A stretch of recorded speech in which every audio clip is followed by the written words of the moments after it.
All right. Hello, welcome everybody. This is Neil with Portal to Ascension. Welcome to the Ascension of the Soul 2-day conference. And I'm extremely excited to be here with you all for not just many different things that are occurring with this event. Not only is it a collaboration with Soul Search. I'm extremely excited to be here with you all for not just many different. Let's mute you. There you go. I do love to hear myself, but not that often.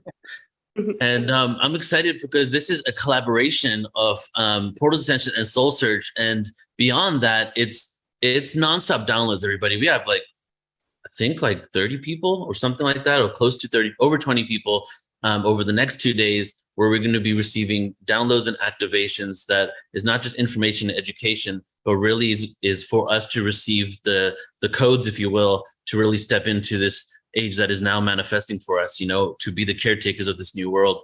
So I'm excited to bring this forward with you with Soul Search, and to be here with my co-hosts and my good friends, Tanjila, Nicole, Alan. Welcome, guys. I'm excited for these next 2 days.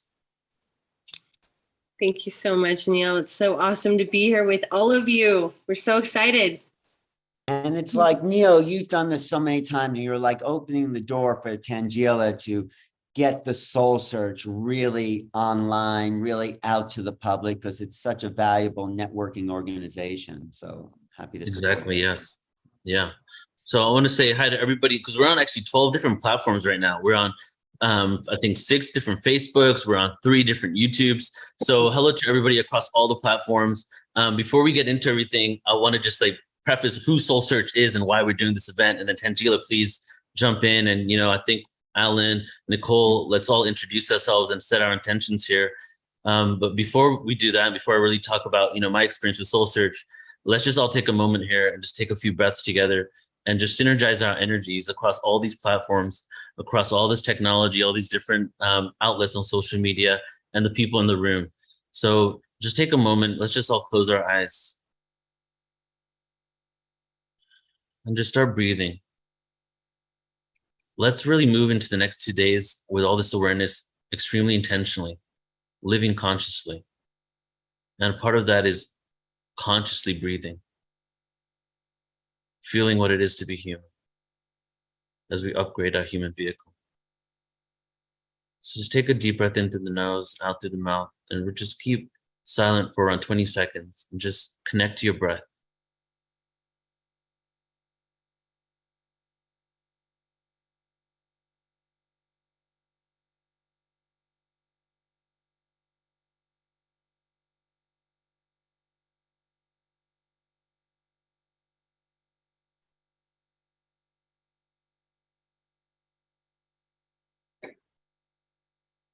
Whenever you're ready, open your eyes. So again, everybody, like I just said, that we're receiving downloads, right? This is an Ascension of the Soul conference. And Tanjila and myself came together from Alan, actually. Alan introduced us about a year ago now. And the relationship, professionally, personally, and everything in between, consciousnessly, has really taken it to another level. We're working together so closely. Not only is she helping launch the new Portal to Ascension website, creating it with her team, but we've also come together for some collaborations. And this event today is a collaboration with Soul Search that will continue into the future as we evolve and do different types of things together, where we're getting an opportunity to feature many different practitioners that are on the Soul Search platform. And what it is, I'll just give a little bit summary here, so Tanjila can go deeper into it. It's basically a consciousness directory and now event platform and community worldwide for individuals to share their gifts, to network with other people, and then for individuals who want to find, healers, therapists, Reiki practitioners all over the world, to have this one-stop shop that they can go to and do that. And as we're moving forward, and this is becoming mainstream, a directory needs to happen for that. So Tanjila has created that. So I just want to say my hats off to you, Tanjila. You're doing such amazing work. I really love working with you and everything that we create. So thank you for everything you're doing. Welcome. You're muted. Oh, there we go.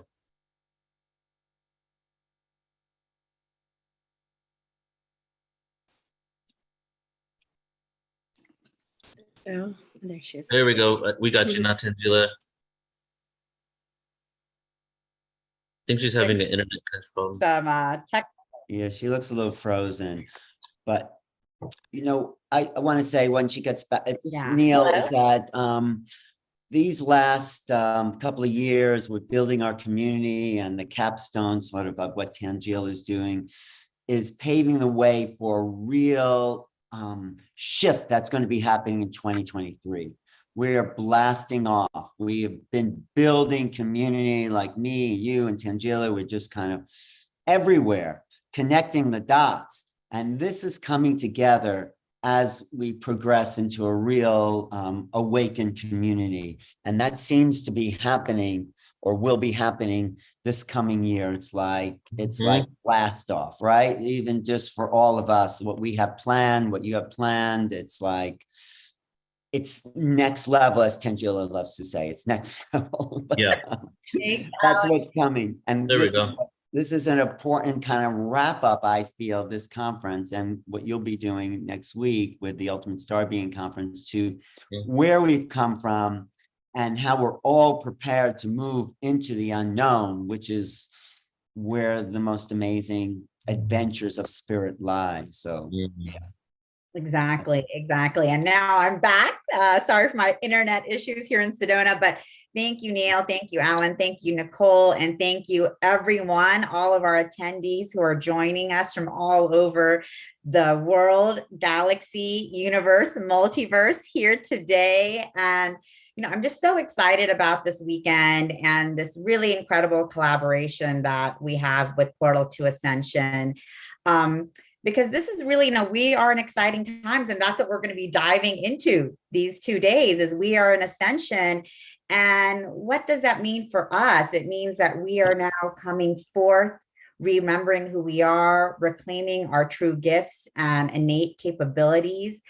And that's what spirituality and consciousness are all about, our true.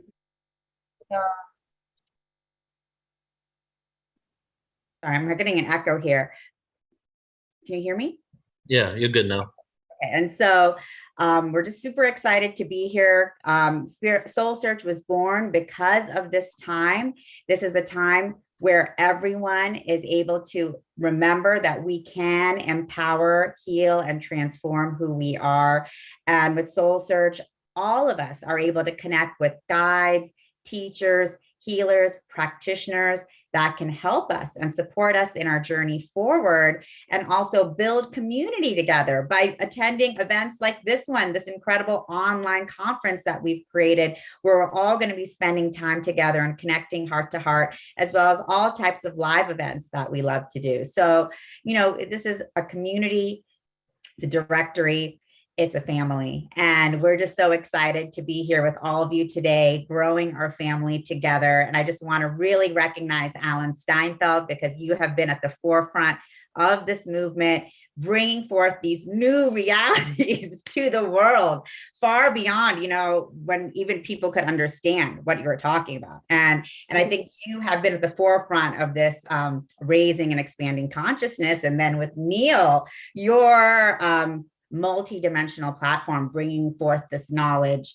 wider and wider and wider. And now we're at this point where this knowledge is for everyone. It's not esoteric anymore. This is for all of us, for us to move forward in who we are and remember who we are. And then, of course, thanking Nicole, who is my partner in divine at Soul Search, helping us to build and launch the platform and our incredible programs. So just, I'm so excited to be with our soul family here today, bringing forth this beautiful program, and all of you who are watching and joining. And we really encourage all of you to come into the chat room. If you're joining us live on Facebook, on YouTube, join us on Zoom, join in the chat, put in your questions, put in your comments. We want to hear and feel how you're experiencing and what you're experiencing today with us.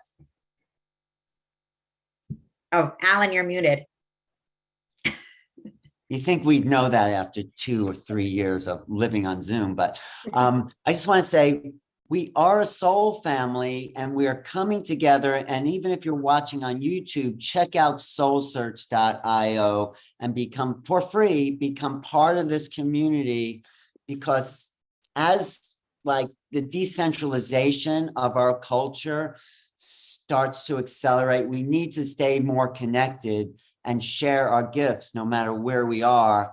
And soul searching is what we're all here to do anyway. So be part of our soul search community just by being present. So thanks for thinking of this amazing platform, Tanjila, because I think you've done something that people have thought about, but no one really put it into practice. And thank you so much, Alan. And yeah, and this is the time, and people, people are here. We all deserve to heal. We all deserve to grow. We all deserve to transform. And we don't have to be, confined to the paradigms and the modalities that we have been taught are our only options. The options are infinite and we are limitless. And that's why we're all here today to explore that together. And we're connecting the dots. If you look where people are coming from, South Florida, Carmel, California, Columbus, Ohio, Columbia, Phoenix. I mean, if you're watching, you're one of the dots that are networking the world in Central Texas. And I mean, this is exciting when we see everyone tuning into a same frequency vibration. It's like we're lifting the consciousness by just being here and connecting and hearing and sharing. Because after you hear this, you go out and share this with your family and your friends. So we're all in this together. I love that, Alan. I was just going to say, all of you here and all of us at Soul Search, we're all making healing accessible for everyone, which should be our birthright, really. Mm-hmm. I love that. Curacao, Central Oregon, Perth, Western Australia, Lyra. There's someone from Lyra there. So Love it. Town, South Africa. Sirius, Pleiades. Yeah, this is exciting because San Francisco, I mean, we have the family is growing. The family is really growing. Family's growing and connecting. And that's what's so beautiful, because for so long, so many of us have felt, oh my God, I'm the odd one out. I'm the weird one. I'm connected to all of this other stuff. Like I have these weird ideas, or I'm hearing these weird things and feeling as if we're the odd ones out. And now we're beginning to say, no, we're not. We are actually, we're a family and we're connected, and we can start sharing our experiences and growing and transforming together. So, and just one more thing I want to say, I know Neil has a lot to say too, is that people are coming into this vibration and they may feel like you're all alone. You're feeling stuff move through your body. You're getting synchronicities or psychic visions, or you're feeling energy. That's you awakening. I'm sure most of the people know that, but there's people new and they feel really isolated about what's going on. Like, are they going crazy? It's like, no, you're waking up to who you really are. So more and more people, as the acceleration of the earth ascends, because it is about ascension, more people who've never even heard of ascension will be saying, what's going on here? Of course, if you live in Sedona, it's like everyday conversation. So. Yeah, exactly. Totally. But that's like such a great point, Alan, because the majority of the people around the planet have actually never heard of ascension. Mm-hmm. So all of you here who are joining us, you're already on the leading edge. You're already on the leading edge because there is something happening, and this is monumental. And by us knowing and being able to relax into this ascension, we can then help everyone else who is going to be introduced to all of the changes coming relax into it as well, because we are the creators of our own reality. And are we going to welcome change with excitement, celebration, relaxation, or are we going to be in panic and shock and anger and despair? That's our choice. That's our creation. And we together have the ability to create. Right. And we become a bridge. I just want to say, everyone listening is the bridge to that other world. Yeah, and that's why, hence the name Wayshower, right? Showing the way, creating the bridge. And it's happening. It's inevitable. Like all the prophecies say it, cycles of time say it, looking historically back at our archaeological evidence says it. Like it's like proven on every single platform, academic and intuitive at this point, that we're going through a shift in consciousness. Now, as Tanjila said, do we want to go out kicking and screaming, or as the victims, or do we want to be the creators? Because we've been in this co-creation reality. The reason why it's a co-creation, even though we're all one universe, is because we have this collective belief systems that we're all going by, and we are also a victim to the creation, for lack of a better way to explain it, because we're unaware that we're creating it. You know, obviously a lot of people here are aware, but the majority of the planet. So what needs to happen is we need to go from this co-creation to a full creation. And that's when, you know, they say type 0 civilization, type 1. That's when we actually can have the power over the elements and the longevity of life and all that. So this ascension is, you know, I was raised, I'm Indian. I was raised in this conservative like upbringing with super linear awareness. It took a lot of linear explaining to me through quantum physics, mathematics, for me to even understand that we're ascending. You know, so I came to the heart, from the mind, and to me, it's definitely happening. I see it all around us, and we are now making the supernatural natural. You know, it doesn't have to be supernatural. That's what it is, right? So this is one of those events. So I welcome you all. We welcome you all to really just sit and receive the frequencies that are going to be, you know, gifted and offered over the next 2 days. Yeah. And what better person to kick off the Ascension Week? Are we ready for this? Or did you want to say something, Nicole? No, just unmute. Well, I would love to, but I do want us to start off on track. I will just say that for those of us that have been in the awakening process, we're here to be the anchors and the embodiment of this energy so that we can be there for everyone as they're waking up. So I just really feel called to say, all of you here, you're already part of this, and we're all doing this together. And I'm so excited for our first speaker, Suzanne Ross, who's amazing. So Alan, do you want to go ahead? I was just saying, yes, thanks, Nicole, because she has dedicated herself, her life, her work to ascension, to the process of ascension. She's been doing, I think, 15 years now. Have you been doing the ascension? Sedona's ascension retreats around the spring equinox, and she's going to be doing it this year, March 17th to the 19th. Be there in Sedona. We have a place for everyone. It's a big, big room, and we want to fill this up with this vibration. And Suzanne has dedicated herself to getting some of the best people I know, besides me, Neil, Tanjila, Nicole there, but JJ Hertog and Desiree Hertog are going to be there. Paul Selig, who else? William Henry. These are people who devoted their lives to this message of awakening. Michael Jaco, Billy Carson. This is a real cast of stars. You know, it's a real all-star lineup. And Suzanne, you've really put it together in a beautiful place. And I know it's your life. I know I've been to your home. I see the keys of Enoch all over your wall, because it's like you are waking those parts of yourself up. And it's great to know you put all that internal investigations that back out into the world. So thanks so much for being here, joining us all today, and doing what you're doing. Bless you all for facilitating this Ascension of the Soul event, my beloved soul brothers and sisters. And yes, we're all dedicated to the awakening and ascension of humanity. And I also want to sincerely thank our soul family members who are joining us for this Ascension of the Soul Summit this weekend. Everyone is an integral part of the awakening and ascension of humanity, whether you're part of presenting or whether you're joining us. We create a powerful force of love and light for all of humanity by coming together online or live, and we can pour that love light into the ley lines of planet Earth and send this powerful ascension energy around the planet.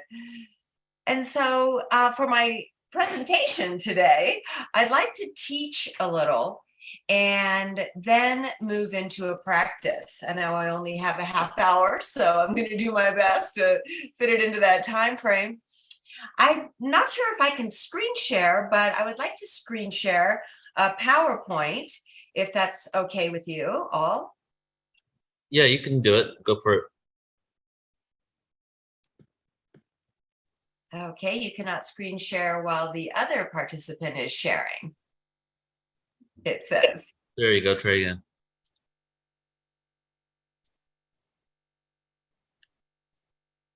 Okay. You see it?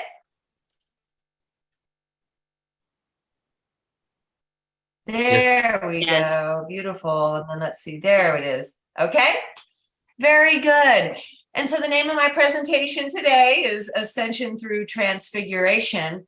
And I have dedicated the last couple of decades to studying ascension, to understanding ascension from both a practical point of view, where we apply ascension practices to our daily life. So for me, ascension is a way of being as well as the act of doing ascension practices. And so we know there are many powerful ascension practices, many that have to do with activating your rainbow light body. And then it's going out into the world and radiating your rainbow light body upon the earth and toward others. So there's ascension practices and an ascended way of being, an ascended way of living and being. Ascension through transfiguration. I wanted to look up, what is the definition of ascension? The act of rising to an important position or rising to a higher level. And I thought it was wonderful that the example was the ascent of Christ into heaven during the resurrection, right? So we know that part of the ascension is to embody Christ consciousness and to raise our consciousness up to that level. And transfiguration, this is a wonderful definition, a complete change of form or appearance into a more beautiful or spiritual state. And this literally says, in this light, the junk undergoes a transfiguration. It shines. And so, I mean, I immediately thought of junk DNA, right? So much of our ascension practices focus on activating dormant DNA, which physicists have called junk DNA.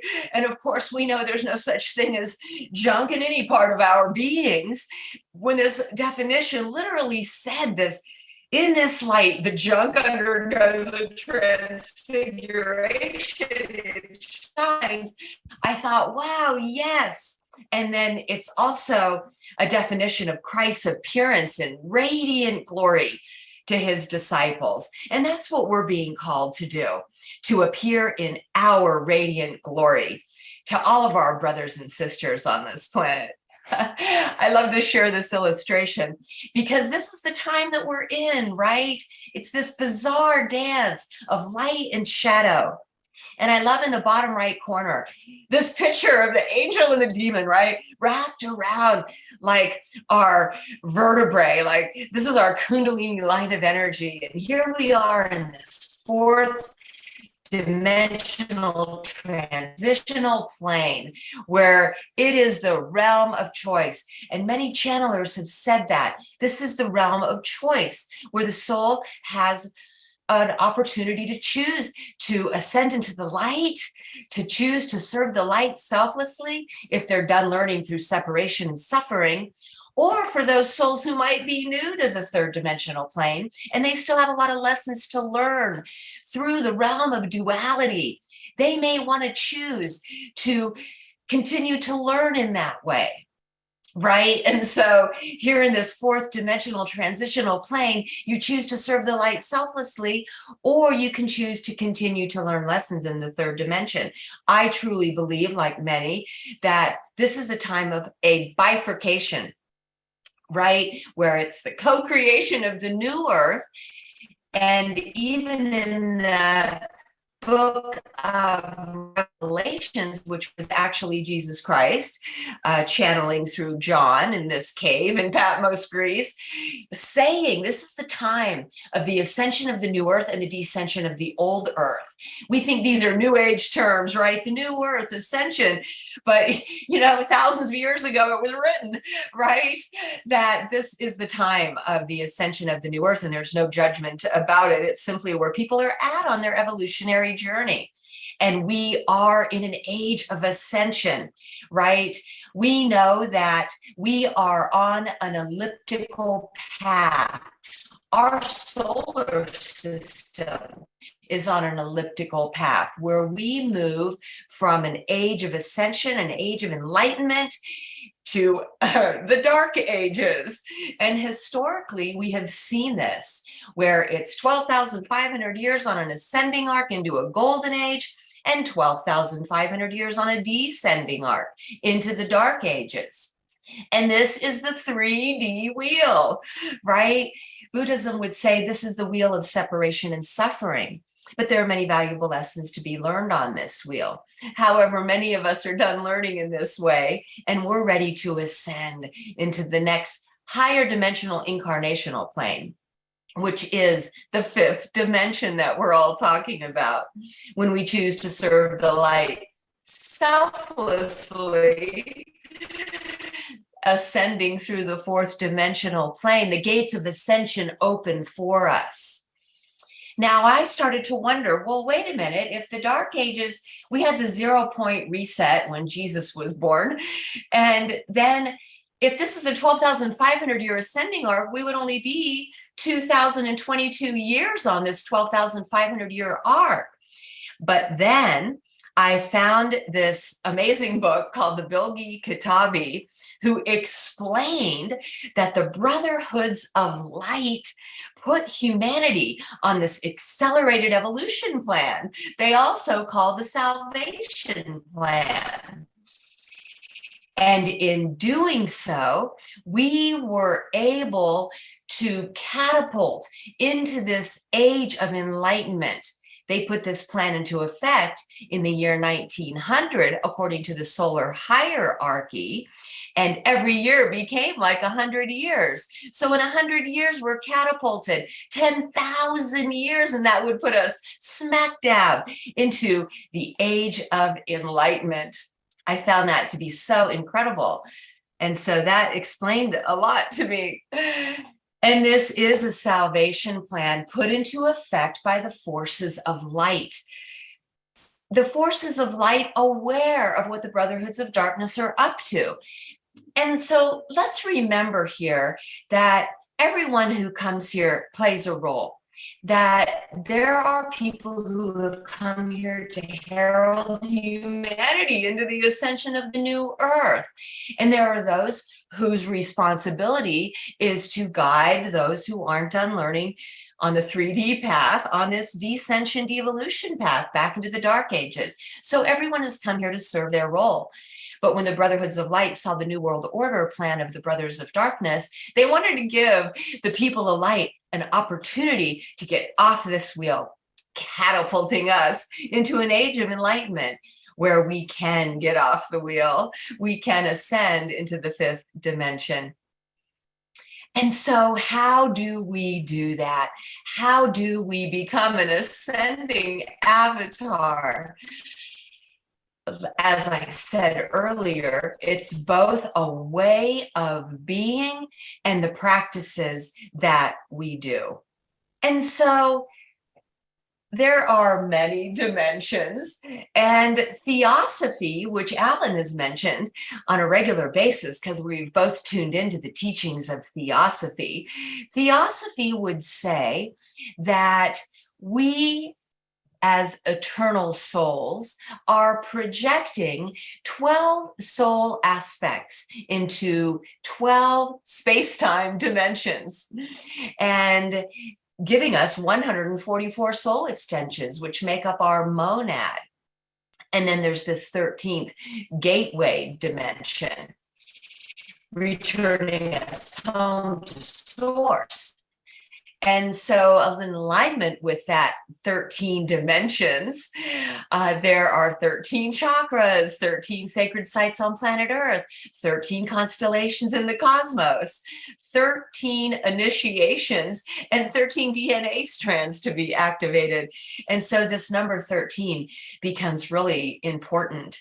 And you can clearly see here how these dimensions, how these DNA strands, how the chakras and these initiations all put you on the ascension path, so that we can become light beings. We can activate our golden light bodies.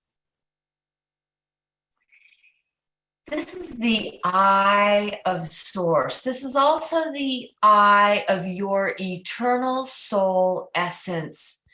And so what we can do during these times as well is to engage in practices that tune us in to the eye of our eternal soul residing in an eternal realm at the core of creation, mentally projecting this space-time construct and projecting avatars of its personality into these dimensions. When in meditation, we can focus on the third eye and set our intention to tune into our eternal soul essence, to project consciousness with the eternal soul who is projecting us. It's as if we can look back at our eternal soul who is looking at us, and in doing so, stream consciousness with our eternal soul. I've come onto a concept recently about living in a virtuality. And in a sense, our eternal soul is playing a virtual reality game with all of its avatars projected into space-time, right? And so just for our relatability, we can imagine us as our eternal souls playing this virtual reality game with all of its avatars dispersed throughout all of these timelines and dimensions. And each of these avatars have free will to make choices that either set it on a path of evolution and ascension, or to spiral downward into a descension path. And you can even see it sometimes in a person's single lifetime, where they awaken and they choose ascension, or something traumatic might happen in their life and they go on and spiral into the darkness, right? They may set themselves on a path of just self-destruction. And so interestingly, the gamer behind the scenes, your eternal soul, keeps supporting you by putting you in these different situations in order so that your soul can learn through the lessons it came to learn in each of the timelines that it's projected into. And of course, like any other virtual reality game, the goal of the game is to level up, right? And so your eternal soul rejoices when you choose ascension and evolution. And when you're ready to level up to the next level of the game, and we would call that evolution. So space-time is a mental construct, as many of us know. Sometimes people call it an illusion, but it does seem very real to our senses, right? But we are living in a holographic universe, as we know, and we are holographic fractals. But as holograms go, each holographic fractal still contains the whole.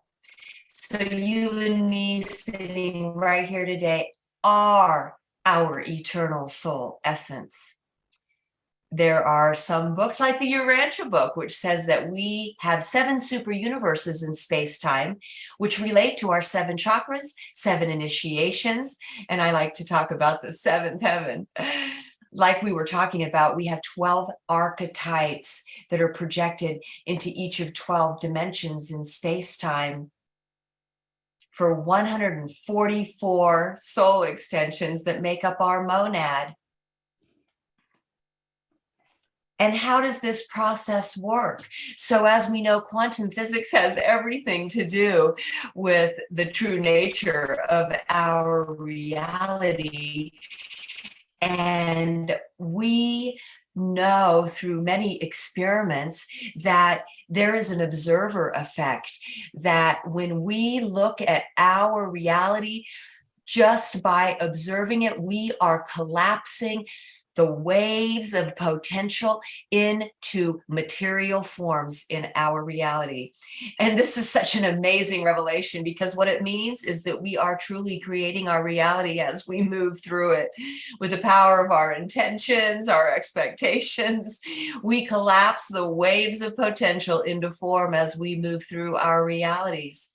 This is the power we have as creator beings, projecting our thought forms into our reality.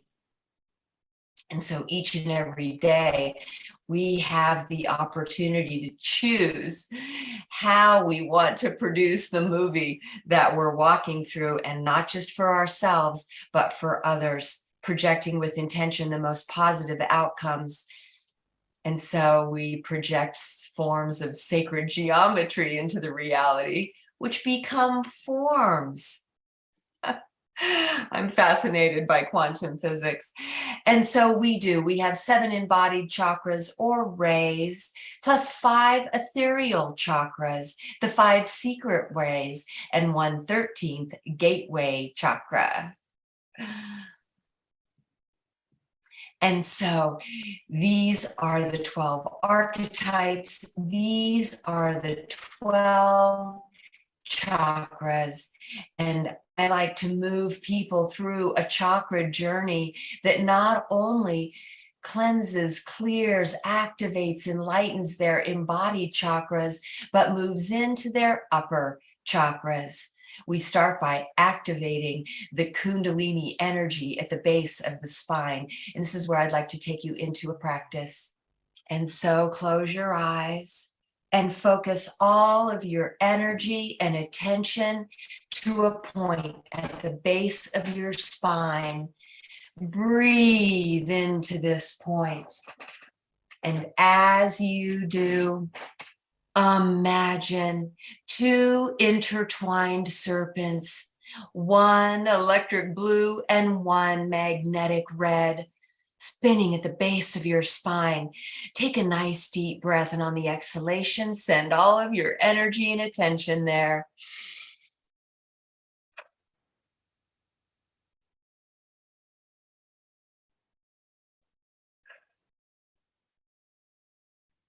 As you awaken this spiraling Kundalini energy at the base of your spine, you may feel a tingling sensation there. You may feel heat rising. Now on the inhalation, pull that Kundalini energy, these intertwined serpents, up through your root chakra. Imagine a bright red crystal wheel spinning at the base of your spine. Breathe into this crystal wheel, releasing it to spin. Visualize this bright red wheel spinning and expanding, and ignite a bright white light in the center. Imagine an explosion of bright white light erupting at the center and creating a white portal through which your Kundalini energy can ascend. Take a nice deep breath, and on the inhalation, pull that Kundalini energy up your spine. Imagine the red and blue serpents ascending and braiding your spine. Feel a tingling sensation as this electromagnetic energy ascends your spine and plugs into your next chakra. This is your sacral chakra, a bright orange crystal wheel. Breathe into this wheel, releasing it to spin. Feel that wheel spin and expand.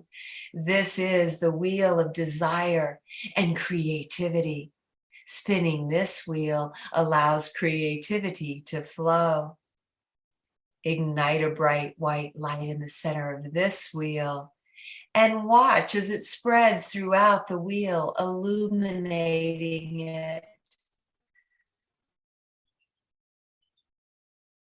Take a nice deep breath, and on the inhalation, pull the Kundalini energy up through this wheel.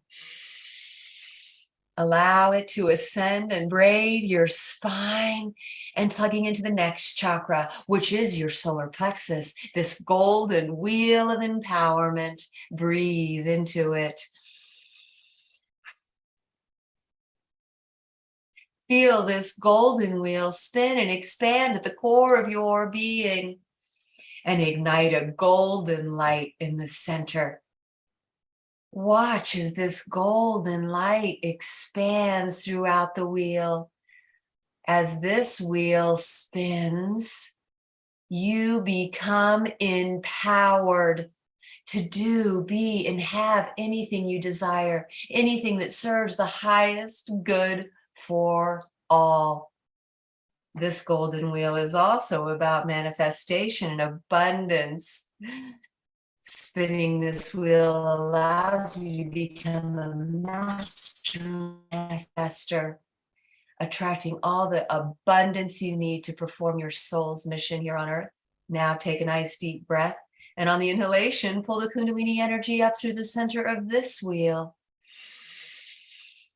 And as you do, feel that Kundalini energy ascend and braid your spine, plugging into your heart chakra. This beautiful emerald green wheel. Breathe into this love chakra.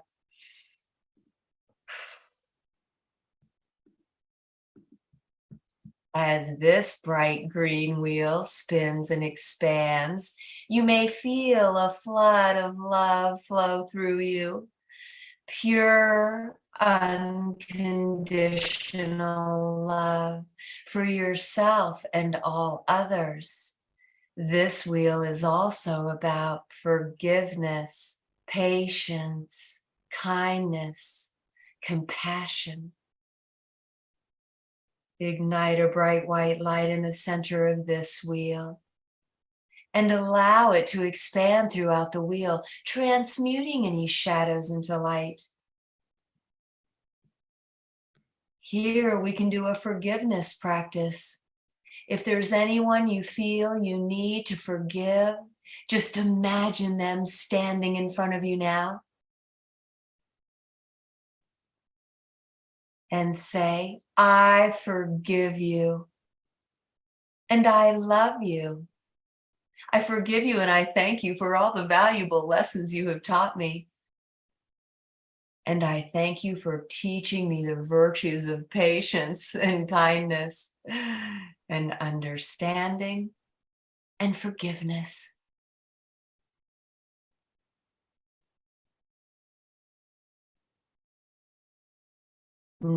Now, take a nice deep breath, and on the inhalation, pull the Kundalini energy up through this white portal and allow that Kundalini energy to ascend and braid your spine. Feel that tingling sensation as it moves into your throat, plugging into your throat chakra.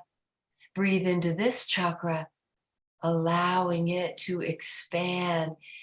This sky blue wheel opening your throat. This is the wheel of communication. Opening your throat portal so communication can flow freely through you, and communication from your spirit guides and higher selves can flow into you.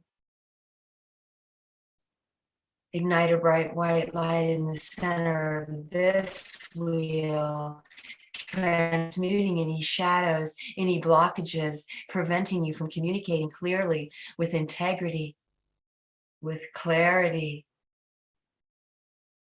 Allow the love energy from your heart to flow up and to your throat so that all of your words are love inspired.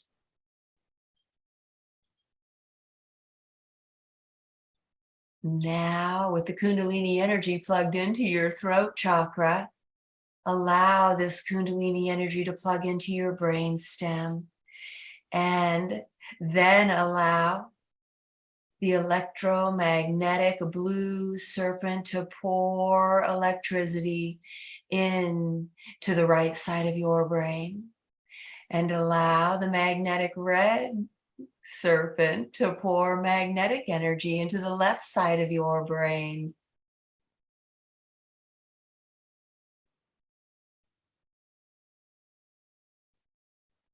The right side spiritual, the left side practical, masculine, feminine. And now focus on the indigo blue wheel spinning at the center of your head. This is your sixth chakra. And as it spins, the indigo blue pours into the magnetic red. The left merging with the right, the masculine merging with the feminine. There is no separation. All is one. Doing this, balancing your masculine and feminine energy and becoming one, allows you to be both practical and spiritual, logical and magical, reasonable and mystical all at once. Focus on spinning that indigo blue wheel to activate your sixth sense and to open your third eye. With laser focus on that point between your brows, open your third eye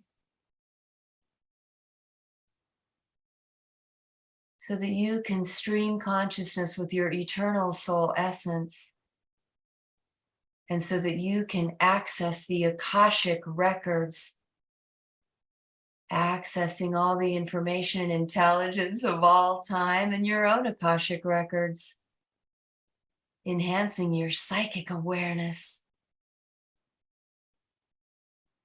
Now focus all of your energy and attention on a violet wheel spinning, expanding atop your crown. Feel the spinning sensation there. Notice this violet wheel and witness a golden portal at the center. This is your crown portal. Opening this portal allows you to receive divine blessings of love and light pouring into your crown from the highest heavens. Accessing source consciousness. Imagine golden liquid love flowing into your crown. Feel this golden nectar filling your entire head, flowing down your neck and shoulders, flowing down your arms and into your hands and fingers. Allow this liquid golden love to flow into your chest, flowing down into your upper abdomen, into your lower abdomen, filling your hips and pelvis. Allow the golden nectar to flow down your thighs, filling your knees, flowing down your calves, filling your feet and toes. You are now filled with the golden liquid love of the divine source. You have activated your golden light body.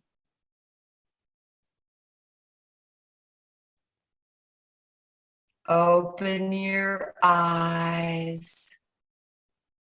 Now, with your golden light body activated, you are the light of the world, and you have come here to shine your golden love light on everyone around you, inviting others to be part of the new earth. You are a way shower. You are a light worker. I invite you to attend my Sedona Ascension retreat. where we bring the unity community together here in this powerful vortex of Sedona to raise the love light vibration for all. Please visit SedonaAscensionRetreats.com and feel free to use the code Ascension 10. I invite you to check out my virtuality masterclass on my website, SuzanneRossTranscendence.com, where you'll find my books, sessions, and personal retreats that I host here in Sedona. I want to thank my beloved brothers and sisters for putting on this beautiful event today. Bless you for serving the light of love, and bless the beautiful soul family members who are joining us. I send you all of the love in my heart. I love each and every one of you. Namaste.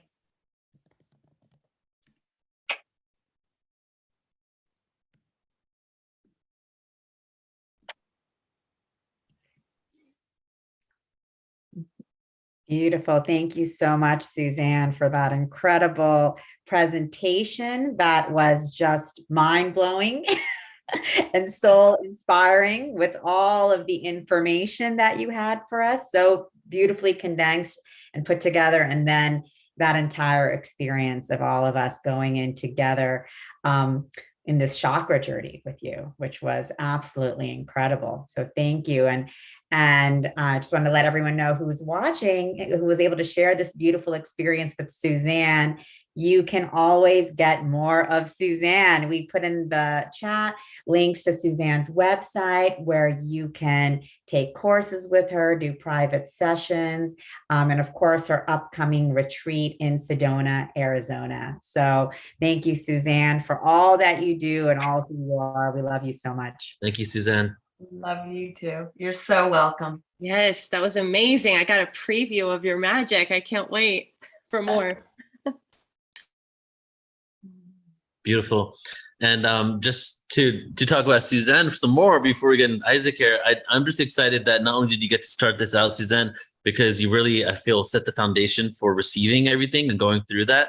But it's also amazing that you're here because, you know, just like with myself and Tanjila, the two of us, you and Tanjila, we're also really collaborating and coming together as well. And part of this event, and I feel we're going to have some time to have a conversation about this, is conscious collaboration, coming together, really shifting out of the old paradigms of the competition. Well, we're doing the same service. There's not enough for all of us. How do we really get to that level of abundance? And, you know, you guys are going to see in the months to come, as I start sharing, you know, our connection with Suzanne and her event, the live stream and everything, how the collaboration is going to come together. And it's pretty exciting because we're really just at the beginning phases of who knows what's going to be happening in regards to our collaboration. We're just starting to come together right now on this level. So I just want to second like my gratitude for you, Suzanne. Thank you so much. Thank you, Neil. And thank you for being our premier sponsor for our Sedona Ascension Retreat. I mean that from my heart. Thank you for all. I'm excited to be a part of it. Thank you. All right, everybody. So now we're going to get into our next guest. And I am also very excited to introduce this individual here, Isaac Mars. And I am fortunate enough, let me just tell you about, before I get into the official bio, let me just speak on how we first got connected.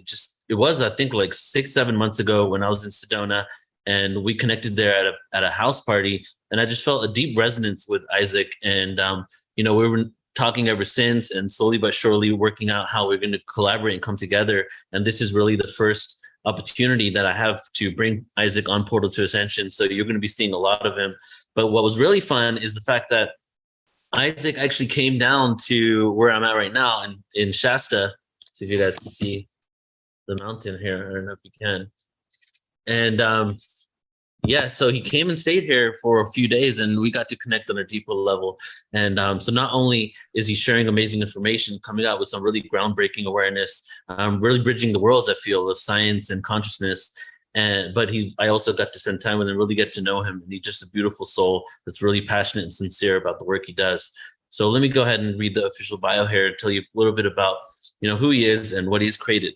So Isaac Mars As an author, spiritual guide, theoretical physicist on the team of scientists at the Alliance for ET Diplomatic Contact, Isaac Mars is shattering old paradigms with his new book, Unity Theory. By achieving global disclosure on the science of spirituality, Isaac believes that we can come together to create a world where science is limited only by our imagination. Suffering fades away into distant memory, and every person from every nation, color, class, creed, and any other division can finally unite under the unifying nature of consciousness. So, Isaac, thank you for being here, brother. I love you. I'm glad you're here, part of this event. How you doing? I've been fantastic, Neil. Thank you for having me. It's an honor and a pleasure to know all of you and to be with all of you. And thank you so much, Suzanne, for that powerful activation. I really appreciate that. And yeah, so without further ado, it's a very exciting time right now, and I'm excited to be here. And Portal to Ascension and Soul Search are extremely powerful, and I just want to honor them as the organizations that are beginning to pull all of us back together and to just see how that vibration is reflected throughout all of our reality. For example, how Nicole and Krista will be leading the 11/11 retreat next month. It's all about bringing the soul family together, and I feel like we're just coming out of the prologue. It's like everybody's stories have just only begun. So now that we're bringing the family back together, we're going to start to see some very powerful co-creations, some very powerful manifestations of all the infinite energies that are collapsing into the particle reality that we're experiencing. And so, as Neil said, I am a theoretical physicist, so that's my number one specialty and gift in this embodiment that I can share with all of you. And so at the beginning of 2021, last year, I had my awakening. And for most of my life, I was stuck in the illusion of separation. I was in the matrix. And it took me deciding to follow my heart to finally get to the point where I had this sort of divine intervention awakening, where originally I was writing a science fiction novel, and I had spent 3 years crafting all the characters and the storylines and the backstories. And I decided I was going to set this story in the near linear future. And I realized I wanted to explain time to my readers so that I could explain how time travel worked in my story. Well, in order to make everything as hyper-realistic as possible, I ended up researching Einstein's theory of relativity. And that led to me creating what I call the infinity mirror experiment. So the infinity mirror experiment is a very profound thought experiment, not because just what it explains to us, but because in this thought experiment, using sound logic, sound rational scientific logic, we can not only come to the conclusion of this infinity, of this infinite dimensionality of existence. Not only can we come to that conclusion, but we can also realize that this is proven through the logic, that it is essentially inarguable. And so as I explain things, I just want to be clear that I respect each and everybody's free will. So take what resonates and disregard what doesn't. I'm not here to convince anybody. But as I said, I have not been able to find a single scientist or intellectual that has been able to disprove the logic that this infinity mirror experiment provides. And so how the infinity mirror experiment works is essentially I imagine myself as the present moment, which makes sense because I'm always in the present moment. It's always now. And according to mainstream science, which is how I came up with this thought experiment, all of time is happening at once. And as Einstein said, time is a stubbornly persistent illusion. The past and the future don't exist. There's only now. So I thought if all of time happens at once in this experiment, I am the present moment. I'm in flow. It makes sense. And then I imagined a mirror in front of me. And that mirror was representative of the past. And so I thought, okay, if all of time is happening at once, then the past is happening along with the future. Excuse me as I cancel these notifications. So the past and the future are both simultaneously happening along with the present moment. And we often say that we live on a timeline. And so a line is a symmetrical thing.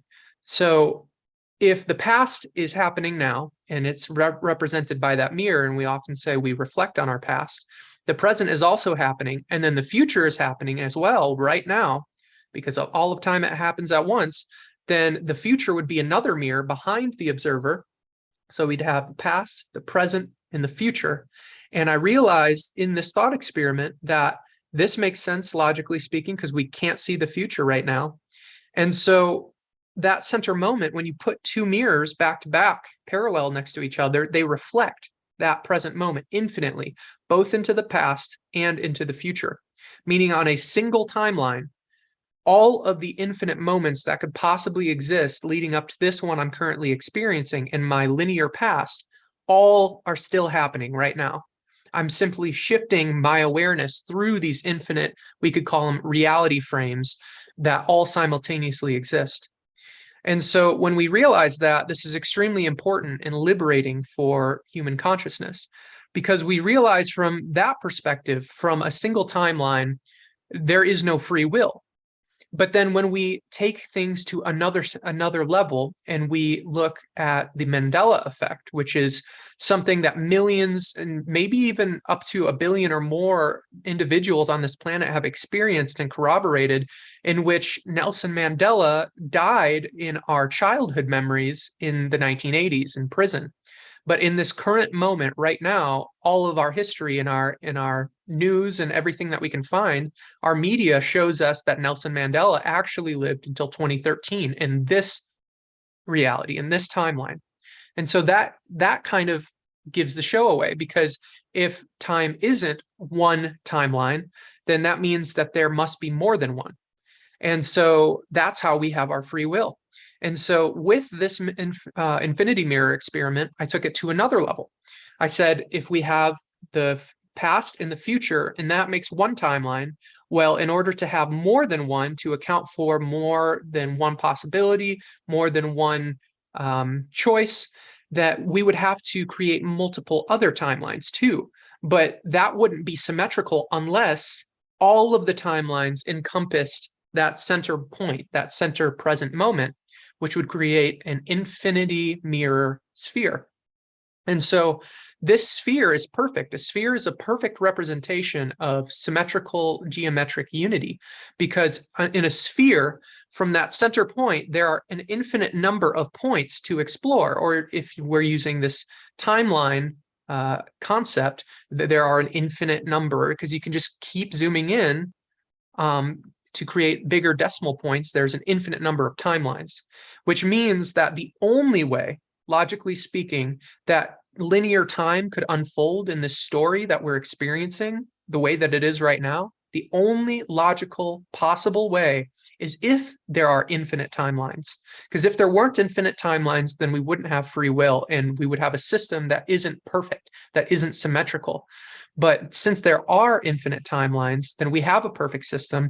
It is symmetrical, and time can flow the way that it does, along with us being able to keep our free will from a certain perspective. And so that's the important thing about unity theory, is it proves that essentially reality itself is a dream. And so if reality itself is just as real as any other dream that we have when we put our head down to sleep at night, then that means there's fundamentally nothing to be afraid of. And if there's nothing to be afraid of, then we see the bigger picture.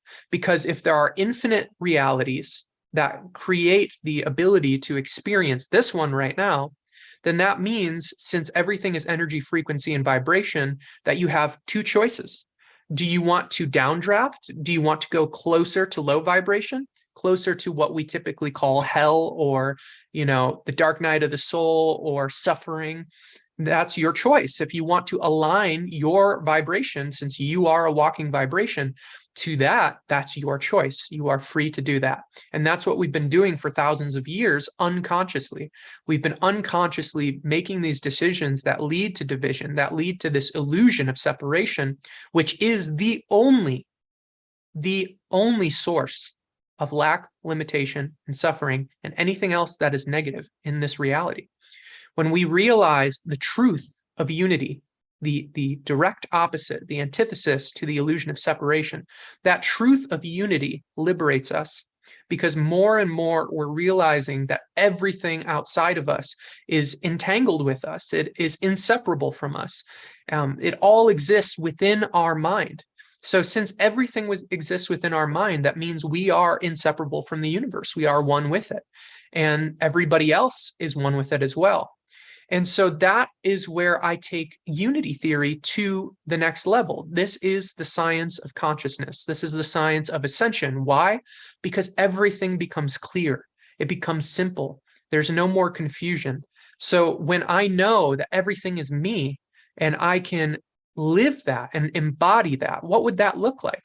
Well, if I'm in a relationship with somebody and they are getting frustrated with me, or they say something that the old me, the old programming would have chosen unconsciously or otherwise to be upset about, this new version of me looks at that other person in the relationship and says, that is me. Am I going to accept me, or am I going to judge myself? And when I accept that version of me, knowing that truly we are all one, there's one being here experiencing an infinite number of lives, then we start to act in high vibration. We start to act in unconditional love, and we naturally align ourselves to that light, that frequency, that information. And it becomes our true nature, because in truth, from everything that I've learned regarding the science, regarding where we come from in the higher dimensions, the higher frequency octaves, we are unconditional love. That is the truth of our existence. The illusion of separation creates the illusion of fear. Fear is conditional love. It's still love, because everything is love. But fear is based on conditions. I will love you if such and such is in place, or whatever. And so once you realize that fear is conditional love and unconditional love is the true divine love, that can allow us to reach those high levels of frequency, then everything starts to align in place. Looking at reality from this perspective, what we could call holographic or holodynamic, we realize that every little bit of energy is just like us as a human being. Every little piece of energy in the universe experiences the universe within that little tiny piece of energy's mind or consciousness. And since that is the case, everything is, philosophically speaking, God. And since everything is God, there is nothing that somebody can manipulate someone else to do, for example, because at the end of the day, the person who is being manipulated is choosing to be manipulated. They might be doing it from an unconscious place. And those of us that understand these universal laws can have a lot of compassion for those individuals, but they're still choosing it nonetheless. And that's one of the biggest lessons that our ego can learn right now all across the world, is once the world realizes that all the dark things that we've been experiencing, we've actually been choosing because we've tricked ourselves, psychologically speaking, it's just going to create a huge shift. Everybody's going to see, well, if I can't argue against this logic, and this is how things work, then why not try it? Why not be a part of a grand experiment in which every person that stumbles across unity theory, that stumbles across this new science that will be going very mainstream very soon, ask yourself, do you want to be happy? Do you want to receive the greatest abundance, the best, most joyful experience that you could possibly have? Because if so, you can do that. It's very simple. And all the questions that we could ever have regarding any problem can be solved through these principles, through the 12 universal laws, the 7 hermetic principles, through my book, Unity Theory. We're starting to learn the truth.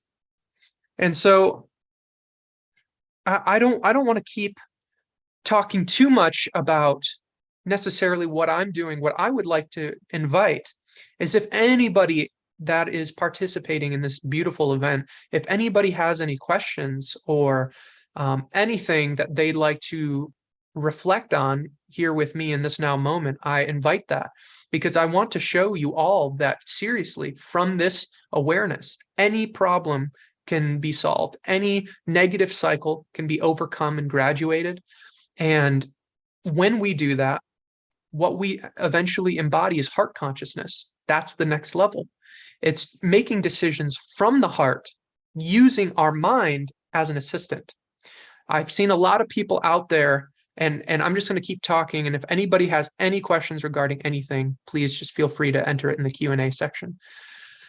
But as I was saying, in heart consciousness, we realize that since there are infinite realities, aligning to the frequency that is of the heart is the most beneficial for our experience. It's going to lead to the greatest evolution, the greatest growth. And so what the mind becomes is, it becomes an assistant rather than an enemy. I've seen in a lot of spirituality that people try to suppress the ego entirely, or kill the ego, or the ego is our enemy. And that's just more illusion of separation. The ego is what we're here for. The ego is my identity. I get to be Isaac Mars when I allow my ego to exist. And so the ego is a very powerful ally, but the problem with our current reality is that most people, the majority of the collective consciousness, our ego is programmed to be divisive. It's programmed for fear. And so once we reprogram our minds to be in alignment with unconditional love, which is what I did for months and months, I wrote on my hand, choose love, not fear. And so if something was negative, I would ask myself, where is this coming from? Why is this happening? And then I would realize I chose this. I chose this, and I chose fear. And this led to me having this negative experience. And every single time I did that, I became more aware. Every single time I stopped just briefly, a split second before I made a decision or reacted or responded to anything, I would think, am I choosing love or am I choosing fear? And then the way that I would proceed and approach that situation was with whatever was the positive, the loving option, even if it was uncomfortable for me, even if I still felt the fear. It's not like I'm fearless and I'm immune to it. It's that I chose to walk through it anyway. And when we do that, we accept more of ourselves. We open up to more aspects of us, and we become more of who we really are. When we realize that everyone is us, then we can tap into that unity and understand through concepts like in the book Holodynamics by Dr. Victor Vernon Wolf, one of my close friends and colleagues. In Holodynamics, it's explained that everybody else in our reality lives within our consciousness, within our mind, as a hologram, essentially, a living hologram. And so the more people that we love, the more people that enter our consciousness in that single individual perspective and is integrated into their highest potential, their highest light, then that is more power that we are tapping into, because that's more of ourselves that we're accepting. And the more that we raise our vibration and accept ourselves and remember ourselves, who we really are, being everything, being God in this small fractalized form, the more that we expand our vibration, our consciousness, our experience, and our authority. Authority is the biggest one, because when you watch movies like The Matrix and you are watching Neo stand in front of all those Agent Smiths, they're all shooting bullets at him, and he, with his authority, stops the bullets in that famous scene called Bullet Time. That is the authority that I'm speaking on.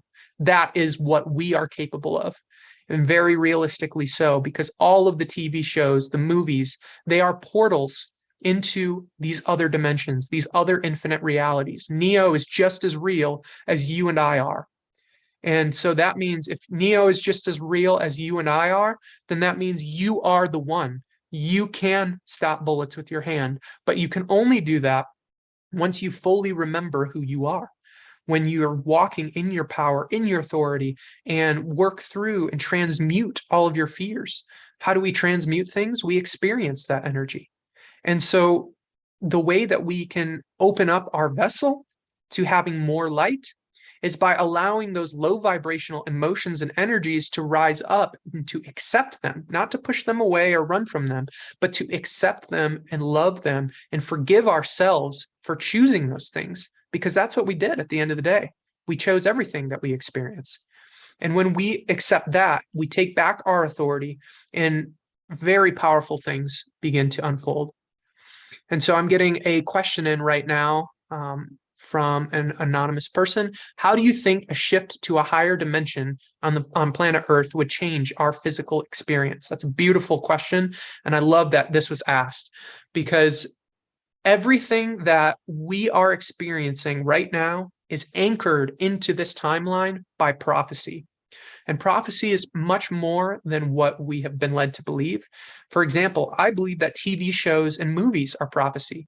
Once you start to watch many of them, and it's one of my favorite pastimes, so it's sort of the way that I can see what is going on in the collective, you can see that there are many, many patterns that are all interwoven throughout all of our movies and TV shows.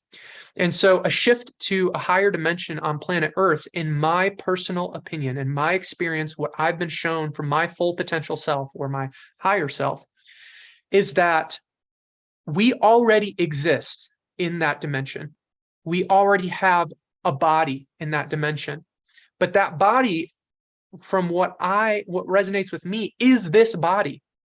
But it's this body in a nonlinear experience that exists in parallel to this one, which is confusing, but that's essentially how the universe works, is everything is the one. When I'm looking at another character, that character is still the same actor. It's still the same I am, the same universe that's playing that role. And so our higher selves, our full potential selves, already exist in fifth dimensional consciousness.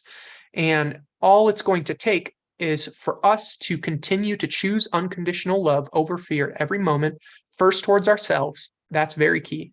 And then towards everyone and everything else. And the more that we do that, the more that we will refine our consciousness. This has been happening to me firsthand. The other night, it must have been a Kundalini experience or something, because I felt all this new energy flowing through me. And so once we get to the point, which is inevitable, it's statistically inevitable, the more that we align to these higher frequencies that lead into the upper octaves, we will begin to ascend. And the interesting thing, person who asked this question, is that in the prophecies, specifically, I believe it was the Mayan or the Hopi prophecy. I needed to double check, but I think it was the Mayan prophecy that talked about these end of days. It said that the 144,000, and I'm assuming other people that begin to ascend as well, the 144,000 ascend into the body of their dreams. So this current version of me, of Isaac, is an avatar that I chose to incarnate into so that I could have this certain experience and transmute the karma that I needed to transmute for the planet and for the collective consciousness so that we could all rise up. But this body is a body that I chose into for these certain lessons so that I would receive certain programs throughout my early childhood that I could transmute. But this version of me is only the tip of the iceberg. The real me is that fifth dimensional version, and it exists alongside this version in that higher frequency octave. And so when you think about our eyes can't see beyond a certain band of frequencies. So there's a lot more going on when you look at spectrometers and energy readers. You can see that there's clearly a lot more energetically going on than we can see with the human eye. And so as we begin to shift into that other dimension, we're going to get to the point where we're not going to be perceivable by the people in this reality, because like a TV show, or not a TV show, let's do a radio. On a radio, you have that dial and you can change and scan the frequencies. And so as we shift out of this dimension, we're shifting into that other frequency. But the interesting thing that's been reflected back is that higher vibrational frequencies are always more powerful and more capable than lower vibrational frequencies, which is another point that I want to talk about after I finish this long answer to the question. But because higher vibrational frequency is more capable, for some reason, extraterrestrials, star family, they can perceive us in this lower frequency octave, but we can't perceive them. So as we shift into the fifth dimension, we will no longer be perceived in this reality. We will then be aligned, and this body will magnetically, perfectly, with infinite intelligence, align to the cells and the energy of our fifth dimensional body. And we'll go through that transmutation, that experience, that shape-shifting. I really feel that we are going to go through that experience. And when we do, we will remember so much about our divine nature, our divinity, and our abilities, and our memories from other parallel lives, that we will be able to anchor that into the fifth dimension in that moment of ascension and in that remembrance. And then, per prophecy, we are to come back and help the world. And so, as another frontliner on a lot of this information has said, Ishmael Perez, he and I agree that we are going to see things that we would constitute as superheroes. We're going to see people with abilities and teleportation, flying. So we're getting some more questions. So I only have a few more minutes, so I want to answer these last two questions. But as I was saying about frequency, one of the 12 universal laws is the law of perpetual transmutation of energy. And this is the law that dictates our personal authority that I was describing earlier. So the higher you are in vibration, the more power and authority you have over anything that's of a lower vibration than you.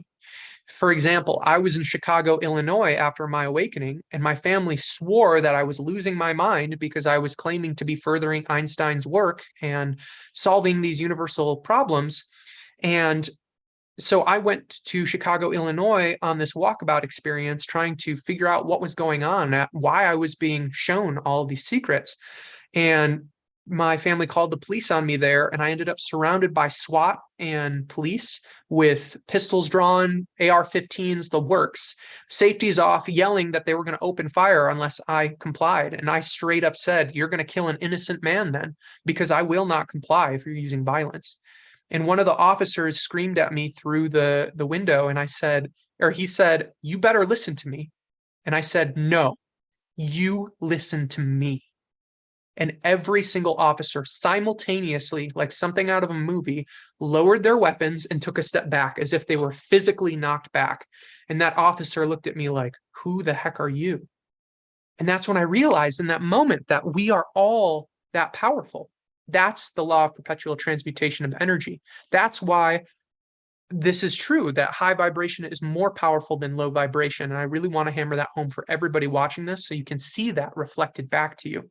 When you look at Emoto's water crystal experiments, you see that a low vibrational crystal of water, it's asymmetrical. It's floppy, it's all weird looking, and it's not good for something. If you were to try and use it for a building material, it wouldn't work. It would just fall and collapse on itself. But if you look at the love and the hope and the faith, those vibrations in the water crystals, you see the perfect geometric patterns that look like snowflakes. And if you build structures with those perfect geometric patterns, they'll be extremely powerful. And so that's just a simple way of saying that. And somebody asked, can I share the meaning of the symbol behind me? And so, yes.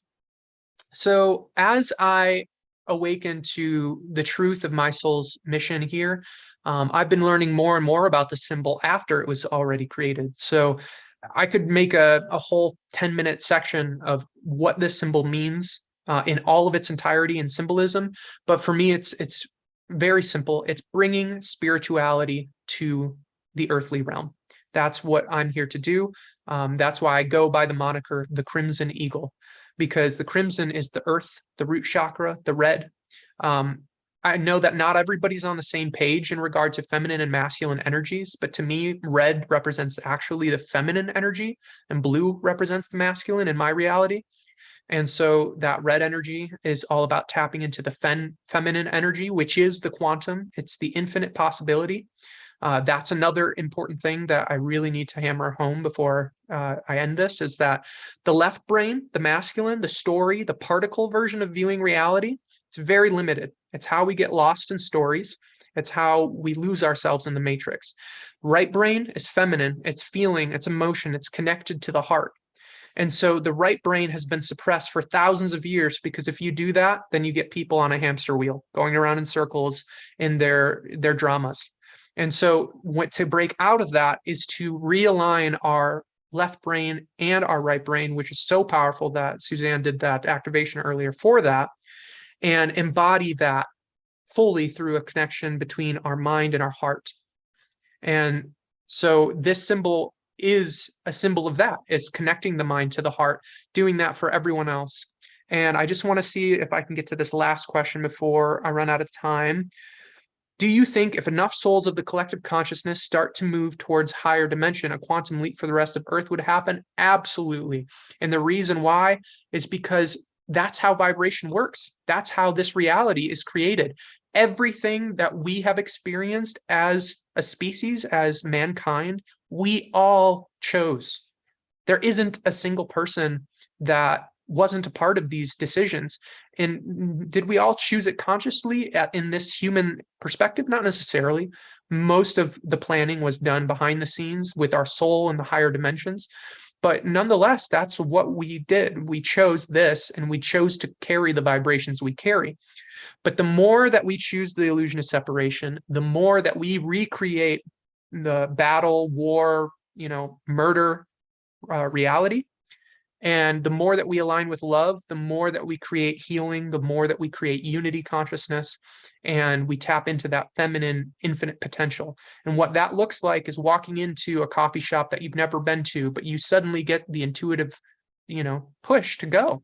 And then you walk in there and you end up talking to the person that is the missing puzzle piece for this big manifestation you've been working on for years. And that's when we start to just trust our intuition, our guidance, our body, our heart, and our excitement. And so, I've answered the three questions that I can see right now. And I know that I'm scheduled to be ending soon. So I just want to check in and see if anybody on the panel has any questions or what.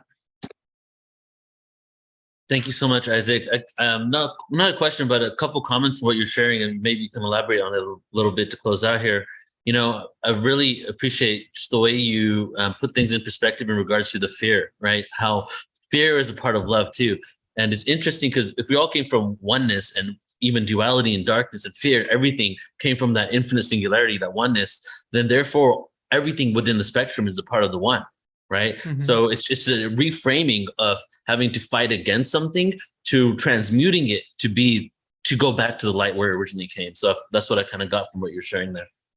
Right. And to close with that, a lot of the programming that I've seen that stops us from reaching those higher potentials is the idea that we're messing up or making mistakes. But that's one of the things that's holding us back. If we just let go and we say, no, it's okay if I choose fear. It's okay if I get angry and lash out and get low vibe, because then we're accepting those parts of us. But then when we accept those parts, that's when we can use our higher awareness to feel through that emotion, open up our vessel to more of the lighter energies, and then we are no longer bogged down or limited. And so, again, I just want to thank everybody for being a part of this. Thank you, Neil. Thank you, Portal to Ascension. Thank you, Tanjila, Nicole, and Soul Search. Thank you, everybody, for watching this. Thank you for being you. Thank you for following your heart and remembering who you are and stepping more into your power and your authority. And if you want to learn more about the science and the first theory to publicly solve gravity, dark matter, and dark energy, check out my book, Unity Theory. You can get it for free or for love donation off my website. Or if you want to contact me directly, you can get a physical copy. And I'm also on YouTube as The Crimson Eagle, Instagram, The Crimson Eagle, and Facebook as Isaac Mars. I'd love to connect with anybody willing to enter unity consciousness, co-create together, and build new earth. So thank you all for being here, and much love. Thank you, man. And thank you for remembering who you are, brother. Yeah. Doing the work you do, bro. Thank you so much. So inspirational, brother. Thank you, Isaac. Thank you.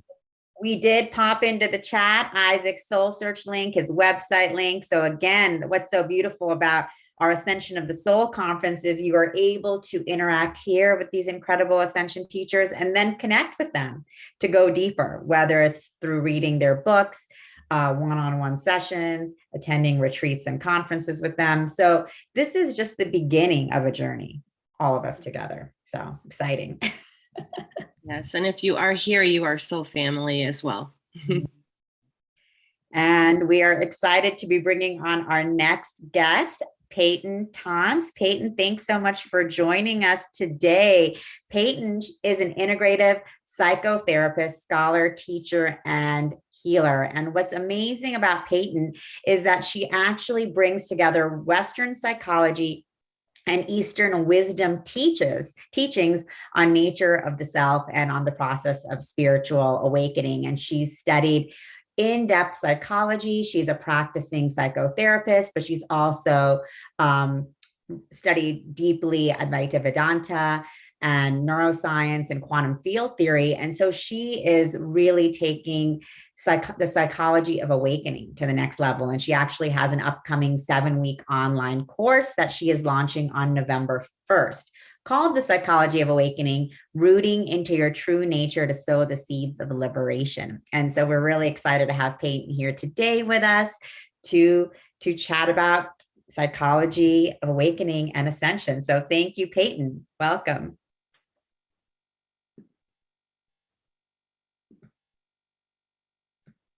Oh, Peyton, I think you're muted. We can't hear you. She's not muted. Oh. You can hear her though. Peyton, can you hear us? Thumbs up. Yeah. All right. So go down to the microphone, the mute in the bottom left, click the arrow and try to select your microphone. That might be the issue. It's like, okay, how is it now? Yes. Yeah, it's very low though. Go ahead and say something. How is it now? Yeah, turn it up a little bit more. If you go back to where I said before, the microphone audio settings, you should be able to turn your microphone level up. So microphone, upward arrow, audio settings. Gotcha. Okay, how is it now? Let's see. Still low. Can you turn it up more? Okay, how is it now? Much better, but if you can do a little more, that'd be great. How is it now? That's good. Perfect. Thank you. Check. Just project, sister. You sound good. Just Okay, sounds good. All right. So awesome. Well, I'm so excited to be here with all of you. I'm so honored, and just want to start with some of the last words that Isaac said, that to bridge to what I'm going to be talking about here, which is remembering who we are, right? That to me, that's really the heart of all of this, and that we're all talking about it and doing that in different ways. And so what I'm going to bring to you today is mostly we're going to go into a practice, which is going to be a chance for everyone just to experience this directly. But I'm going to bring forward an ancient teaching tool of self-inquiry from Advaita Vedanta called Drik Drisha Viveka, which is obviously the Sanskrit word for this, but it's Seer-scene differentiation. So I'll share with you just as a beginning here. This is one of the scriptures that goes into this teaching in more depth.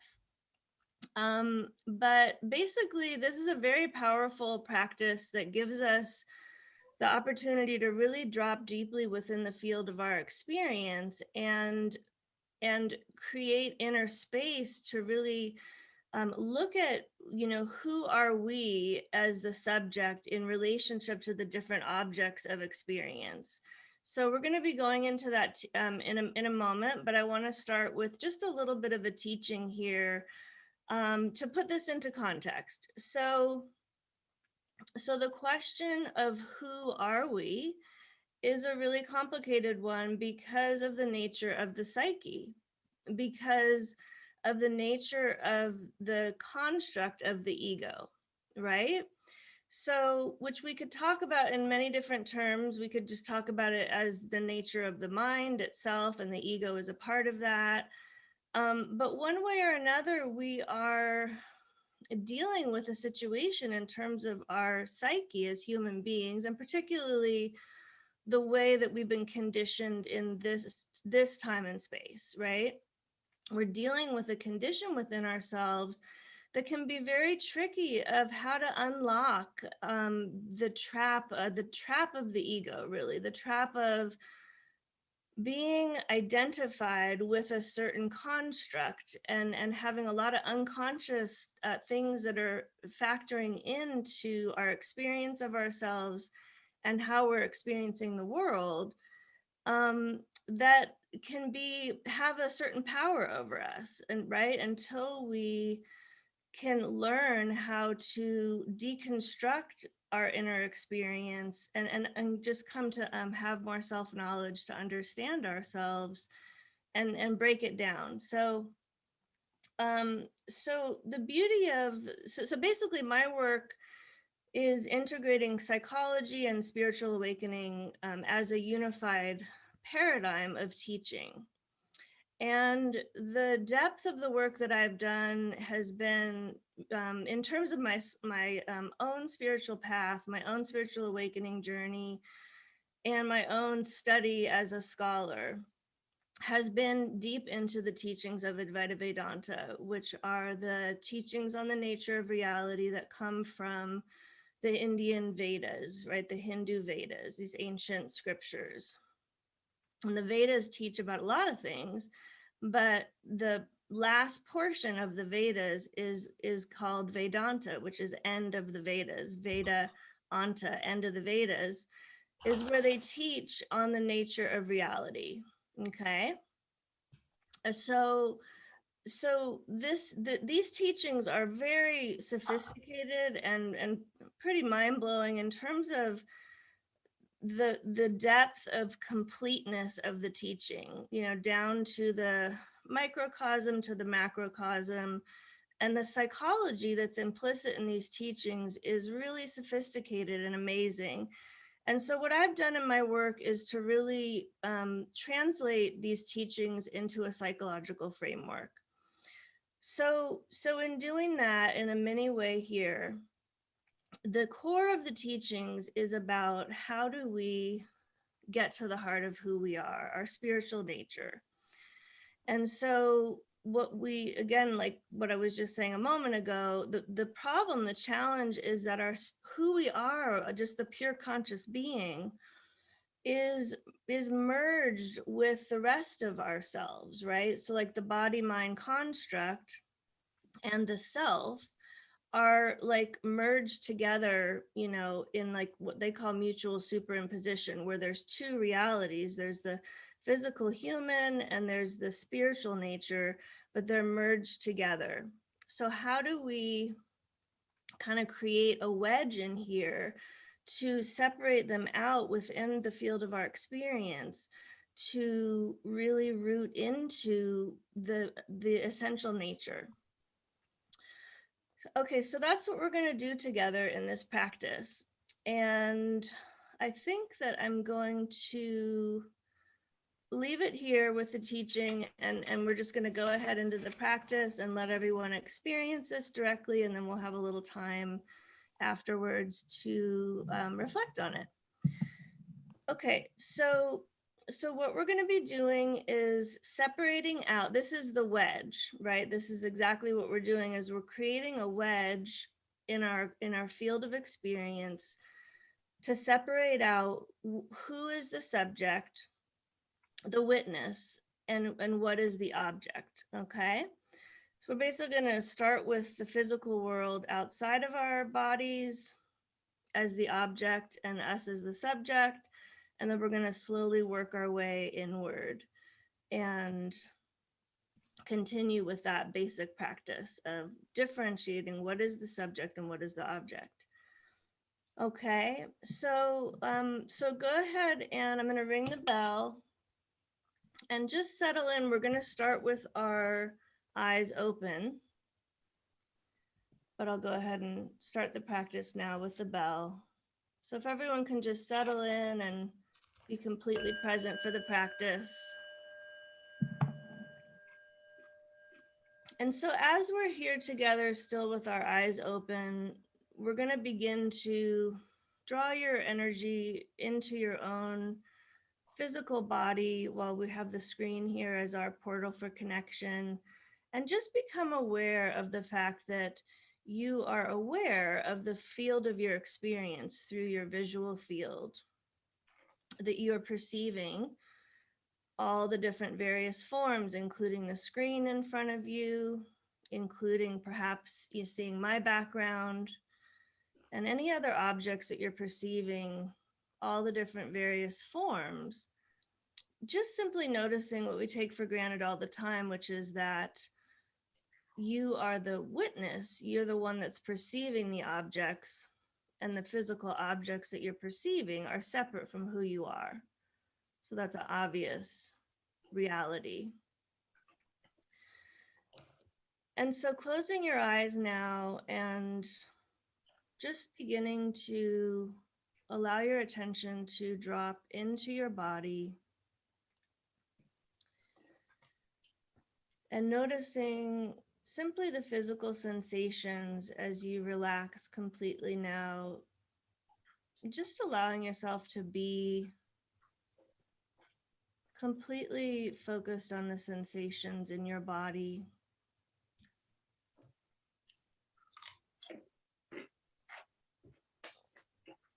Noticing simply that you are aware of the experience of the body through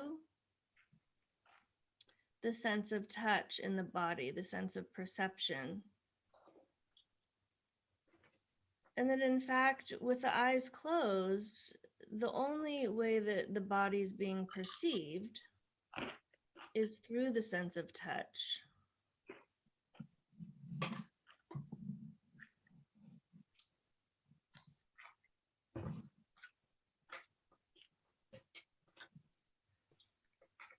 And noticing that you are the one that's aware of the body. And that the body is an object of your experience. You are aware of the sensations that are rising and falling.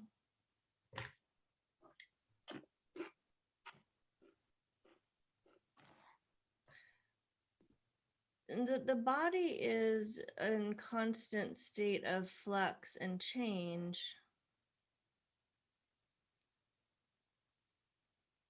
And that you are the one that's aware of the rising and falling sensations in the body. And just relaxing even more, just taking this invitation to completely relax and allow yourself to become aware of the body as one whole unit now. One breathing body.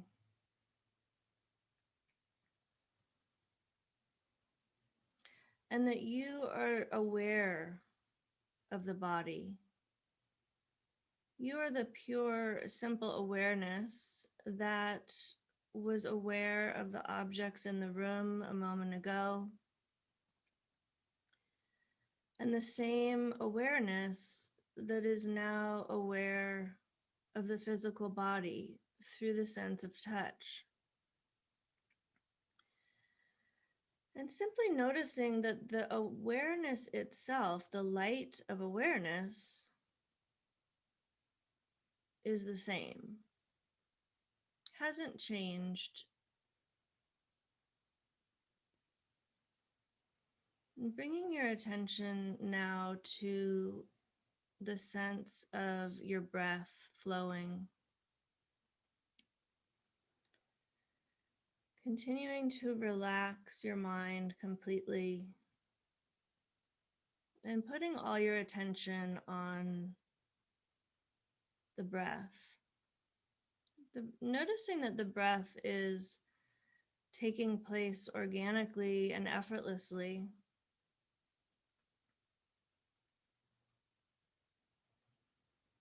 And that you are simply the one that's aware of the breath rising and falling.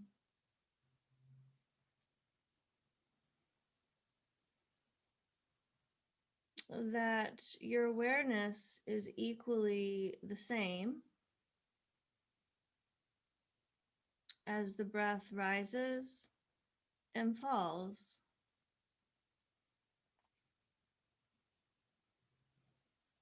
And then simply noticing that you, as the awareness, the conscious being, the consciousness,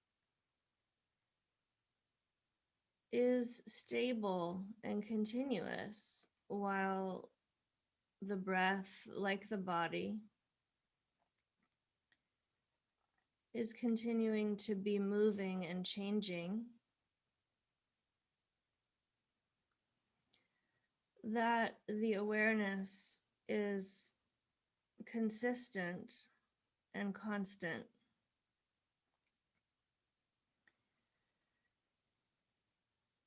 Is the light that is shining and illuminating the field of experience.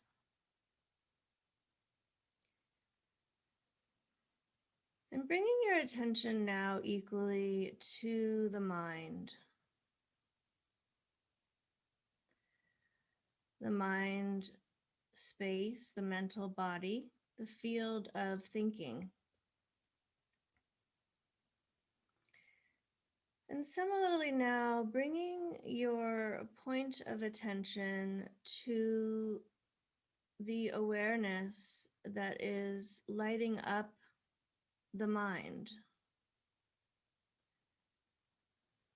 lighting up the flow of thinking, the thought flow, continuing to completely relax, allowing everything to be exactly as it is.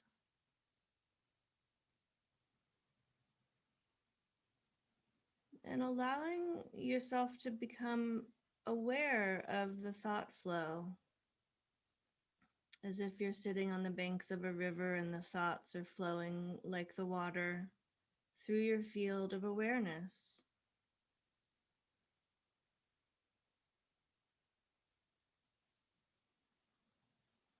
And noticing, as you may, that there's many different types of thinking, different channels.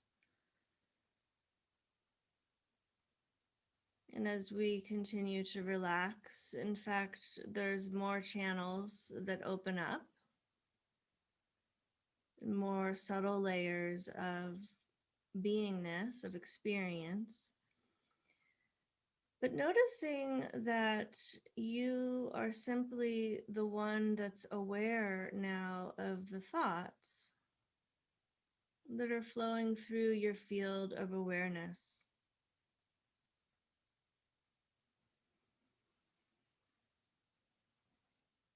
And letting yourself notice, like the breath,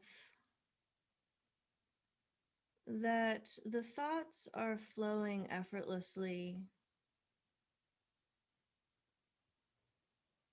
in a constant state of flux and change and activity. And allowing your point of identification to remain as the simple light of awareness.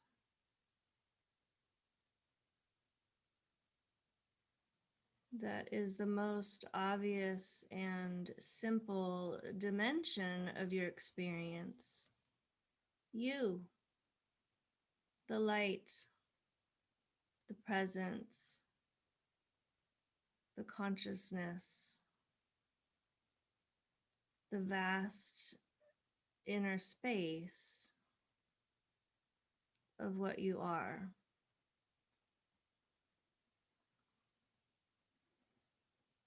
And noticing that this simple presence or beingness is in the center, the very center of your experience. It is the center.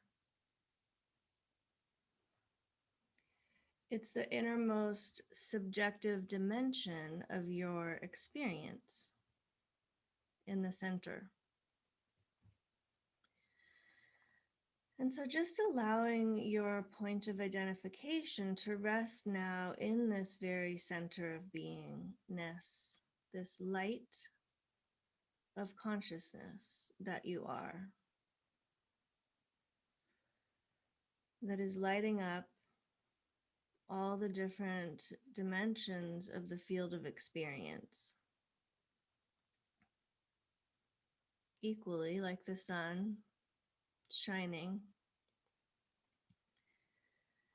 And allowing yourself now to just rest in this pure, luminous nature of this light of consciousness, as simple as can be.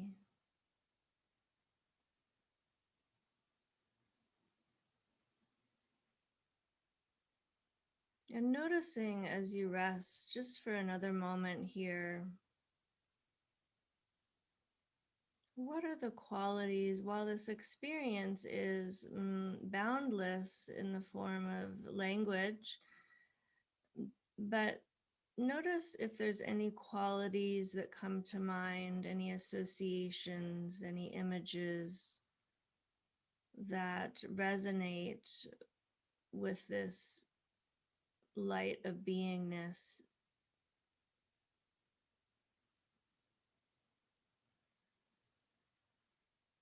This ocean of consciousness.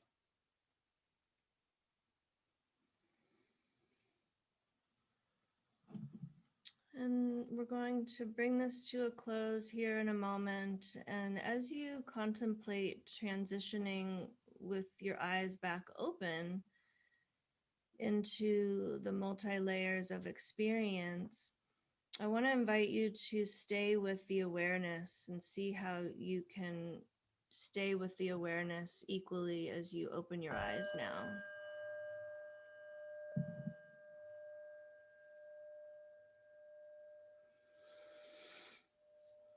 Okay. Welcome, 108 participants. Okay, so I am going to open the chat here, and I actually don't know where I'm at on my time either. Okay, so I'm not sure where I'm at on my time, because I know I started a little bit after 11:25. No worries. Let me check for you right now. Yeah, you have a few more minutes. Okay. Okay, so just cut me off when it's my time. So let me just see. I would love to hear from anyone about that journey and what you experience with that, and any questions that you might have.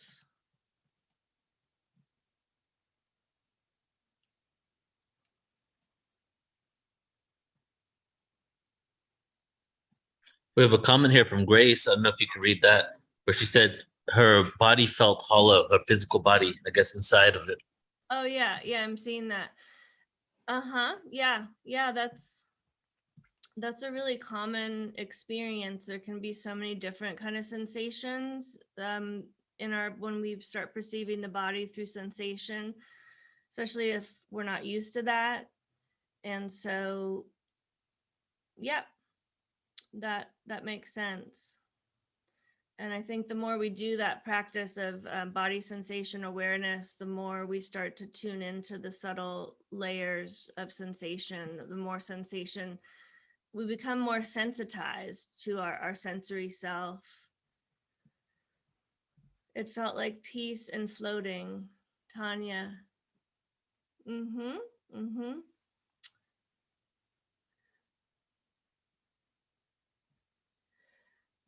And how can we bring this into our daily life? So that's a great question, Nicole.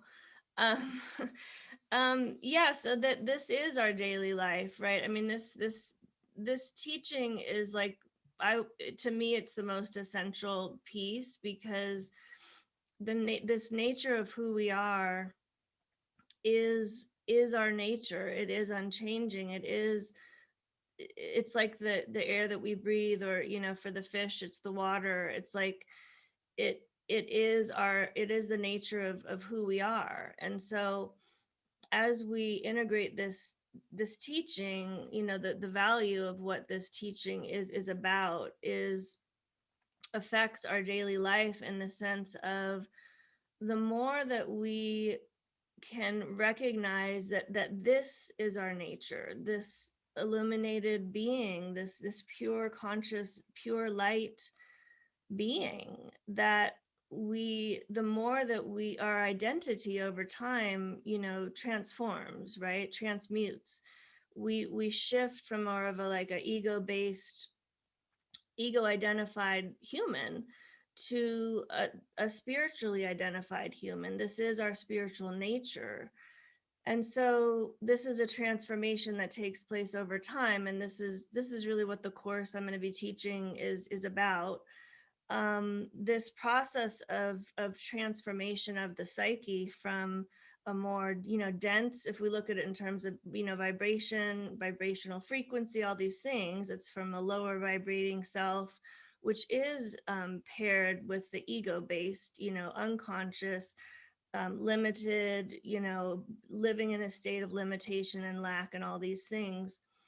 To when we identify with our spiritual nature, we start to realize that we are the source of love. We are the source of all that we seek, really, and that we are infinite creators and all these things. So the more that we can, even if it's just micro moments throughout our day, to shift our point of identification from, there's nothing wrong with the ego, by the way, inherently. It's just a matter of the ego has to be transformed and become rooted more in this essential nature, our spiritual nature. And then the ego is like, okay, like, oh, I'm this human being, and I'm with a spiritual nature.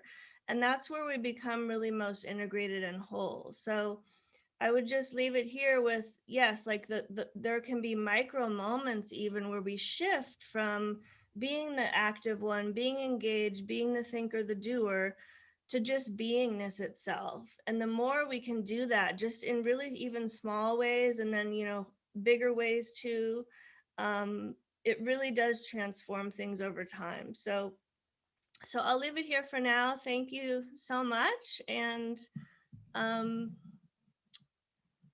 I'll turn it back over to you, Neil.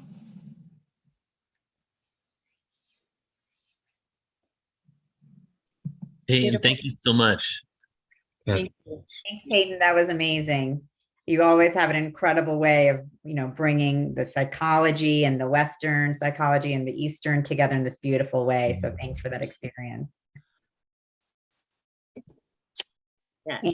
And now I'm very excited to be bringing forth Nicole Keating, who is actually emceeing and co-hosting with us today, but she's also going to be presenting today on the business of ascension. And Nicole is the perfect person to be giving this presentation because she is a divine architect for spiritual leaders. And she really is dedicated to supporting spiritual businesses to birth their highest aligned visions into the world. And she is actually our brand architect at Soul Search. And she works to help expand our platform in so many ways, including by running our Platinum Mastermind program. And she also is the creator of Heaven on Earth Sedona Retreats, which is coming on up next weekend.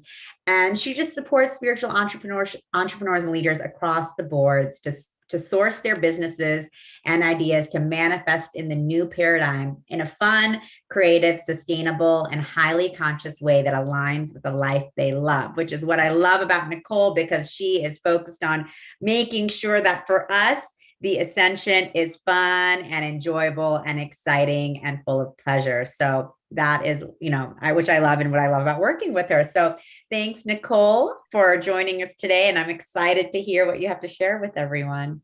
Yes, thank you so much, Tanjila. And it's such a pleasure to work with you. I'm going to talk a little bit about that later. But just to start out, I just want to tell a little bit of my story because I just moved to Sedona 2 years ago. My life has changed so much over the last 2 years. I I'm imagining that those of you listening have also changed a ton over the last 2 years. So flashback to 2 years ago, I was in the Bay Area and I was working on a completely different business, which was all about conscious brands and sharing the vision there. And then when we had the lockdown and the shutdown, I found myself feeling absolutely almost strangulated, like not able to breathe, not able to move, like feeling like I needed to get out. And I had been coming to Sedona for a couple of years. I always like to joke, I was dating Sedona.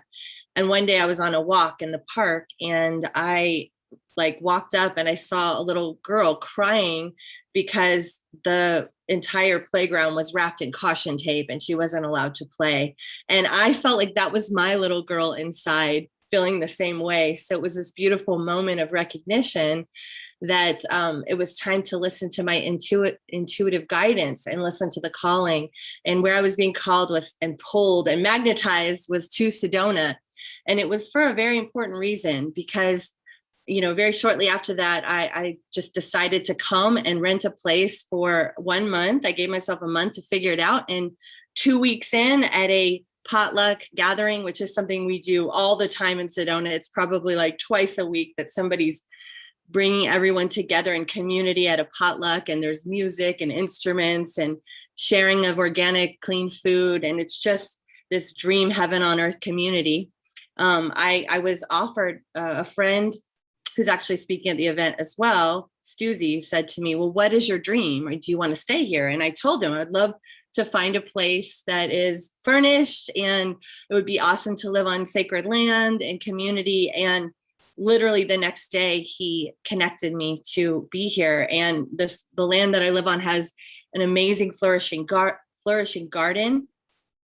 And everyone on this land is a healer of some type. So I was being pulled not only to Sedona, but also to activate my healing and spiritual gifts. And I had no idea at the time, but through that process of the last 2 years, I've learned what my purpose is and what my mission is truly on this planet is to be a pillar of light for the awakening, for the ascension, and to also support sacred conscious businesses and creating in this new paradigm, in this fifth dimensional energy, which is there's new ways of doing and being in business. And also we're just in our grand divine remembrance right now. We're all waking up and remembering who we truly are. And so that's what's happened for me here. And just to share a little bit, I'm so grateful to be working with Soul Search. It's been a dream collaboration for sure. So some of the I want to talk a little bit about the old ways and the new ways. And a lot of us probably know as we see the screaming and the dying of the old ways, it's almost like it's getting louder and more intense. It reminds me of the Wizard of Oz and the witch is melting and screaming and making a lot of noise.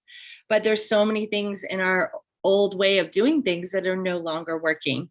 So I would love, as you're listening to this, just to tune in to your own life and your own business experiences and your own experiences of commerce, and maybe take down some notes of things that you'd like to implement in your world to help your business or your offering to the world ascend as well as you. So one of the old ways that we see is this extractive business model where we're literally pulling as much out. If you think about it, pulling out of the earth, right? Extracting as much as we can, extractive, versus the new way is generative. Generative meaning and restorative. It's like, how can this be not just for profit, but also for good? So that's really where we're going, is the generative, restorative, thinking of like how we plant gardens differently even. One of the other points is just the energy of competition out there, right? We've been in a world where there's so much competition. And when I think back to myself in the past, I remember just I've always been very creative, like ideas just flowed so naturally through to me and through me. And I remember, years ago being afraid to share those ideas for fear that someone would take them, it was that energy of competition and fear.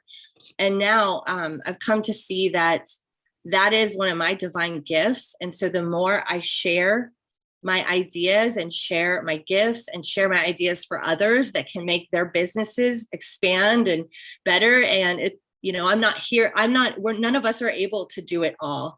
So the more we can share in the spirit of collaboration, that's truly where we're going. And there is no, it's also releasing the idea that there's any scarcity at all. So back when I was feeling that way, I had, you know, this experience of scarcity. Like if I share this, then there's not going to be enough for me, but that's not true. We're actually in a completely divinely abundant world and universe. And the more that we share our offerings, our gifts, and in the spirit of true collaboration, the more it just comes back to us and just proliferates in abundance for all. Another old way is, you know, the idea of like squeezing out every ounce of productivity out of somebody that works with you, or out of your work, out of the employees or the business, right? Just squeezing out every single ounce of productivity. And that is just exhausting to even think about. I remember that age where everybody was like learning about productivity. How do we get more productive? How do we get more productive? Which is very, you know, we're also harmonizing and balancing the masculine and the feminine. So it was a much more masculine way of doing business. Whereas now we're thinking more along the lines, and where we're going is more along the lines of our highest authentic impact, our highest possible impact of how we can serve. And we do that by being in our mastery side by side. So in the old paradigm, you know, we had a whole era of the guru, right? The sage from the stage speaking to the people, and the people putting those leaders and teachers and gurus on a pedestal. Well, that's the old way. And now we're going into all of us standing side by side with our gifts in our mastery. So we are, many gifts and abilities are coming online right now. Psychic abilities to see things, abilities to tune into other realms and bring in divine information, abilities to bring in off-planet information that supports us. So this is a really, really powerful one. And I want you to think about, for those of you that are listening right now, tuning into like, what is your essential nature? What is your divine mastery? What are those gifts that you are one of the best in the world at, that you absolutely love doing? What is your zone of genius?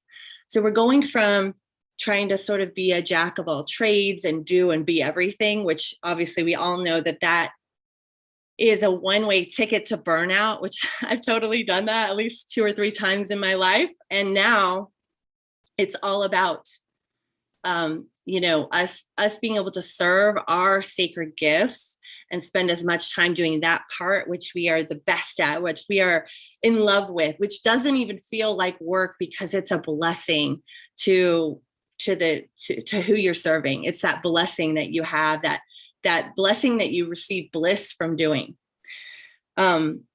Another one that has really come forth is, and I just feel this so much with Soul Search, and I'm at this moment in my life, I'm truly in multiple collaborations, and it's so freaking cool. Like I'm in this beautiful sacred collaboration with Soul Search and Tanjila, and I'm learning so much from working with her and specific things. One of the things I've learned from working with Tanjila is when she sees someone's gift, she like lets them run with it. So she's an incredible delegator, but I think that's an old term for the past. I think the new term is really, she's an empowerer. So when you find someone that has a sacred gift that, you know, only they can do that, which they do great, the best they can, really blowing wind into their wings and empowering them and trusting, which is the divine feminine, is the allowing and the trusting of someone to do and share their gifts. Music is my jam, says Chris. Yes, I love that. So what, in regards to that, like the environment in which we work in together, me and Tanjila, is beautiful. And I know we've all had experiences in the past paradigm of things being harsh, or you feeling shut down, like you can't speak your truth.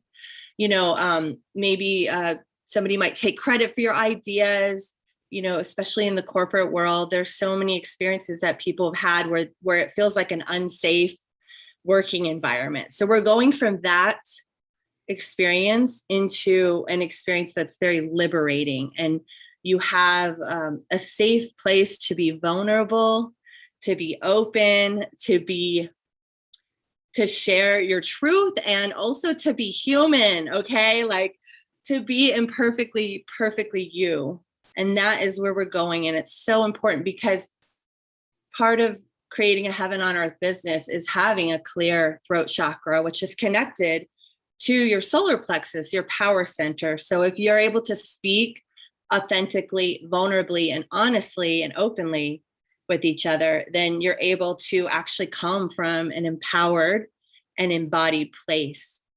And this is also connected to your listening. So your throat, these are all connected to each other. And so I would also like to bring in, this is one that's just coming in now, is the idea that you consciously witness each other. So we're not just listening to be speaking next. Like, I want to share my part. That's the past of us being like, I've got to get my idea or my word in edgewise, right? But we're from this embodied 5D business place, we are truly present with one another.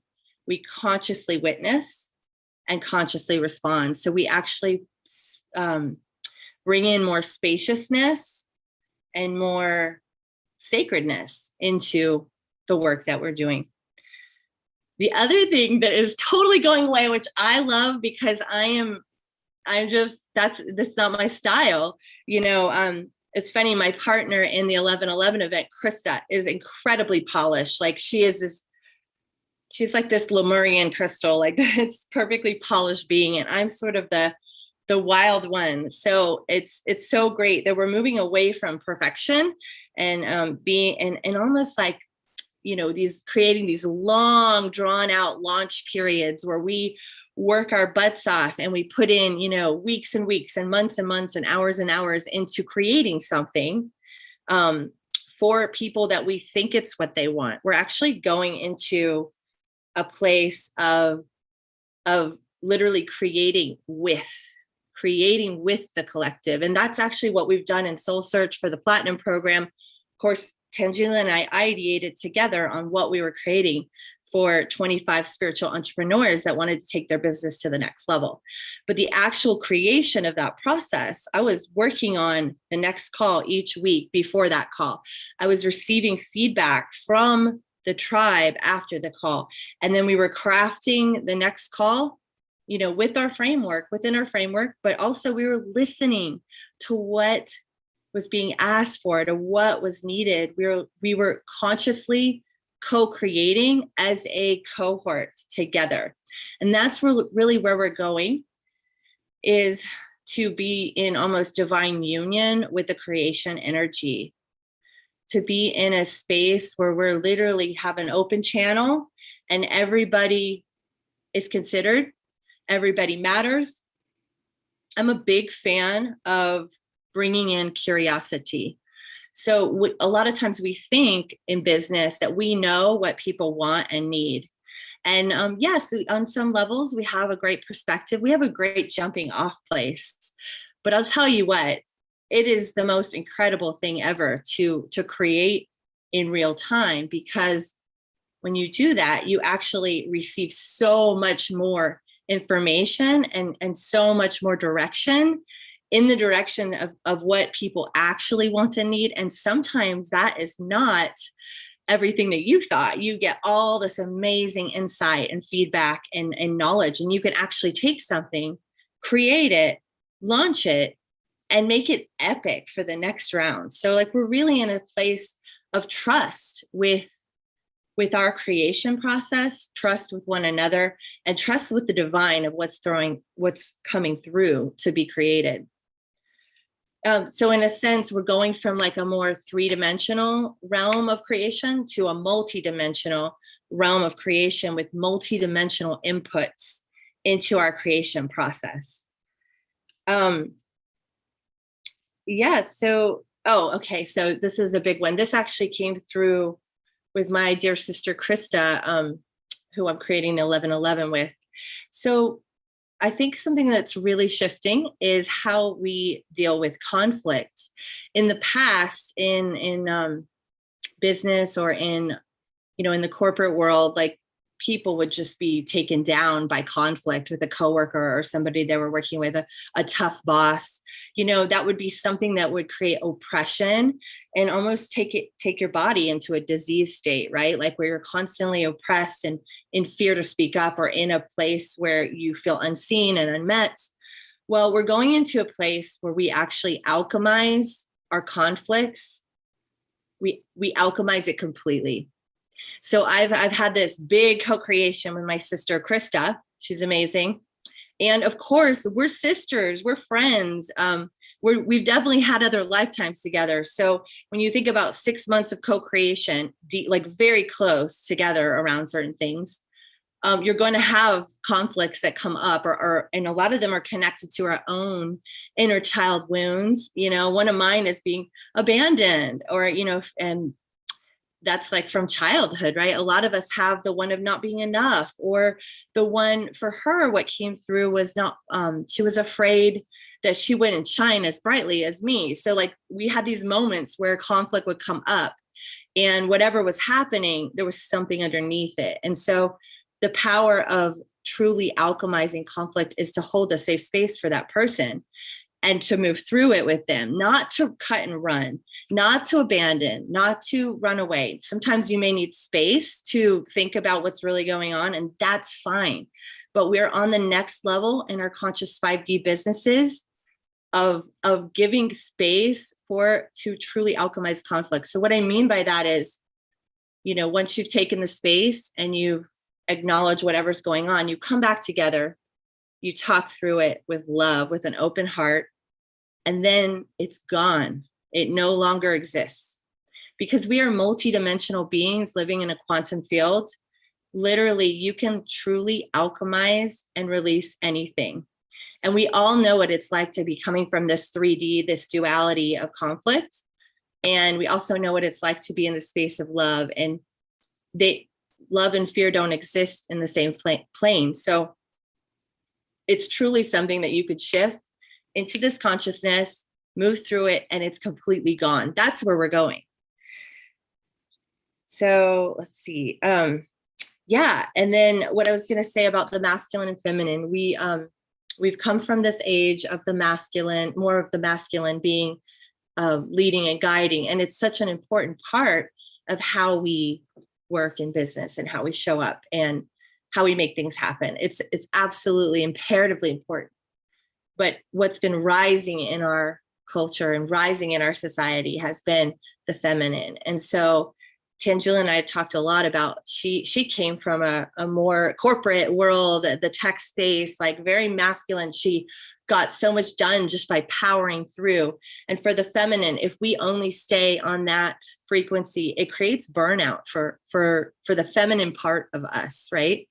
So bringing in more of the feminine energy into business looks like spaciousness, looks like running the cycle of nature, right? And nature, if you think about the moon cycle, the full moon is that expansion where we're going into that like almost that climactic wave that crashes, and then we celebrate, and then we kind of clean up after that and like dot our I's and cross our T's, and then we go into the new moon energy. And the new moon is a time of rest, and it's a time of planting new seeds of ideas, and then then our ideas germinate as we go back towards the full moon. So it's like following the natural rhythms, the sacred rhythms of nature in business. And then the feminine is also just allowing and surrendering. If something is not working, like we've totally been there before, it's like, okay, something is not working here. Like a lot of times I like to ask myself a question of like, what would be joyful or blissful or exciting to work on? Because this thing over here isn't working too well. So then I'll shift my energy and tune in to spirit and ask, what would feel really good to work on? So it's actually tuning into our bodies and following our guidance is the feminine. And then we're able to get out of that energy and activate in the direction that is going to create more of that yumminess of life, right? So as far as the masculine, also a big business model that's changing is the idea of this top down, this triangle of like all the people up here are up top and they're more important than all these other people that work together. So we're actually going from this sort of top down model to a multidimensional model. It's very much more, it's a new sacred geometry. It's very much more concentric circles. It's very much more everyone in their mastery and their gifts. And the businesses are growing like in a multidimensional way versus this top-down pyramid structure. So I would love just for this moment for you guys to reflect. I have a couple of questions for you listening. Just to reflect on where in your life are you going it alone instead of calling in collaboration and support? Because that's the old way. And the new way is we can be supported. We can actually live in our mastery and we can call in help and support when we need it. So where are you in your life going at it alone, and where might you need or be ready to open up to support? The second question is who in your life could become a sacred collaborator, somebody that you know that their mastery and gifts truly complement your own, and that by you bringing together your energies and your gifts and your mastery, that you can, it's not 1 + 1 = 2, it's 1 + 1 = 1,000.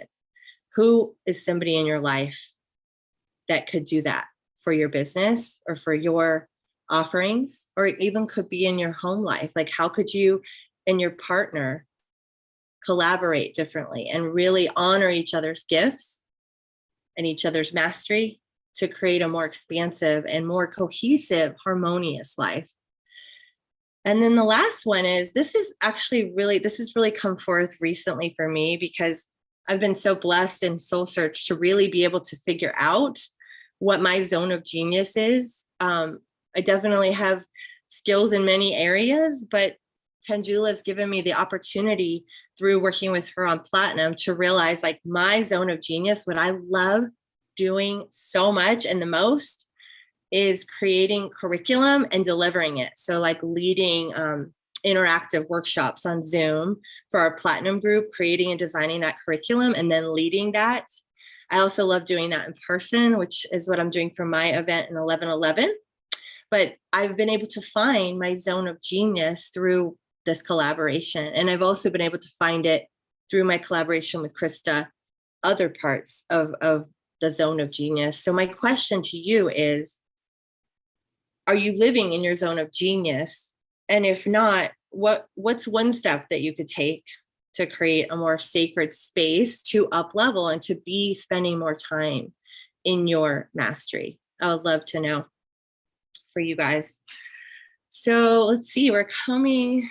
I would love to just talk about just a little bit about some of the sacred collaborations that are going on right now in my world. And one of them is a labor of love. And when I came to Sedona and I realized that I'm here to be a pillar and a stand for heaven on earth, it came to me that I was to create an event that brings people together to experience this energy, because I had never been around people like this. I mean, when I first got to Sedona, I spent probably 6 months playing. I call it the Sedona spin. So playing in the energy, going to the ecstatic dance and experiencing bliss and like letting go of my fear of what people were thinking about me and just dancing and letting go. And then, learning, going to these sound healing activations. And I'd never seen anyone speak light language before. And,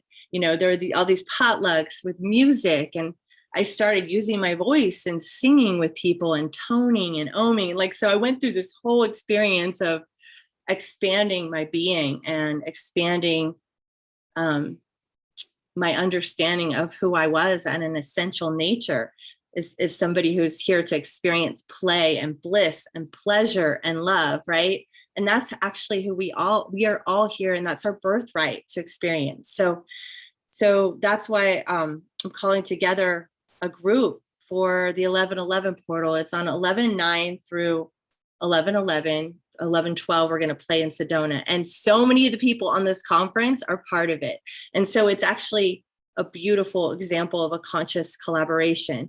You know, Isaac, Tanjila, like there's probably 8 to 10 of us that are part of Soul Search that are going to be part of this. Melissa Fike, Lisa McCardle, India, Raquel Spring, Krista. There's just so many of us. So what I realized through that is that if you bring a collaboration together, the goal is to literally let everyone bring their gifts. Let everyone bring their light. You, as a conscious creator, you hold the vision. You hold the container. You are the one that this is birthing through. So there's a different energy that comes when you're creating as the holder of the sacred container. But the goal is to bring everyone together so that they can shine their light and their mastery. I wish I could hug someone. Oh, I wish I could hug you, Chris. That's so beautiful. So, okay, this is what I want to do next. Tanjila, do you know, I want to share with the group. I want to share with the group the way that we start our sacred meetings. Okay. So I was thinking about what is a tool, like a tangible tool that I could bring to this beautiful conference offering. So what I'm going to do with you guys now, and I'm going to invite Tanjila to chime in as we do. This is what we do before we start every meeting. And I also do this with Krista. And, you know, as we are learning about our multidimensionality, you know, a co-creation or a collaboration is not just with you and that person. You can also call in all of the extra support you have, and they want to be there. So we start every meeting by calling in our angels and our guides and our ancestors and our galactics. We start every meeting that way. And we've noticed when we forget and we don't, like, it's flat compared to what happens after we do this activity. So I want to do that with all of you now. And so you can take this tool and you can do this with your coaching clients, with your business meetings. You could do your own version of this. It does not have to be as ethereal, but it is so beautiful. It's a way of really calling in the extra support that we have. So I'm going to ask everyone to just close their eyes. Find yourself in space. Just allow your feet to connect to the floor or the earth underneath you, connecting to Gaia, Mama Gaia, who is always, always holding all of us. Imagine that you have roots growing out of your feet that are going all the way through the floor, the sediment, the rocks, the layers of the earth, all the way into the center, wrapping around the crystalline, glowing, sacred core of Gaia. Imagine that it's wrapped around now, and you breathe that sacred energy of Gaia up through your roots. Breathing in her nurture, her love, her support, breathing in that sacred mother energy, knowing that you are always cared for, you are always held, you are always safe, and you are always loved. Allow that energy to flow through your body and light up each one of your cells with nourishment and love. Now imagining that you have a beautiful platinum ray of light coming from the top of your head, out of your crown, and it's connected all the way up to the central sun. Now imagine that energy coming down through all of your chakras, meeting that earth energy in the heart, that galactic, golden, platinum, sun, vitality energy, lighting up every cell of your being with the cosmic angel that you are. Breathe that in. lighting up every cell in your radiance and your vitality. Calling in now our angels and guides. We always call in Archangel Metatron, the divine architect of the universe. He helps us to create in his sacred geometry, sacred energy, calling in Archangel Michael to cut any cords that would keep this beautiful co-creation from absolute liftoff, rocket launch magic. Calling in our divine feminine and our divine masculine, Mother Mary, Yeshua, calling in Kuan Yin, the mother of compassion, calling in Raphael for healing, just melting away anything that would hold this project, this sacred collaboration, from its fullest expansion. Now I'd like to invite Tanjila to call in some of her guides and the Galactics. And so I call in Kuan Yin, Mother of Mercy and Compassion. Call in our galactic families, the Hathors, the Lyrans, the Palladians, the Syrians, all supporting us in all our work that we are here to do together, knowing that they are surrounding us in every step that we take on this cosmic journey together. We feel their presence with us strongly, and we feel beautifully supported, held, and loved by our galactic families, our ascended masters, our angels, goddesses, gods, knowing that they're all a part of who we are, part of ourselves, as we all come together in unity. And we can't forget the fairies of the Devas, so we keep it playful, light, and the elementals to support our harmonious balance. Thank you, thank you, thank you. And so it is. This meeting can commence. Thank you, Nicole. That was beautiful, and thank you for bringing us into business of ascension, and us consciously creating together in this time of ascension. As Nicole just demonstrated, this is not the way that we've been taught to do business. But that's what we're doing. We're here expanding that entire definition and that way of being and doing in every aspect of our lives. Mm-hmm. Yes, thank you, Tanjila. I know we're over on time. I was just going to say you can check out my site is NicoleKeating.com, and I do have a gift there that's a lot of great questions you can ask in your business to bring the consciousness up.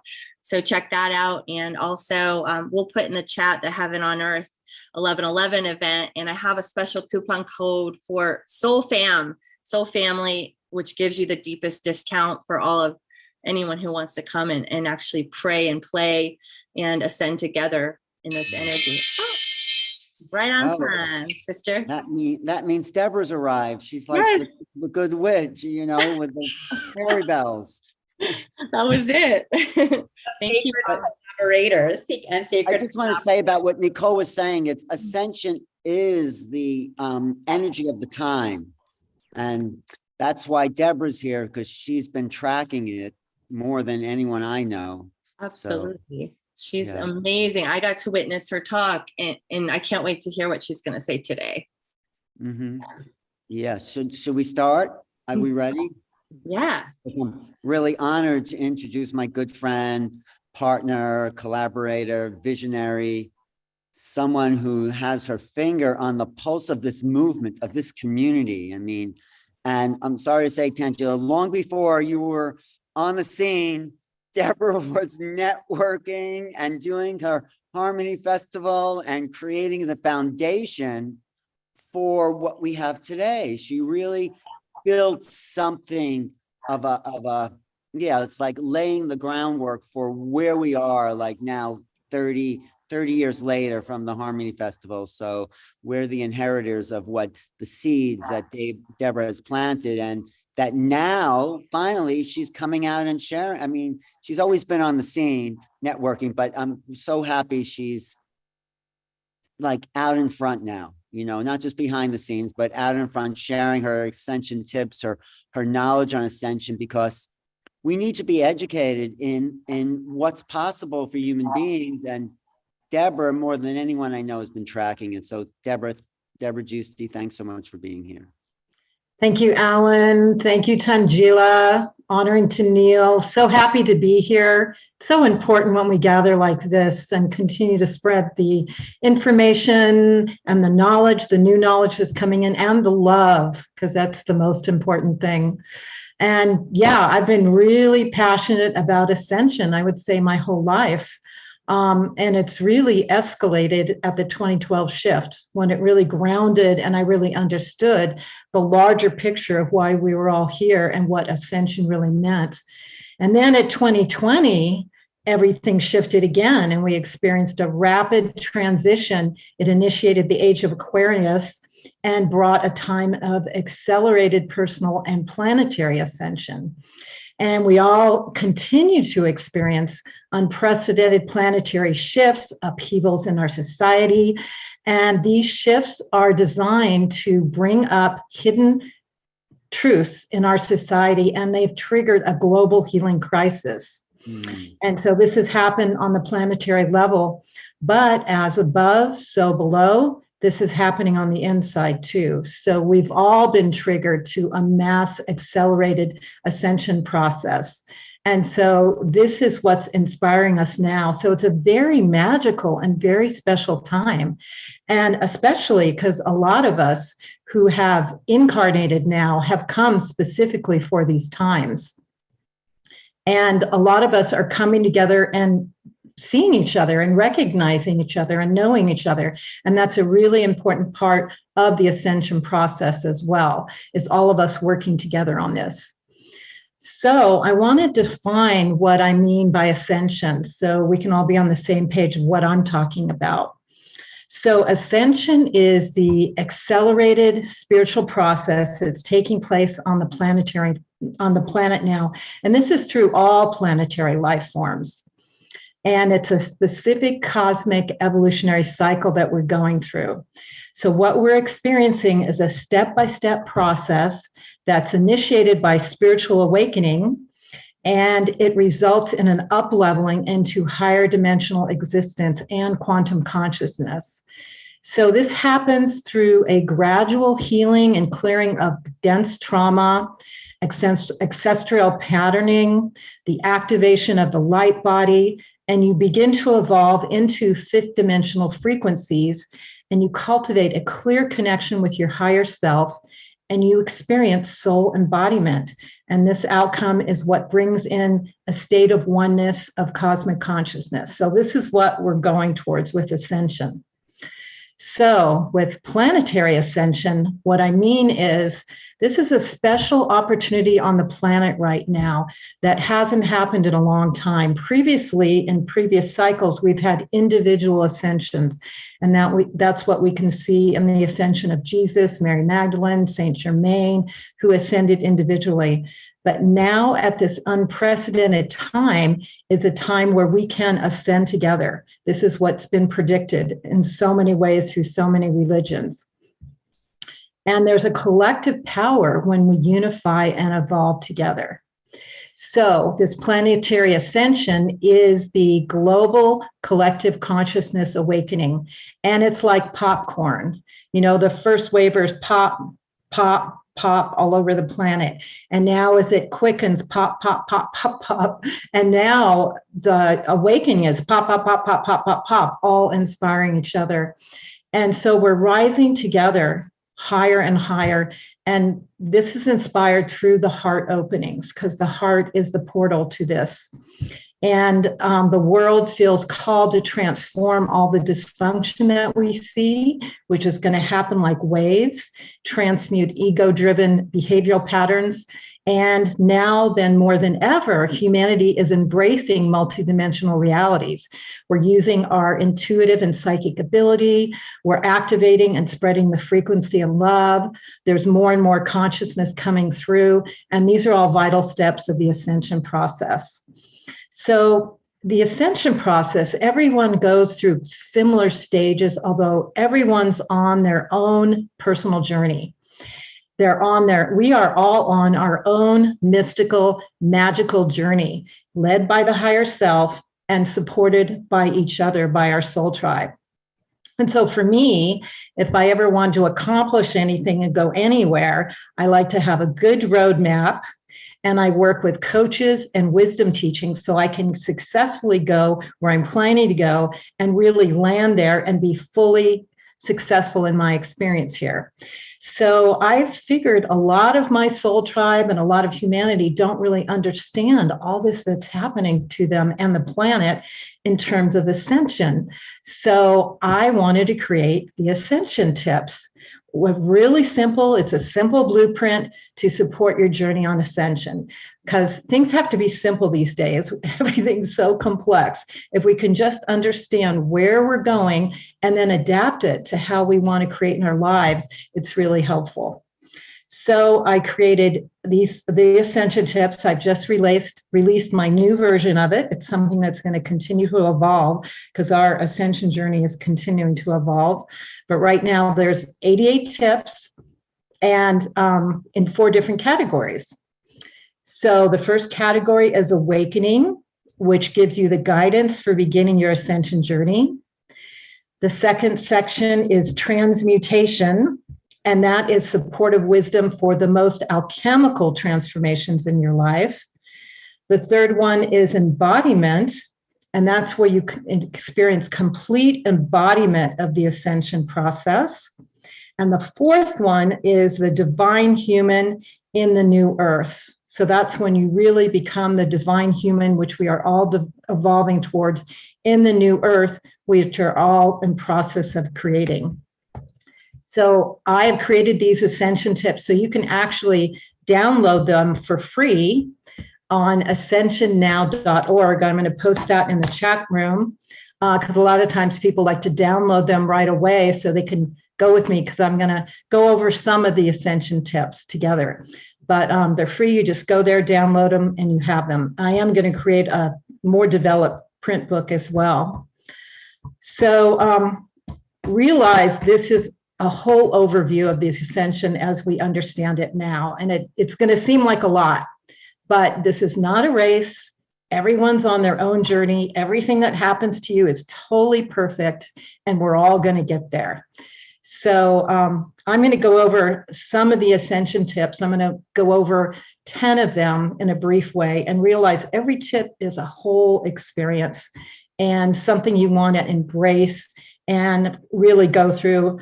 Some of you that have been on the path for a long time, in the first section, you'll just go check, check, check, because you've all been through that. You understand it. And then as we get towards the embodiment in the new earth, that's going to be something that you're going to go, oh yeah, that's what I'm looking towards. But all of them are important. And I'm just going to go through 10 of them and realize there's 22 more in those sections that you'll be able to see when you download the Ascension Tips. And so the first one is the Awakening. And so that's when you wake up and you realize you've been in the matrix, you've been in the box, and there's so much more beyond what you personally have been told was the world or could see, and you start to open up and realize you want to get out of the box. And it's also realizing that you can manifest outside of the box. What you can create, what you can see, what you can experience goes way, way beyond the box. And then you start to develop this passion for exploring outside of the box. And so one of the first tips is to fully embrace this and realize sometimes people may just wake up. Sometimes people have a jarring experience, like a near-death experience that causes them to wake up. Some people come into this life fully awakened. So again, everyone's different. But the first thing is to fully embrace your awakening and just really pour some passion into it and realize that you are on the journey now. You are on the magical mystery tour, and anything you want to call in and create that will arise as you connect with your higher self and allow them to bring in doorways for your ascension, that's all possible now. And another tip is you have to be prepared for a complete transformation in your life. So if you're really going to embrace this ascension process and really take it on, The things that are not of the higher level that you're meant to go to are going to go away. And so you can't complain when you've signed up with God Goddess to be on this journey and then complain on the journey that they take you on. You have to really fully embrace and know that your life's going to go through a complete transformation. And then another tip is to be aware that you are a multidimensional being and that we are all one, and really start to experience yourself on many, many different levels and start to know that that is who you are. You are not just this human suit. One other key is to start to really embrace nature as a spiritual teacher and as an energizer and a healer, and go into nature frequently and really ground with her, ground into the earth, connect with the plants, connect with the animals, and let them speak to you and really heal you and energize you. They can actually give you so much energy and recharge your system. So be with nature a lot. And then cultivate an ongoing daily spiritual practice. So I know for me, I would start a meditation, and then it's like after a couple of months, I do it every day. After a couple of months, kind of it slip away. When you're on the ascension path, you really have to tune in every day and get that connection with your higher self and download the energies and the frequencies and the understandings. So that's really important. Whatever it is, cultivate an ongoing daily meditation practice. And then this is really key. I'm sure you've all heard this. Take ongoing steps all the time to raise your vibration. That is how we activate to the next level. And you'll see when your vibration is high and you do something, either you talk to someone that isn't good for you, you eat something that's not good for you, you start to have negative thoughts, your energy will go down. So start to be really clear how you can raise your energy to the next level and keep it up there, which doesn't mean you're not allowed to have human experiences and go through what you need to go through and go through emotions or disappointments. But know that the point is to stay up in the higher vibrations and keep going up and up. And be open to downloads and visions, because you're going to start to open up all your upper chakras and you're going to get guidance from your higher self, from your guides, from the galactics. So be open to this and have this a part of your normal life. Another thing, this is a big one, master fears, practice non-attachment, and develop trust in your higher self. So those are all important things. Know that on the path, as you see that deep crevasse that you have to go through, that you have to fly over, just know that you are going to be developing your superpowers, and you have come to that crevasse because it's supposed to teach you something. And so don't get into the fear and the mini self, but really master your fears and go for it. And a really important thing is develop and sustain complete self-love. That's such a key to ascension, because if you don't recognize and empower the divine within you and have that be your core truth, you're not going to be able to go forward in the ascension process. Self-love is knowing that you are divine. It has nothing to do with ego. It's having the divine embody you. And then the bottom line for everything is to cultivate unconditional love for everything at all times, to live in the love frequency. That's really the bottom line of the ascended process and for living in fifth dimensional reality. Again, there's many more that can go through, but I'm going to go through a couple more tips. And again, I'm going to be doing workshops on all of this because so much of this process is really deep work. So the second one is transmutation. And so that is embracing the alchemical transformation of you and your life. And I really mean an alchemical process within your body. And this is when you're ready for the deep inner work to really dive into your ascension process. And it's being guided by your higher self. So really use your higher self as a key. So some of the tips in here is to extract your energy and your consciousness from the global matrix program. See it as a lot of the spiritual teachings have you cultivate the observer. You could observe it and you can witness it and know it, but that is not you. That is not where you live in your higher being. So you can be the human in the 3D reality. Don't just be limited to that. Learn how to completely master your energy, master your thoughts, conditions, energy flow, because everything is energy. And that's what you'll be using. It's not just this limited 3D, but we are living in energy that is just operating on different forms of frequency. Start to treat yourself at a very high level. Start to work with all your bodies, especially your physical body. Eat high level, high vibe foods. Breathe. Do all sorts of health programs. You want to keep up leveling your physical body so it can really host another level of all your other bodies happening here.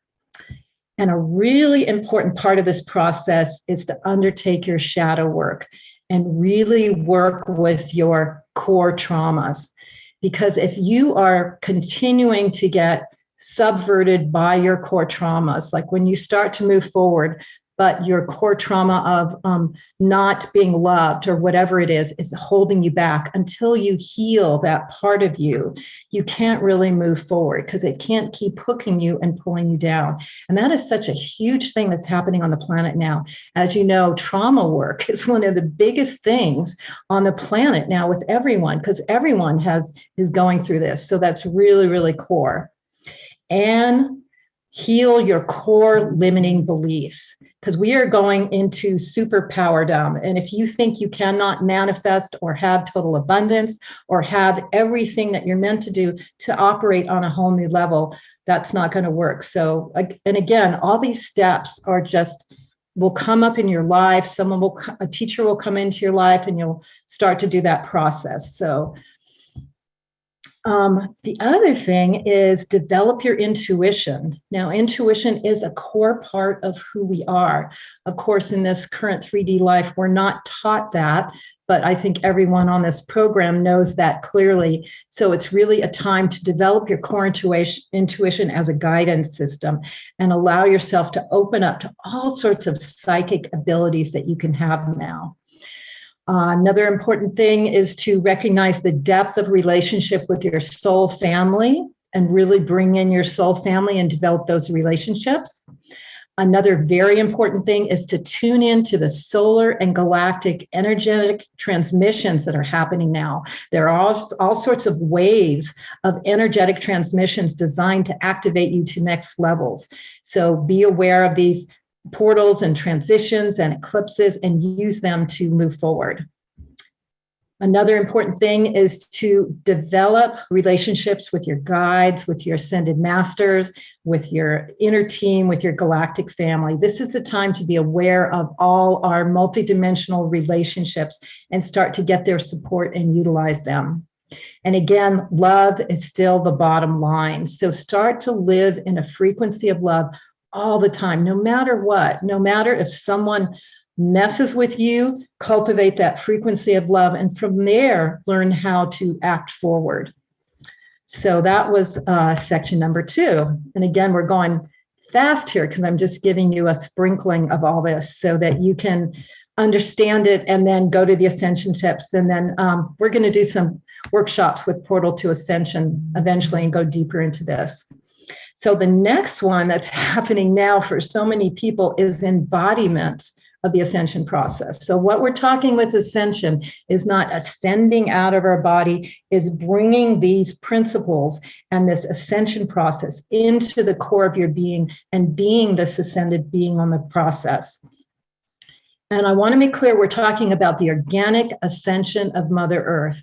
There's other timelines happening now where AI is coming in and saying, well, you can take this technology and create a superhuman being. That's not what we're talking about here. We're talking about the organic ascension where you ascend from the core of your being. So that's a whole other topic, and I want to be really clear with that.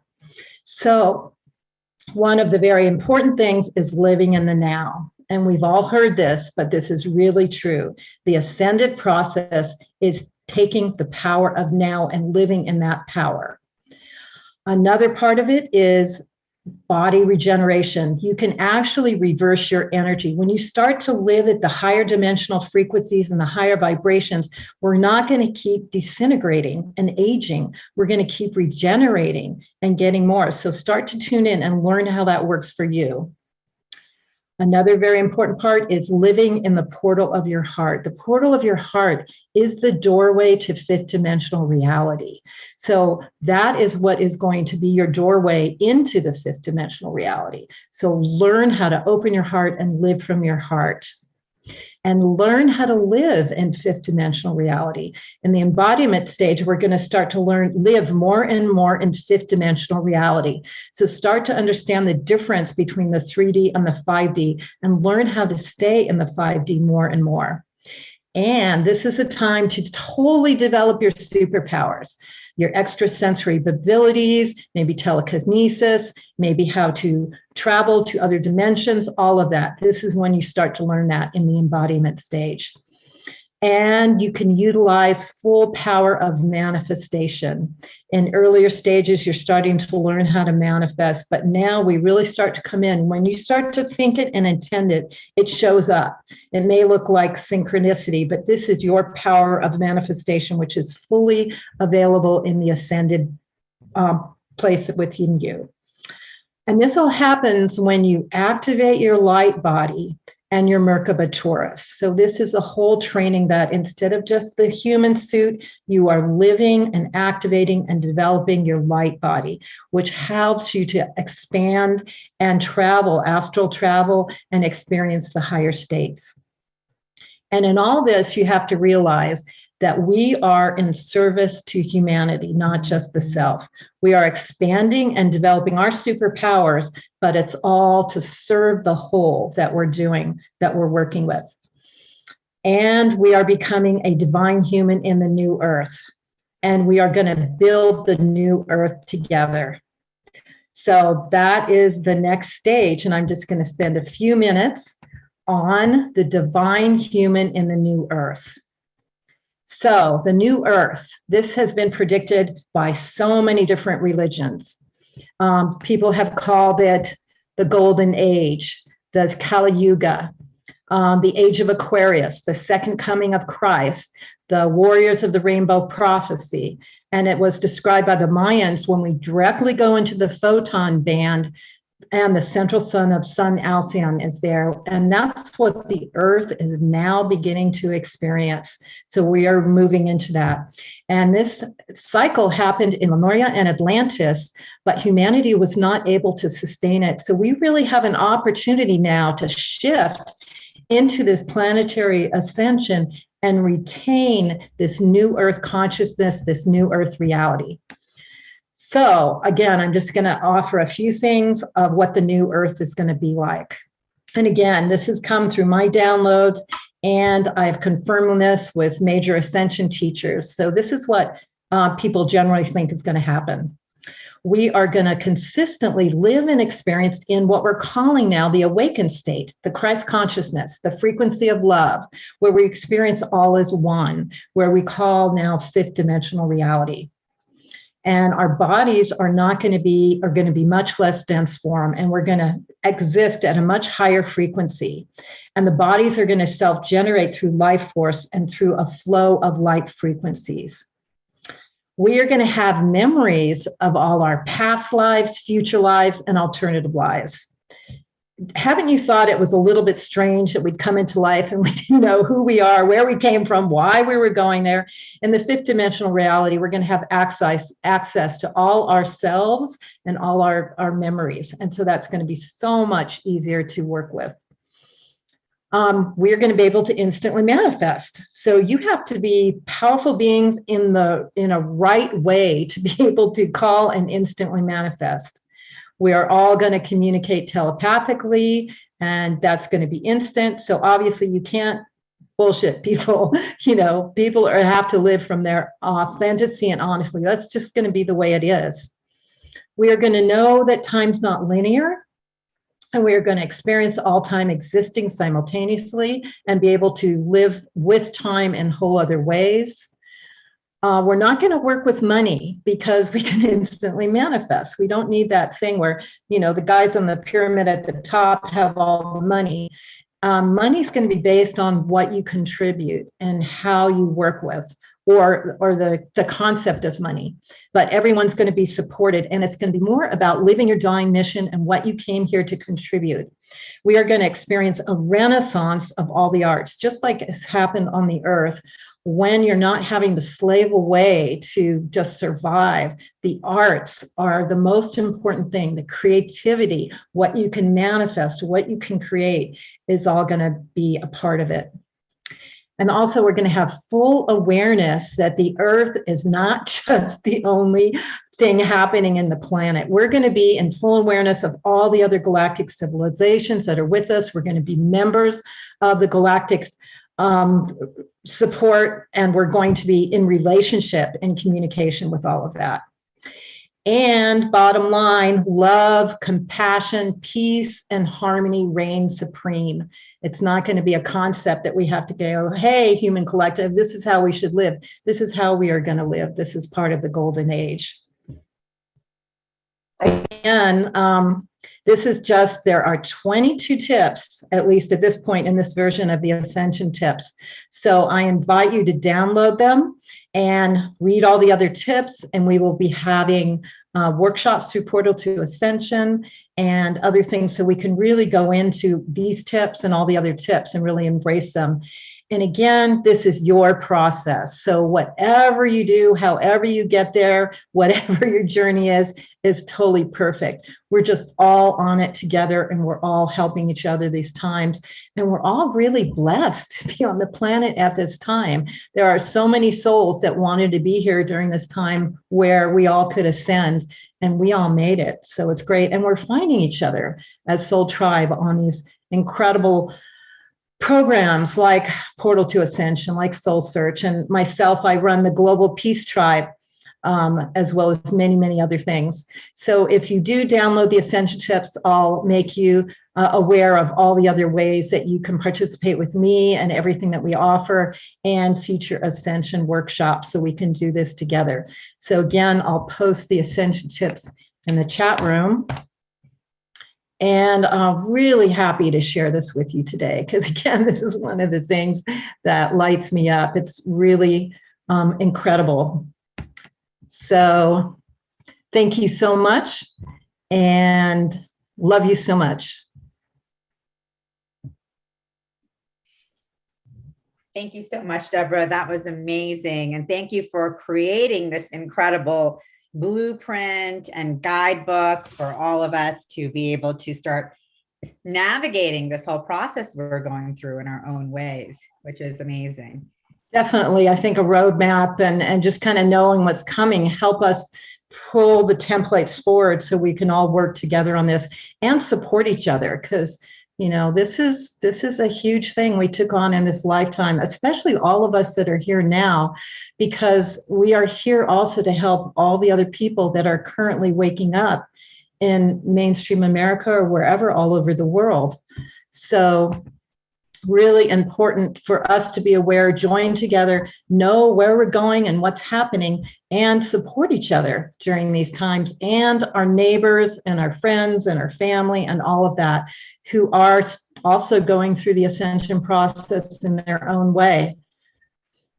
Exactly. And we had a question come in a little bit earlier before you came on, but I think it's a great question for you as well.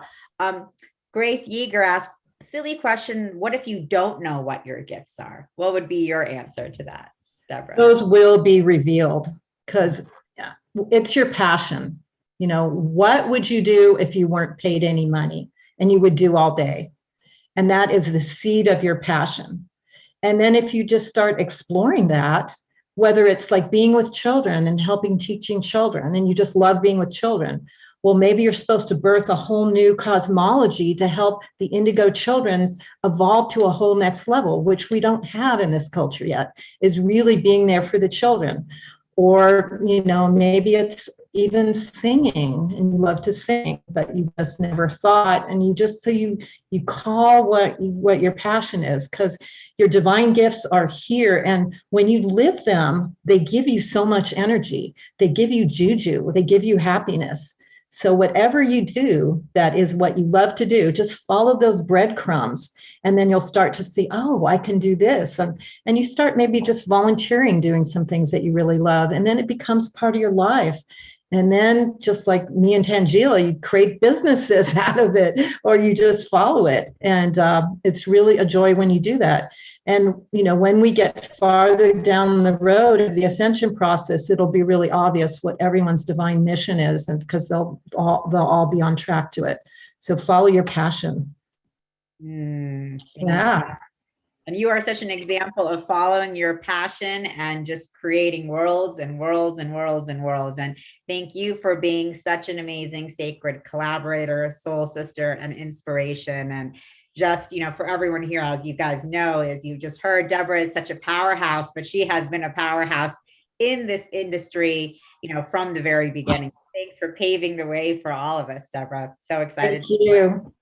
Yeah. Pleasure to work with you. Thank you so much. Yeah, I love your ascension tips, because for me, seeing them is like, oh, I'm doing that well. Ooh, I could do better on that one. Like, it's really helpful as like a roadmap to coming to the next level. So thank you for putting that out for all of us. We're really grateful. Totally. And they are going to evolve because their ascension process is evolving. So I will be publishing a book next year that will have paragraphs on all the ascension tips. It will have resources. So if you're working with the process of forgiveness, here's a course or a teacher that teaches about forgiveness. And some of the top ascension teachers, which I'm all connected with, who I love, will have articles in there. So it'll be kind of networking and supporting all of that. So, and I invite comments, because this is all evolving. If you see something that's not included, or if you have a question, you can email me, and because I'm going to keep evolving the next version of the ascension tips. Beautiful. Such a conscious co-creation as well. Sorry, Neil. I just wanted to say that's an example of absolutely what we were talking about earlier. Exactly. This is not me. This is us coming through me, because this is what Spirit is telling me to do. So yeah. Thank you, Debra. And, you know, we've been talking about, you know, your ascension tips and you really evolving into sharing them on a consistent basis for like 4 or 5 years now. But obviously before, you've been putting it together. So you've really been, you know, you are connected to so many speakers, but you've definitely been seeking the ascension teachers, and have probably are connected to those people that are doing high level work more than most people on the planet. And now you have the opportunity to really kind of curate this content for everybody else to be able to explore and expand, right? So I'm excited for us to do the series. We've been talking about it for a few years, but I feel like it's almost here. It is. The seed is sprouting. Yeah. Yeah. Thank you, Debra. Love you. Thank you, Neil. Appreciate you so much. And Tanjila for this wonderful program this weekend. Thank you for being a part of this. And, you know, we're just so excited to be bringing this forth to more and more and more people. That's what we're all here to do together. So excited. Thank you. All right. And now we're going to get into our next guest. And just to close off with Debra, as some of you know in here, I work really closely with Debra. She's probably one of the people that I collaborate with most compared to all the other platforms that I've been working with. And she's been a huge support of Portal to Ascension for the last 6 to 7 years, you know, and I really say I really wouldn't be where we are if it wasn't for her. So just appreciate, you know, collaboration. I appreciate her, but I appreciate collaboration and unity, because it's not as fun doing this alone, you know. It's much more fun when we have others to do this with. And that's the perfect segue to Joan of Angels. And I actually stepped outside. I've got my ceremonial robe. And the reason why I have my ceremonial robe is because, guys, we're about to go in ceremony with Joan of Angels, everybody. So, and so firstly, she is actually in the other room. We're in the same house together right now. And the reason why I wanted to segue into this about conscious collaboration is that we are here working with each other. Been here for 2 years. Let's pin that picture. Let me pin that for everybody. Hopefully you can see it. That is a beautiful painting that I'm sure Nicole can comment on afterwards, after Joan's done, and Joan can speak about it, that Joan is stepping into. She is an artist. She is an angelic, intuitive. She is a spiritual guide. She is a director of productions at Portal to Ascension. And she's a multifaceted artist that has created this piece of art right here that you're seeing, as well as many art pieces on the angelic world and kingdom and beings, really tapping into people's soul essence. But for me, she is a really good friend, my best friend. And I keep calling her my bestie because she's been not only, have I had the opportunity to experience all of what she does firsthand and actually be the receiver of all of this, but then we also get to spend a lot of time together and create some magic. We have created a lot of magic just in the 2.5 months that we've been here in Shasta together. And we have a whole year planned out where we're spending a lot of time together. We're going to be living with each other mostly and creating a lot of events. And as we're doing this, she's stepping more and more into her divine potential, her true potential, and evolving her gifts. And I've had the opportunity to witness that of evolution over 10 years. And just seeing her waking up every day at 6 a.m. for the last couple of weeks to really get to work, to do this work for the collective of humanity, really put this love energy and this realization, if not more than that, which is a remembrance of who we are in a divine potential. That's really on the forefront of everything that Joan does, and she shares it in so many ways. So everybody, I'm really excited to be introducing you once again, bringing forward Joan of Angels here. So Joan, love you.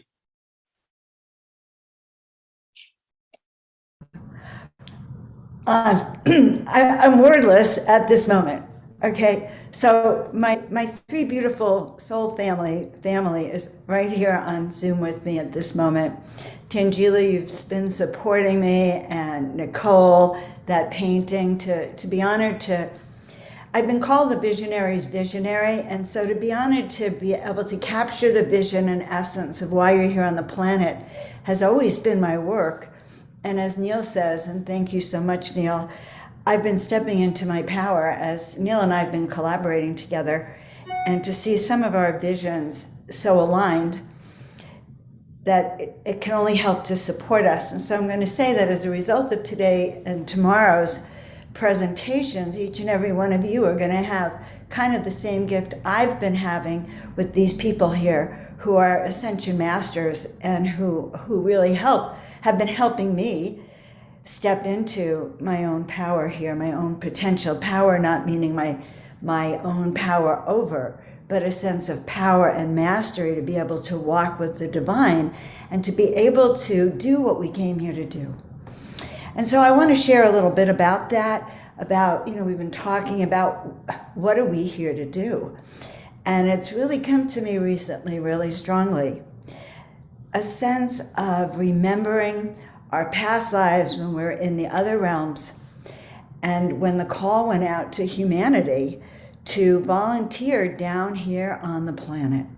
So what does that mean to be a volunteer down here on this planet? Why do we do that? And the beauty that I want to share with you is that we get a chance to feel into what our soul calling is. So I'm going to share with you, let's see, here we go. Here we go. Well, that's so funny. I do this all the time, and when it's my turn, I get a little nervous. So help me out, guys. Take a deep breath while I sort of remember how this was supposed to show. Record slideshow. Start. Should I play from start? Okay, good. That was my nervousness, guys. All right, so today we're really going to talk about your soul mission activations. Your soul mission, what it was that brought you down here, down to the planet, what skills you brought down here with, why you even came here, why you answered the call, how that call came about, so that you could connect to why you're here again, so that you can have a sense and a knowingness that's in the core of your soul that you are here at the right place at the right time. And what's the right place, right time? Well, I have to tell you, 2020, 2021, 2022, the beginning of an unraveling of what was and a stepping into what will be is what you've come here for. So, as my friends were saying during that time, we want to chop wood and carry water. We want to start to do what we came here to do. And that's why these presentations are so important, that we can step into our soul mission power, that we can actually do what we were born to do now, to live our truth, and to remember that we really were born for this. That is exactly why you are here today on this conference, listening to Ascension Masters, getting your wings fluffed, getting trained, getting tools that you can use now so that you can actually thrive and turn around and support others as they wake up. Because never has there been such a spiritual awakening. So I suppose I'm a bit of an expert in this myself too. I've been told that I'm a 33 aspect walk-in. That means I didn't walk in one moment and then suddenly be a new person. It's taken me all my life and 32 aspects of me to come together. And the last aspect coming together now here with Neil, where more of my gifts have been revealed, as well as my confidence in my abilities to do what I always thought that I could do, but didn't know. So I want to talk to you about that first. I heard questions before for Deborah, like, how do I know my soul purpose? Or how do I know what my gifts are? Guys, your gifts are those things you have loved to do, whether you were paid or not, you've been doing since childhood. So what have I always been doing since childhood? I've always been kind of caretaking for people. I've always been going around kind of fluffing their wings, even though I didn't know that was what I was doing. I was always going around kind of feeling into people's energies and helping them calm it down and feel good about themselves no matter what. And in the end, I've now begun to discover that is part of my soul purpose. So your soul purpose, guys, is that which you have always known is you, but for various reasons have been unable to share or express. And so the purpose of today is to really help you kind of take yourself by the hands and really take a deep dive into knowing that you already know. All we're going to do is clear the veil away and remove it for you. So I've been on my soul journey for many years. When I was 30, I was told by a beautiful goddess that I was here to heal and inspire millions of people. But it didn't unfold exactly the way I was asking for. And in 2013, I found myself in despair once again. Literally on my hands and knees and begging my guides to, it's like, if I'm supposed to heal and inspire millions of people, if I'm supposed to be successful, if I'm supposed to do this work, why hasn't it happened? Help me.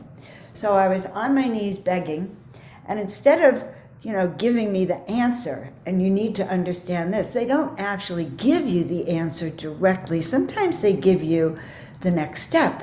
So they told me on Halloween, which is 2 days from now, Halloween evening, 2013, they said paint 33 angels in 30 days. And the human side of me goes, well, what do you mean? That's a lot of work, 33 angels, 30 days, it's going to smell. I was doing oils then, and I resisted. So they said it again, because I'm again pleading, help me, show me the way. And they said the same thing. And so this time I said, I can't paint faces, I can't paint eyes. And they said the same thing, paint 33 angels in 30 days. By the third time, I knew that either I listened or they would never reach out and tell me this again. And that is also sometimes the way it is with your guides. We've set up activation points in our soul awakening and in our memory system, and we get chances to awaken. And if it doesn't happen, no judgment, but who knows, maybe it'll happen next time. Maybe it'll happen in 5 years from now. In 2013 or 2015, I was told that I was supposed to be famous younger, and I had blown it. So certain activation points are there, and we either say yes or we go on, and we're on a different timeline. So I understood that when I was about to say yes, that my yes would change the course of my life. And it's true, your yes will change the course of your life. I knew that when I said yes, it would narrow my focus. It would help me choose would help me eliminate that which was no longer for my highest good and help me narrow the focus onto that which would be for my highest good. And it's true. I began to feel into energies, and I began to feel into other people, and those who were not for my highest good would drop away. So my angels said they won't reveal these further details till I said yes, and this is part of the collection of the 33 angels that came through. All right. And at that time, a forgotten, unread, R-E-A-D book fell off the shelf. The book fell off the shelf, open to this page that says, your call for a divine assistance has been heard. And I had said, give me a blueprint, give me a life plan. And what they did was show me that the book confirmed that my guides, my angels, were really there. So I knew they would tell me more once I said yes. And so once I painted the 33 angels, and I shifted my energy, so it was a twofold process. I actually hung the angels in what was now the angel portal. That book fell off, and I just knew, okay, and they started to show me how to feel the angelic frequencies. And they started to show me that my job, that when I would raise my vibrational frequency, I was an energetic mess when I began this in full, disclosure. I was depressed, I needed help. And so they showed me how to raise my vibration through doing this art and by channeling the messages directly from source. And so as I did this, my vibrational frequencies started to change. So the questions I have for this, and I began to know that I was born for this. So guys, you are all born for an amazing reason. It's sad that it's elusive right now, or it may be elusive to some of you. But as you begin to recognize and remember, you will be able to access, just like Deborah says, your guides, the downloads that will come through. So the question we have to ask really is, number one, are you ready to be activated? Some people are not ready to be activated. Now, I have this feeling that most of you on here are. Second, we have to embrace our visions. Now, this image here in the middle happens to be Nicole. It's one of the images of Nicole that came through as I was downloading and channeling her soul essence. This is not the final one that I was told to give to Nicole to remind her always of who she is, but this is a soul aspect of Nicole showing her in the higher realms, the interdimensional places. It makes it easier, by the way, when you embrace your visions to see how you are in the interdimensional realms. And then the other thing is to connect to our soul essence. Okay. So we want to, yes, unbelievable, Joan. I've gone the wrong way. So we're just going to stop the share for a minute and go back. And I'm going to laugh at myself. I've been putting this presentation together for days and days and days, and I've been very excited to share it with you. So I want to get back so you can actually see where we are. Okay, good. Now it's in the right direction. Good, good, good. Okay, so when you know your mission, it all comes together. So I have a saying that I always say, how do you know you're in the right place? You'll feel your heart sing. You will literally feel this joy of recognition, soul recognition, when it all comes together. It'll increase your sense of enthusiasm, focused intention, passion, bliss. It's like you'll have a life plan, a blueprint, you'll have instructions, you'll have skills, you'll have talents, and you'll have your direction. So it's an exciting process. You'll learn how to eliminate and let go of that which you've been using to hide your emotions, the pain, the fear, the sorrow, the insecurities, the inadequacies. So sometimes we lead with our inadequacies. Someone we respect might come up and say, hey, I admire you. And you go, oh my God, I look so ugly today. My hair is not done, or I'm not dressed right, or did you see me screw up my slideshow? Okay. So when we lead with our inadequacies, we are hiding our brilliance, we're hiding our light. So part of this work of ascension is to begin to call in those aspects of the big picture, and to remember that to be one of the chosen ones, we actually have to say yes. It requires a huge resounding yes. Your guides will ask you a couple of times, they'll never force you. It is your choice. But the way you can start to do this is by starting to stir your memories. One of the most beautiful things that has happened to me since I've been on this journey with Neil, Portal to Ascension, is that my memories are being stirred. I had contact with extraterrestrials a few months ago and called in the ships, and they started showing me what it's like to live interdimensionally. Because we live here on this 3D Earth, it is very hard to actually know except in our visions and our minds. So we are to stir our memories, our visions. There used to be a song in my childhood, when I grow up, I want to be a fireman. Everybody knows they eat Cheerios. But when I was a kid, I used to go, well, what do I want to be when I grow up? What do I want to be? I think I wanted to be Joan of Arc. Either that or an angel. Those are the only two things I could think of. I loved Joan of Arc so much. I actually wanted to be Joan of Arc. So I want you to start to stir your memories. Start to play music that actually brings you back to the memories of your past lives, or allows you to start to get these vibrant downloads that take you to other places that may seem strange, but in essence, they are actually the core of who you are as you begin to learn. So we want to begin to call back pieces of our soul, pieces that we may have given away. So we may have given away parts of ourselves in relationships. It happens very easily. We merge with another person. We love them. We do what they want and not what we want. We begin to lose parts of ourselves or get depressed or not feel the confidence that we need. So one of the first things is to bring back aspects of your soul. And this happens to be, so I did one of my soul essence deep dives with Neil, and he gave me permission, of course. Thank you very much, Neil. And this is a collage of several of our soul aspects. So guys, the truth is we are not one thing. Our soul mission consists of various aspects of ourselves. And as we call it back, we're going to be very, very surprised of different elements that it is.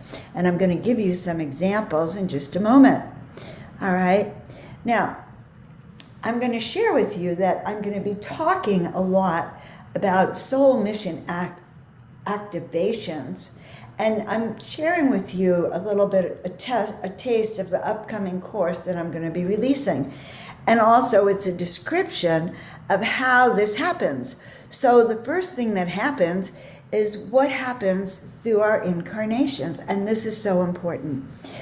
During our time not our time in between, but before we came down to planet Earth, what I call a clarion call went out to the galaxy. A trumpet call for volunteers to come down to the planet. And these volunteers were here to help activate humanity, help awaken humanity, help bring new awareness, new vibrational frequencies, new ascension codes, like some of the ascension teachers that you've heard before us, specifically Debra, who I have managed to catch before us in one of the first levels or waves of the volunteers. So this matrix of incarnation down here into the planet, we come down here, we hear this call. Where are we? It could be millions of years ago that this call came through. We're in the galaxy. We could be on another planet. We could be in another solar system. But we hear the call, and that call goes through the soul. It is that same soul call that many of you hear when you feel like a longing for there must be something more. So when you're hearing there must be something more, I'm here to do something, how do I access that? Your soul, millions of years ago, had that same call, volunteered to come down here to this planet, to be here now. To be here now in this period of time, 2021, 2022, 2025, this whole range of time going forward to help bring back the memory of who we are so that we can step in the higher path and walk this ascension pathway. You are the light bearers, the light beings, the bringers of the light, who literally chose eons ago and were chosen. So part one was you chose. You said, I'm ready. I want to do this. I love those people down there. I want to serve. But the second part of this was that there was angelic celestial beings, star beings, that then got to select the best of the best. And so I want you to know, if you're here, you're one of the best of the best, just so you know, okay? Because you wouldn't be here if you weren't. So you had to undergo an audience with those celestial oversouls that knew exactly what was required to wake up humanity here on the planet, and they and you had a chat. So they could see, they were auditioning you to see who you are, to see what skills you had, to see if you were capable of coming down here and completing your mission without forgetting. Because the trap down here is all souls forget. Because we live on a planet that was designed to make you forget. Absolutely designed. So there you are having a meeting with your oversoul, your high angels. You agree that you have the skills. They agree that you have the skills. And by the way, I happen to have met that beautiful soul whose mission has been to be one of those people who chooses to help people decide to come down here, and then comes down here to make sure they get the mission right. Aho. It is a huge task. It's a huge thing because you come down here now. So now you've been assigned. You hop on whatever transportation advice gets you, device, not advice, gets you down here. And let's say you have your clipboard, just like this. It's your life plan. You, Joan, I'm going to talk about myself. You, Joan, are going to show up down on planet Earth. You will have many lifetimes where you will completely forget. You will be born into misery many lifetimes. You will be born into royalty. You will have lifetimes where you soar, but you will have lifetimes where you will lose everything and forget. Or lifetimes where you communed with the gods and lost your head, or burned at the stake for speaking truth. So that is where we're sending you. So be prepared. So on your instruction list is a list of not only things to do, things that are going to help awaken you, but it's a list of your talents, your skills, that which you came here to do, even knowing to the details of the people you might call into your life who will support you in becoming this amazing high ascended master being that most of the time you may not even know you are. So the first step here is to actually remember. So some of my artwork now is because I have needed to remember, and I realize the people around me need to remember why we have these assignments, what we agreed to do. So the truth is that when we go into meditation, we can actually ask to be shown memories from home. We can ask to be shown our soul essence. That soul essence painting of Nicole's always will remind her of who she is. So when she's sitting in her office and her human self might say, oh my God, I can't do this, or what am I doing? I don't feel right. Her galactically celestial self will help her come back into balance and will help her know why she's doing this, the core of her being. So your soul knows best. Be still and listen. So the second part of this module that's going to be coming up, and what I want you to know today too, is that we can go through transformation and remembrance. When we start to realize that we all exist with collective trauma of coming down here on the planet and losing our lives, many lifetimes of not remembering, of being in situations that we were not able to fully express our soul, creating karma, creating challenges, and involving us here in this matrix. So as we begin to go through the cocoon, and the last few years have been both an initiation and a cocoon. As we go through this cocoon, we learn how to know who we are and be our authentic selves. So this is some of my own soul aspects and soul fragments. Neil and I are conducting, and Alan Steinfeld are conducting a tour, 2 tours in Egypt next summer. And I started diving into what is calling me to Egypt. So when I see these images, I certainly can feel that higher aspect soul of mine. That was a high priestess. That was, a pharaoh. That was royalty. That was a guide to others. I can feel that essence. And so I could pull those aspects, those fragments together. So what's the third component of this? It's being the light. And here's what I really want everyone to embrace now.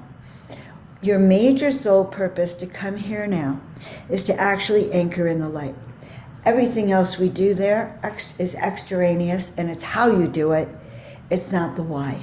It's to be the light, and raise your vibratory frequency so that it can help shift into the ascension path, and the others behind us can also be lifted. So when we are the light, we can hear the soul calling, but the overall call is to actually send our light down to the center of the earth and send it up into the heavens. When we activate our light, we activate the light frequencies. We activate our pineal gland. We send light out. We become radiant towers of what I like to call miracle power. So we can learn, and that's what I'm teaching in the Soul Mission Activations, we can learn how to raise our own power, how we can clear away what is hiding our pineal gland, our third eye. So I say your mission, should you choose to accept, kind of like Mission Impossible, because actually I had a reading a few years ago. The guy said to me, your mission is impossible, but you will accomplish it. So your mission is seriously would be impossible unless you applied miracle power. So we want you to know you are an angle of light. You are an angelic frequency of light that is stepping into who you are and beginning to remember that. Our next component of soul mastery, soul mission activation, is to become the master. Not to be in power, not to be forceful, but to be empowered from the inside out. Not to seek power over, but power that comes from within. So becoming the visionary's visionary, your job is to allow your visions to emerge, allow the leader within you to emerge. This is one of my clients who, it turns out, they are a master of energetic frequencies and waves of light. They are the conductor of all of the little people, the big people, the hidden people, the giants, all these sentient beings on the planet. This being is the conductor of all of those energies. So, and I want to thank Nicole for this. Nicole actually helped me understand what I was doing. And so her work is very profound. Highly recommend very much. And it's going to bring tears to me as I look at her. So I actually invited Nicole when we have a soul mission activation, I suppose Nicole can say it better than me. But this will help you remember your unique expression. You will never forget. She gave me the most beautiful testimony of my life, and the crystal clarity that will come through will remind you of who you are. So if you want to work with me on this, it's a couple week process where we stir your memories. I download your guides, come to me and share your soul essence of what they want for you with a beautiful channeled message that is so powerful. It has me in tears usually. And then we turn it into a painting that you get to unveil during your initiation, as Nicole says. So why do this? Release and transform doubt and fear, confirm who you are. You guys know who you are. My job is to help you have the confidence in who you are. I think that's what I do. So we'll put how you can reach me. Just reach out to me. But my job this life is to give you the confidence to do exactly that thing that's so big that you can hardly believe, and to teach you how to step into it with grace and ease. So thank you so much for allowing me to share this.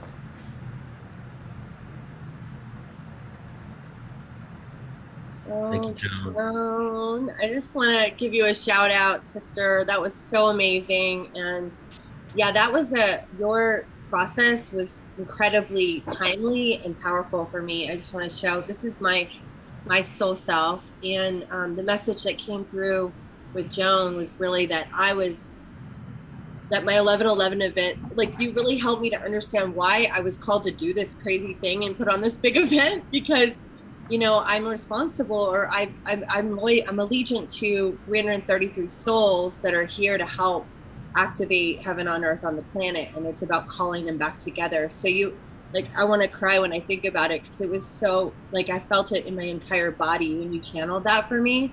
And ever since, I've been really not wavering, and because like you said, all the life stuff that happens, it comes up and makes you wonder why you're doing what you're doing and why is it so hard or whatever, and in the process of creating something. So I just feel like it's really giving me unshakable clarity and confidence. So thank you, Joan. I love you. I love how when we were talking, it all came together, things we wouldn't have even imagined about who we are and why we're here, and then that painting. So thank you so much for allowing me to share that, and Neil for allowing me to share your soul essence, and Tanjila is just gonna wait, it's gonna happen soon. That'll be awesome. I'm very honored. Thank you so much, guys. Thank you, Joan. Thank you. You truly are the visionary's visionary. I mean, we are all so blessed to be working with you, be supported by you, be inspired by you every day. Yes. This is Joan, wonderful. take a quick moment to talk about, you want to talk about what you're creating right now? Because I'll just mention it first, that in January, Joan is releasing a course, and then another one in March, and she has been working so incredibly hard at this, and it's really next level, the content in there. It just takes you from, do you mind if I give away what the title is? No, give away the whole thing. I'm gonna listen to this later. Copy and paste. Well, it's okay. What was the name of the first thing about the Matrix? Did you change the title, or is it the same thing? It's the same thing. I think we have it in the course. So it takes you on a journey from understanding the constructs of this matrix that you're in to really going in and doing the inner work. So being aware, not kind of bypassing what's actually happening in the world, realizing what it is, and utilizing your own tools to maneuver with discernment and intuition. And so I'm just I'm excited for it, because we're working together in releasing this. It's going to be released on Portal to Ascension and other platforms. And then also the session that Nicole had, Joan's offering it for everybody in regard. And I think it has, is it 2 or 3 sessions with painting? Do you want to talk about that for a bit? Sure. If you want to pull it up and talk about it, that's great. I have it memorized, Joan. Go, Nicole. Oh, yeah. Okay. So it's the soul mission activation. I helped her put the words to her offering, just so everybody That's has why Nicole's so wonderful, guys. And Neil, too. And Tanjila, they actually are a team that supported me in this soul mastery. Yeah. Just so you know. Yeah. So the first session is the soul mission activation, where you come on one-on-one with Joan for an hour, and she tunes in with her guides and angels and really helps you to channel what you're here to do as a soul. And then she goes through a process of creating the art, and then there's an unveiling session. So before you open your art, you're to open it together with Joan in the unveiling and anointing session. So you really get anointed, almost like knighted in your mission. And it's really powerful. And then you get a beautiful canvas painting of the digital original artwork that you get to have with you all the time, which is priceless. Wow. Your mission, should you choose to accept. Right. Yes. Should you choose to accept. Anything else you want to add, Neil? It's very sweet. No, that's it. If you want to close us out with a little invocation before we go to the next next guest. Sure. Well, first of all, I love you all. This is great. So we are here in the process of ascension. So everyone just take a deep breath and just feel us all together right now. And then another deep breath in. Send your roots down to the center of the earth. And I want you to do two things for me. Number one, I want you to send your antennas from your crown all the way up to the heavens, so you actually can feel connected to the heavenly realms. And then I want you to focus on your shoulder blades, and I want you to bring those shoulder blades back. I want you to bring those wings back. And I want you to imagine just now that you're like one of those horses on the merry-go-round. You have an antenna that goes right through you to the center of the earth, all the way up to the heavens. Your wings are back. All right. And I just want you to feel how powerful that feels within you. That feeling of certainty, that you know where you're going, that you can trust the process. And as you move forward, you start to feel your wings being cleansed. You start to feel as if someone's oiling those wings. Every feather is clear, ready to go. You are a fully activated, authentic, angelic, high frequency being here on planet Earth, ready and activated and willing to step into that which you came here to do at the highest of light frequencies. And so it is. Oh. Aho. Felt my wings, girl. You are soul mission activated, my loves. Mwah. Just you, reach Joan. out to me, and it's not on the website. Just go to Joan, just reach out on my email. You'll find me, and I'll put it in the chat here too. See you all later. So much, Joan. Beautiful. Wow, that was awesome. So much high frequency. It's just super fun. Yay, Keleena. Amazing. All right, who do we have next? Joan, and now it is my deep pleasure and honor to be welcoming Kalina Malnar to our Ascension of the Soul conference today. Keleena is an incredible international facilitator and way shower of ascension, as well as a divine feminine leader for our fifth dimensional crystalline new earth. She leads all souls home to their sacred hearts for healing and finding their authentic selves. Keleena has been awake since she was a child and has had the privilege of seeing and hearing her guides. And many times this has saved her life and the lives of her family. And she has been gifted with deeper awakenings and activations at the cellular level from her galactic star family of light, angelics, and masters, to support her in what she's here to do in support of all of humanity. And she is an incredible light language facilitator, grid worker, and just incredible magical way shower for all of us. So we're just so excited to have you here with us, Keleena, today to be speaking about living multidimensionally. Thank you. Thank you for having me back. I'm so excited to be here. Hello, everyone. And I want to say it's such a good event. It's going to be a beautiful event that Nicole and Krista are putting on. I was supposed to be in it, but I knew that something was going to come for me that I wouldn't be able to participate. I am leaving for grid work. They do this to me every fall. But it is for humanity and Gaia. So that's first and foremost important. So those of you that get the chance to actually go, it's going to be really good. So I'm plugging that because I know these women. So it's going to be beautiful. So thank you. So yeah, living multidimensionally. This is, I didn't prepare any kind of slides or anything. I just don't even know how to do that kind of stuff. So I'm just going to present from, all that I am.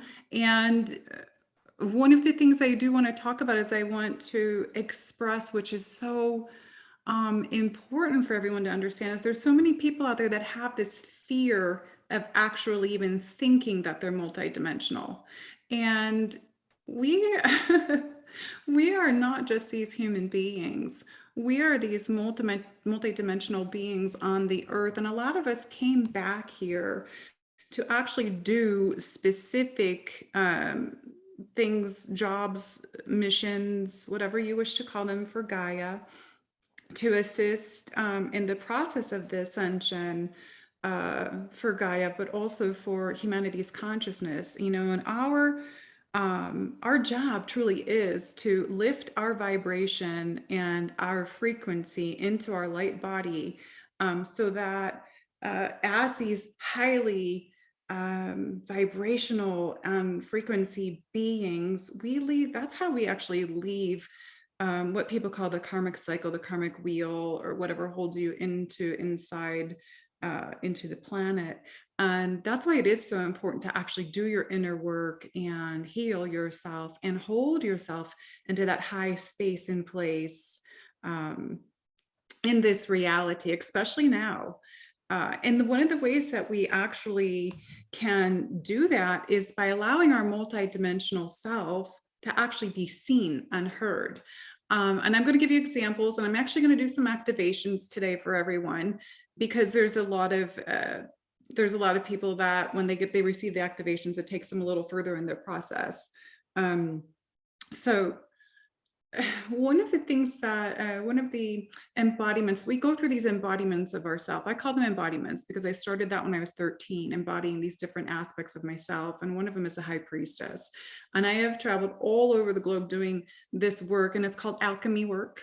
Or some people call it magic, but it's alchemy, and allowing God, the divine, to work through me as this fully open conduit on this being of light to bring these higher frequencies in the grid. One of the things that I've been asked to do is to raise the harmonic vibration through these activation, these DNA codes. So I work with your DNA, and I work with the DNA on the earth. And through the process, we become these multidimensional beings that we are. So through your embodiments, as you're going through your process, as you're releasing the dense being of human that you think that you only are, as you're releasing this stuff, you are actually allowing yourself to make that space and place for you to become all that you are, allowing the embodiments to happen of these other lifetimes that you have been and are on these other dimensional planes, because we're living so many lives at once. So that was like my first embodiment was as that high priestess, was very connected to Venus, and I was only 13 when that came in. And that's very much connected to the divine feminine and the light part of Venus, because there's two sides of Venus. People have to understand that Venus, Venus just had this massive return to the earth too. I'm not going to get into that. I talked about that for years in my videos, but the light part of Venus is the self-love. It's compassion. It's seeing your brothers and sisters for who they truly are, seeing the light in people, allowing everyone to be in states, in places, in their process without any judgment. And Venus really brings in that. I mean, and I know in astrology, Venus represents other things like finance and all that stuff, but this is actually the embodiment of that divine feminine piece of the goddess. So it's so beautiful. It's such a beautiful embodiment and an energy to return to the physical, whether you're a man or a woman. So don't think because you're a man that that's not going to happen to you, because you are both energies, okay? And if you've walked that path in another life, you have the ability to bring that back. So in my embodiments, with all the different selves that I am as the one in the wholeness, I have the ancients and the future, the galactics. The future self is working as me of me. The ancient that I've been an elder, the shaman, they call me a shamaness. I'm a cosmic shaman because they bring that in from above. The angelic, we all have that angelic piece. You just have to allow it to come back within you, to embody that again, to activate that. That's one of the things I do, is I activate people's angelic. They start feeling the wings on their back come, and then it freaks them out a little bit at first, but then they get used to it. It's all frequency, it's all vibration. The other parts are the fairy. I very much have this energy of the fairies, and they work through me, but I also have, lifetimes, as that kind of in those dimensions. Also the Elven. So there's so many different parts of us that are all coming together now so that we can be the best expression of ourselves in this life, in our highest light, our highest benevolence, and do what we came here to do in the highest frequency, to help Gaia, you know, to hold that higher vibration for Gaia as she's going through this, but also to hold that space for humanity as the collective consciousness is changing through everyone. Because there's a lot of us that have been awake our whole lives, you know, we've been doing this for a long time and we've been preparing for now. And this is so important. So those of us that have made those preparations, we've gone through all of this stuff and we're holding that space for the others to be able to get there so that they can platform themselves. It's so important. So living multidimensionally, for an example, I'll get up in the morning and I'm trying to come back into my physical body. And that's because, you know, we leave, spirit leaves at night, goes somewhere else to work, and coming back in, our soul self, our spirit self is so big, so massive. When we're trying to come back into this human physical vessel, it's so hard to fit inside and squish back in. Like, and it's in the morning, sometimes I'm like, oh, I can't get back in. I'm trying to get in. And sometimes it'll take me 2 hours to bring myself back into this body that feels so confined. And that's why a lot of the new souls on the planet, like, you know, we've got some of the 20s somethings and the teens and stuff now, and they're very uncomfortable in these physical bodies. It's because they feel so cramped in these bodies. You know, and a lot of them are newer souls. They haven't done all those other things or lived those other lives that we have. So it's hard for them to really condense their energy in there.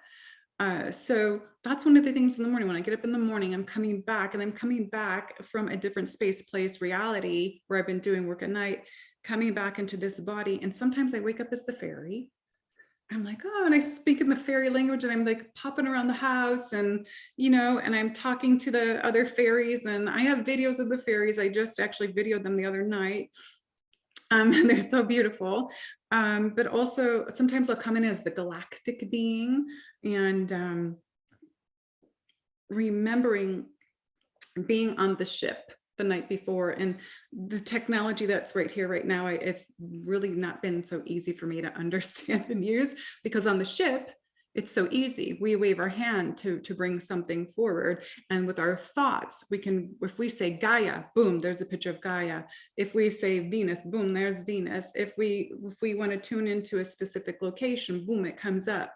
It's such advanced technology there. Then you come back here and it's like, so you have to continually be integrating. So as this multidimensional being, and I'm giving you my example because this is how I've lived for years and years and years. There's this shift of integration back and forth throughout the day, and when you're coming in at night, and it took me a while to really understand what was going on with me. And that's why when I work with people, I love to explain, okay, well, this is this part of you that you just need to understand. This is part of you, but becoming the whole. Okay, you are always whole, but it's a part of you that's coming back in to be able to allow yourself to structure yourself in this peace, in this wholeness, in this entirety that we are, in this highest vibration and frequency, in this light. And without judgment. That's really big, because a lot of people judge some of the things they're feeling, going through parts that they know. There's a lot of people that I work with that are they're very much part of the dragon energy, and they're like, if I tell someone I'm a dragon, they're going to think I'm crazy or that dragons are bad. It's all from the stories. We have to release the stories of everything, to allow everything and the truth of everything and all that we are, because there is nothing bad unless you create it to be bad. There's the elven self. There's pictures of me as an elf. So, and for those that know me, I don't know how many will know me on here, but there are so many pictures of me out on the internet where I morph into my characters. One of them is Isis, and I was on a live show. I totally morphed into Isis. I got black bangs, my hair chopped off right there. And one of my eyes turned blue. And it was just my Isis self. Another one, I became Gaia, or like the plant kingdom. I turned all green. My hands were green, my legs were green, my face was green, and this energy was just flowing out of me. I was showing in these pictures, I show these other parts of my multidimensional self. Just recently when I was doing work in, where was I? Santa Fe. And that was just in September. My Hathor is one of my embodiments. My Hathor ear showed to everybody. My friend Shakina took a picture of me. And you could see the ear, it looked like there was 3 ears.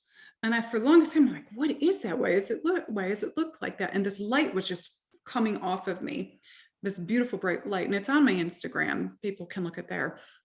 But the ear, after about a week, I finally got the message that that's your Hathor ears.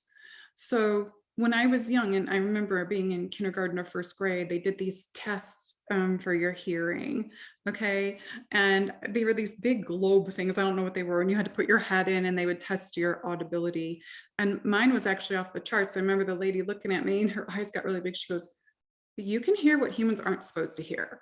And I had never forgotten that, because it impacted me at that time, but I really didn't know what she meant until now, because one of the things that I do is I hear all of these things for the light language work that I do. And because my team actually says I'm a master of light language, because I can activate any frequency in any one of the languages and then channel them as well. So it's really interesting that being told something that impacts you when you're like 6 years old, that you remember later in life, it's like, oh, there we go, piece to the puzzle. So I was learning about my multidimensional self all the way back then, but not realizing it until later in life. So living multidimensionally is actually beautiful. We can, like in my sessions, I can bring in the high priestess part if I want to do that kind of healing. I can bring in my galactic self if that's what that client's going to need. I can bring in that angelic piece. I can bring in the elven, the fairy, whatever. It's all that I am. And I have to tell you, it's actually fun. It makes life so much richer. And, really, when you look at it and you look at, why are these things happening? Why are we waking up? Why do I go through this? Why do I go through that? Because when the end result is something like this, it's so beautiful to understand, feel, see, and know our true divine selves and all that we are and all that God has given us to be.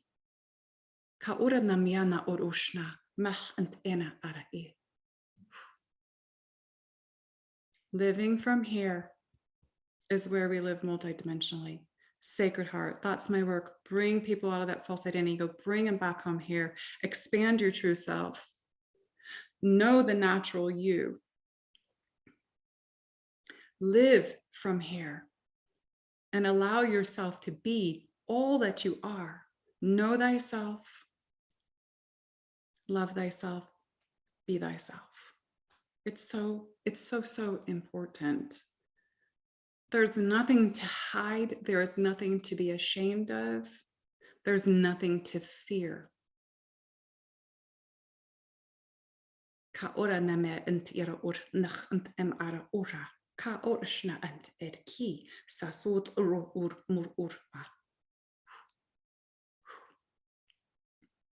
Okay. I'm like super high. This is what happens to me. That's another thing when you're living multidimensionally. You're like, I walk around high all the time, and it's well, plus I'm a Pisces rising, so that doesn't help. And I'm like, I have to try and ground all the time. But the beautiful part of all of this is to truly know thyself as this fractal of God, this source of being walking on this planet, having this experience. And we create our experience. So we also can allow all these parts and pieces of our self to come in when we trust in the divine. And we also step into the knowing that We came here to assist to shift this planet. We came here to assist to shift the consciousness. We came here to be all that we are in the highest vibration and frequency, in the light, creating a balance in the distortion, allowing our true selves to be seen and heard with no fear and no judgment anymore. Our truth is our own. When we align divinely with the sacred mind, sacred heart, activating our divine Christ consciousness, the feminine Christ and the masculine Christ. Ka otne irashna anamakia na nurana.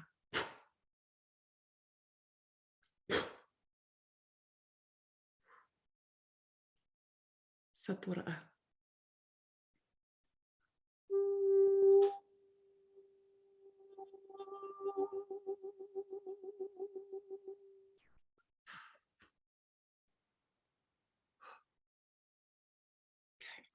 Yep, I've got a download coming in, so I'm going to be doing some activations here right now. Please just, if you wish to have them, there's going to be some healing, they're saying. We're going to do some purification activations.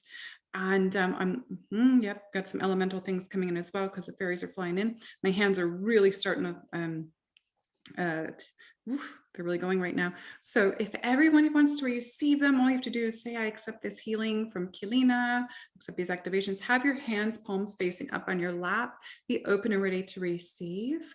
And also, please, what I would like you to do is say, I now align and drop into my divine sacred heart. You should feel your heart chakra opening. Pa'era urnama aki.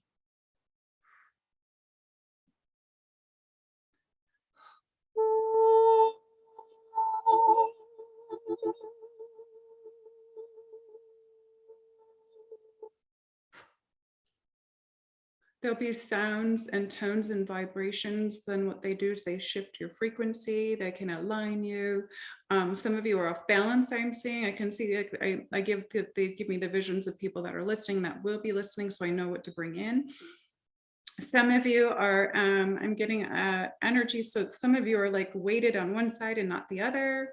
Okay, yes, thank you. All right, we're going to bring these in. Okay,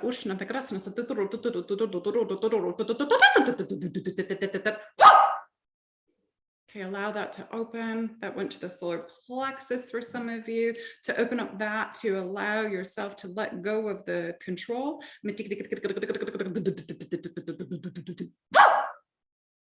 There we go, a little deeper. Okay,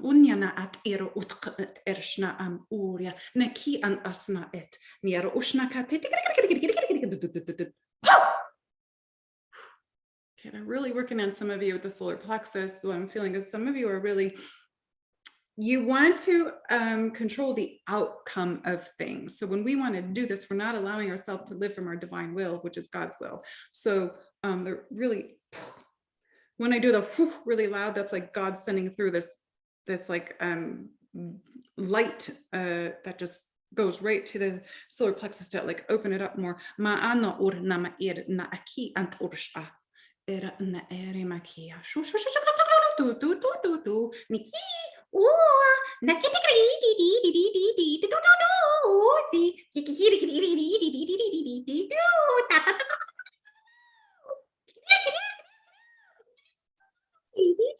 Oh, Sapa. Oh, si. Ni. No.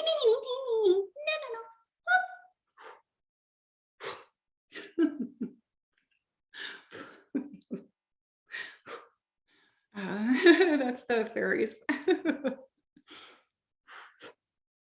So the fairies will bring in joy because that's what they know. They elevate the joy within you. They help with the light. They're so beautiful. So kultura ma. Okay, yeah.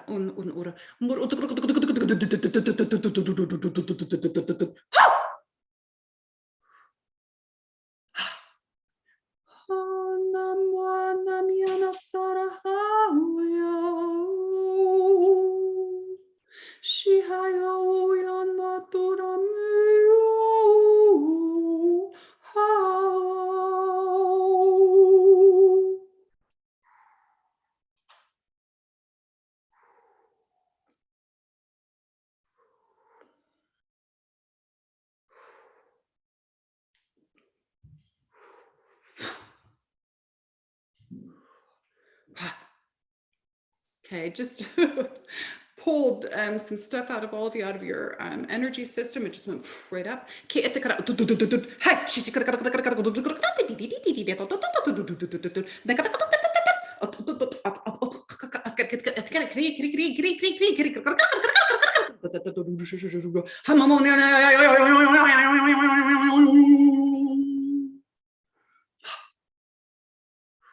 Allow.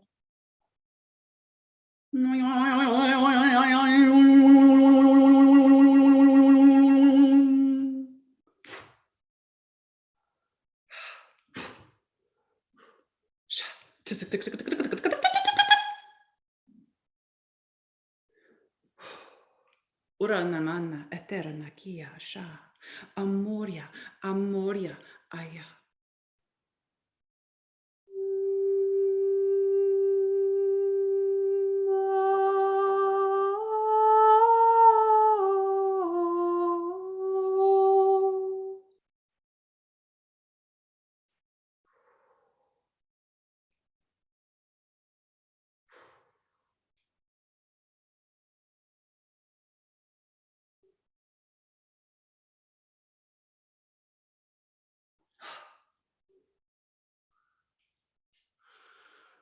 Thank you.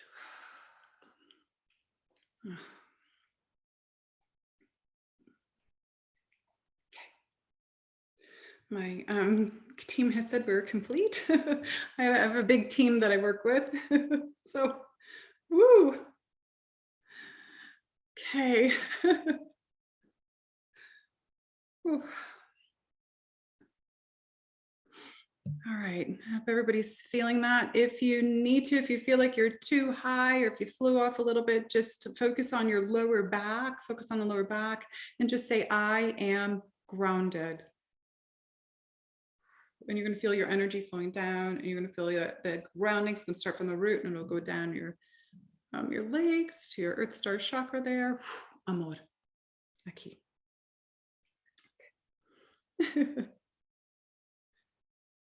All right. And that's about it. That's about it. That's what I'm doing today. Thank you, Keleena.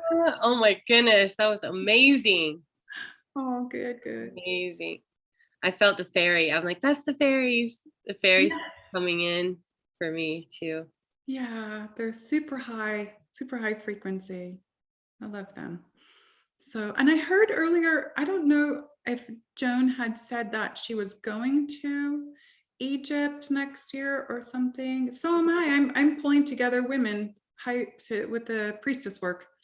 So that's amazing. And there's only a lot of us going. Yeah, I'm getting it together. I have a guide already and I'm working on all the details. So I'm going to be taking women there next year. It's part of my work. Exciting. Beautiful. Yeah. Well, thank you so much, Keleena. That was amazing and beautiful. And, we have the comments coming in from, I felt the angels and I so appreciate this gift. Beautiful, amazing. Really people appreciating you and the gifts that you're sharing with us today, really helping us supporting us in raising our vibration and reaching those higher and higher frequencies together. Beautiful, beautiful. Thank you. Thank you. Love you. I love everyone. Yes. Keleena activated my light language at her beautiful Magdalene retreat, sisters retreat. I guess it was that last year or the year before? I don't time is the summer before. Yeah. Yeah, Sisters of the Rose. I do that every year. That's my Magdalene energy. So that was it. That really brought in a lot for me. So your work is super powerful. Thank you. Yes. And thank you for doing your work. I love the fact that everybody's stepping into their power. That's my work, is to bring people into their power. And it's so nice to see this all coming. Finally, I'm like, yes. We're doing it. Thank you. Oh, beautiful. Wonderful. Well, thank you for bringing us into the multidimensional realms with you, Keleena. That was so powerful for all of us, and just supporting us in this remembrance. I loved it. Thank you. That's how we live. Hello, Neil. Keleena, hi, Keleena. Thank you so much for all of that. My And that's pleasure. amazing. I love that you're taking a group of women to Egypt. That's going to be really powerful, activating the goddess energy. Oh yeah, they've been showing me Mhm. for years that I need to go back there. I remember so many Yes. sites in Egypt. So it's the Wow. time now. So 2023, spring I'm telling- 2023. Seriously, like there's something going on. I mean, like I've been into Egypt information for like 20 years, but then in the last year, something shifted where I had to be there. And I'm meeting all these people who feel the same way. I And feel that way. I've been telling people Egypt's calling its people back right now, you know? Yeah. Yes. Mhm. It just Absolutely. keeps coming up into the field. There's so many Egypt trips. I'm like, okay, I think Yeah, I know, Spirit's right? telling me to go to Egypt too. Yeah. So One of it's you. coming. Definitely. Wonderful. Thank you for everything you do, Keleena. Thank you. Yeah, beautiful. Thank you. Mm. All right. And now go ahead, Nicole, go ahead. I was just going I to was introduce. gonna say, I said, who's up next? I'm I know, right? excited. Well, I was thinking we should probably do a joint introduction because, you know, you've been working with Tanjila so closely. And yes, that is right, everybody. One of the co-hosts and the producers of this event is up next, Tanjila. And I'm going to read from her bio and then talk from my heart because, you know, she's done so much. I really want to give it justice just to kind of give you the scope of her journey.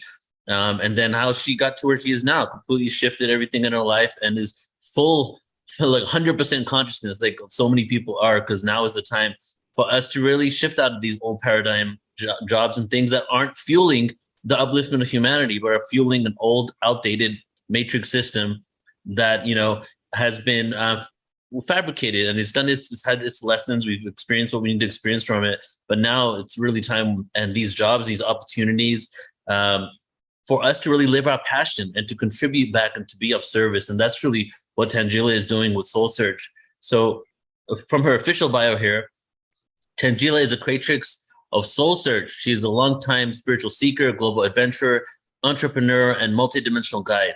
Soul Search, which is at soulsearch.io, everyone, is the global online destination for spirituality and consciousness. Spiritual seekers can explore teachings and modalities and connect with spiritual and energetic healers and guides, courses, groups, and events. Spiritual practitioners can connect with a global audience and showcase their expertise through a robust profile, articles, video, audio, and more. Soul Search is a global spiritual community for exploration, expansion, and elevation during this time of growing global consciousness and ascension. And as a serial technology entrepreneur and international economic development and global trade expert, Tanjila has founded several technology businesses and worked around the globe, including countries such as Afghanistan, Bangladesh, Egypt, Indonesia, Mexico, Thailand, and Vietnam.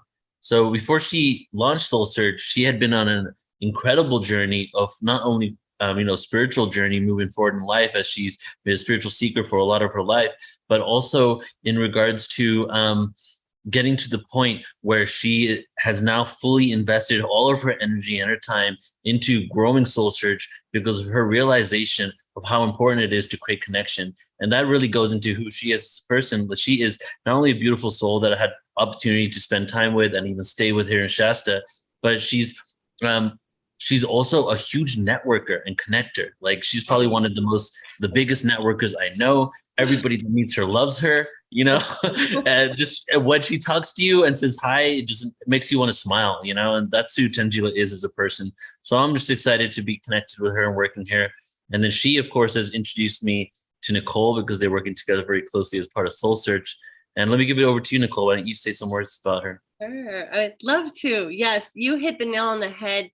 Tanjila is incredibly magnetic and she just draws you in with her energy, and she's super generous and compassionate and caring. And I've just seen her like in our platinum program, just like give so much time and energy and love to people. And, you know, she's just somebody. Also, she's an incredible manifester and creator. Like she'll just, I'm the one who's like, wait, we got to slow down. But she's like, let's do this music conference and then this. And then like, she just creates it and creates all the connections. I've never seen anyone move so fast and be so on purpose. So she really inspires me every day to show up and to give my gifts, because she's fully embodied in hers. And so she really gives you permission to be all of who you can be, because she's doing that. So excited to hear your wisdom today, Tanjila. Thank you both, Neil and Nicole, for, just really beautiful introductions. My heart is just totally overflowing with love and gratitude for both of you, just being who you are and showing up in the way that you do. That inspires me to show up every day. So thank you guys so much for just being my co-creators in all of this that we're doing together. And I just want to thank every one of you attending today also for being the co-creators of this reality together that we are bringing forth. And as you guys know, Soul Search is a spiritual community. We're an online spiritual community. And I wanted to just chat today about building a spiritual community during these extraordinary times. And there's a lot of you here watching. And if you just want to put in the chat, what does that mean to you? Do you feel these times are different? What makes these times extraordinary? We've been sharing some extraordinary experiences together throughout this entire conference, the last few hours. And just as we are so much more than this human body that we see, the platform is so much more than what it is. The connections we are creating together are so much more than what we can even begin to imagine and feel. And so that's what this is all about. The ascension, as Keleena mentioned, is us really dropping into our heart chakra and truly being and living from that place of our multidimensional heart, which is so, so, so, so expansive, far beyond our wildest imaginations. And so when we are here coming together in co-creating the spiritual community, we are doing so, so much more than what we can even think or begin to see. And so what I'd love for us to do is to go into this journey together of what we truly are creating and manifesting together as we unite in the spiritual community as one. And so what I'd love for you guys to do, we've had a beautiful day of alignment and balancing, expansion, and activations. Now I'd just love for us to close our eyes. Just breathe in and breathe out and just relax. And as you relax, just begin to feel all of the beautiful frequencies reverberating throughout your body. Feel the frequencies of light of who you are that you've generated throughout this beautiful day, that we've generated together. Feel them radiating in every cell, in every strand of DNA throughout the physical realm of your body. And as you feel the reverberations of that radiant light, feel the platinum diamond white light of who you are, grounding down into the crystalline core of Gaia, connecting with her everlasting support and wisdom, an immutable cord of strength and power. And feel that diamond platinum light pouring up through your body and through your crown into the cosmos, connecting you to all there is and all there ever will be. And as you feel yourself rejoicing in the eternal cosmic being of who you are, begin to feel around you all of the beings of your multidimensional self, the fairies, the elves, the elementals, the angels, the dragons, the galactic guides, gods, goddesses, ascended masters, all loving, rejoicing, celebrating together as one, in unity consciousness and ultimate power. For this is who you are in your multidimensionality of your soul, eternal and endless, ever expansive, ever connected across space and time. And so as you connect, rejoice, be in light and love with all of these beautiful aspects of yourself, fractals of light of who you are. Feel all of these aspects of you coming together as brilliant diamond strands of light, coming and flowing in through the cosmos, lighting up your crown, in through your crown, lighting up your third eye, in through your third eye, lighting up your throat chakra, and then into your heart. You feel this brilliant diamond strands of light lighting up your heart, activating your heart. Feel your heart expanding, brighter and brighter and brighter. Feel the light pulsating through your solar plexus, your sacral, your root chakra, and feel your entire body pulsating as this diamond white light, feeling your miracle powers coming through, emanating through your cells, through every strand of DNA, activating your supernatural abilities of who you are. And as you feel yourself activating, feel your light radiating, growing stronger and stronger, brighter and brighter.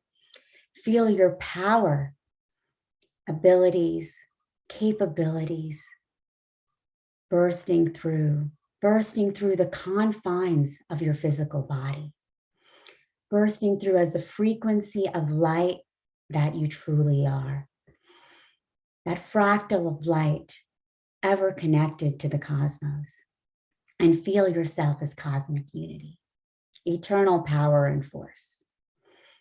And as you breathe in your eternal power, you breathe it out into the world, and you feel that expansion of who you are, growing wider and wider, greater and greater, past the confines of your home and the building that you sit in, lighting up your entire neighborhood.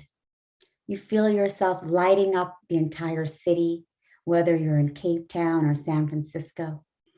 You feel yourself lighting up your entire country, lighting up the entire world.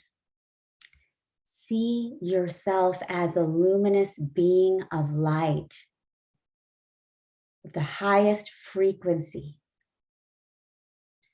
lighting up this planet, this galaxy, this universe, the multiverse. Feel the power and energy of who you are as the true creator consciousness. And as you breathe in your power of conscious creation, feel that light that you are reverberating throughout the multiverse. Feeling that reverberation of your timeless self. You begin to recognize and feel the reverberation of light around the world from all of these divine sparks joining us here today, and all who are joining us as soul family. Each one of us connected as powerful lights, lighting up this planet, this universe, this multiverse together. So as we feel this connection of power and light that we are creating together, we feel this light growing stronger and stronger and stronger as we connect to one another in a beautiful grid around this planet, lighting up beautiful Gaia. And as we light Gaia, she rejoices and celebrates us in our beauty, in our remembrance, in our celebration of who we are. And as we breathe forth this power of unity consciousness, we begin to bring this light to every single person, being, mineral, animal on this planet, bringing them our love, our light, our joy, the highest of frequencies that we are creating here together. We go into the hospitals, lighting up those who are sick. We go into the slums of India and other countries, lighting up those who are destitute. We go into the places of war, such as Ukraine, lighting up those who cower in fear and suffering. We go to those who we know and love so well. We bring them our light, our love, our joy, our forgiveness, our compassion. And as each one of us, we go around the world bringing our light, bringing our frequency, and we feel the vibrations shifting. We feel the frequencies rising. Each and every place that our soul is now going. Picture yourself of where you would like to go, who you would like to help, who you would like to heal. And send them your love, send them your light. And know that they are healing. They are being helped. They are rising in their vibration and their consciousness is shifting. Whether or not they know what is happening, they're feeling the shift. They're feeling a rise. You are creating this. We are creating this. We bring this immense love and light unconditionally to all of humanity together now, with all of our love and compassion for each one of us, for ourselves first and foremost, and for our entire brotherhood and sisterhood of humans, animals, elementals, galactic brothers and sisters, and all beings conscious here on this planet and beyond. And we feel the reverberations of the vibrations that we are creating here together. Feel the expansion of our light in this moment. Feel the expansion of the planet together. Feel the planet shifting. Feel all of us rising. Feel all of us creating. Feel the universe changing. And as we breathe in this beautiful light and power of who we are, we bring forth this shift together, this enlivening, this ascension, feeling the power of who we are as the all-powerful creators of our own reality. We feel the community of our beautiful souls, the community of light that we are creating here together. And we feel the expansion of this community of light of who we are across the planet, across the universe, across the multiverse.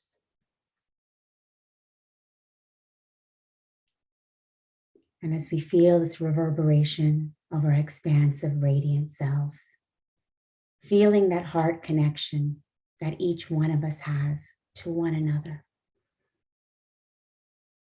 we step into our own unity consciousness together, and we rise, and we breathe, and we feel the love, the unconditional love from where we came, the womb of creation, knowing that each one of us is the womb of creation, for we truly all create together. We breathe in the power of who we are, the ultimate beings of cosmic consciousness and unity.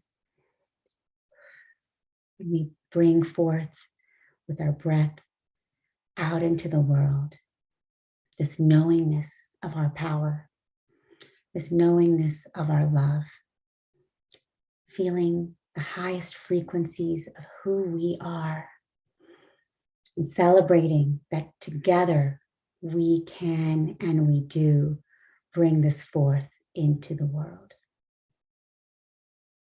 So take a deep breath in. Continue to feel the energies of who you are. Feel what you have created today together with all of us. And know that only love is real. Only this is real. Your cosmic unity, your cosmic power, your cosmic love. Breathing it all in, breathing it all out. And now you can just open your eyes and come back, wiggling your fingers and your toes, rejoining each one of us in the here and now, in our fractal holograms. Just take a deep breath and feel the connection that we each one of us have together. And so this is our journey of creating spiritual community, of what we are here to do together, what we are doing together, whether it's through an online platform like Soul Search or through Portal to Ascension, attending our conference here today and this weekend.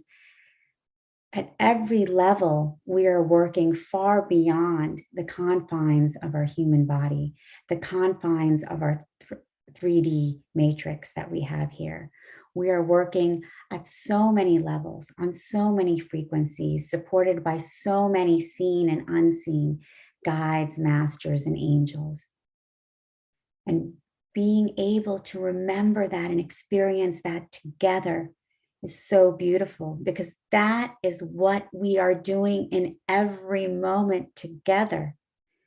And when we can remember and feel that experience together, that helps us to remember who we truly are. These incredible multidimensional beings here on Earth, raising the vibration together, higher and higher and higher.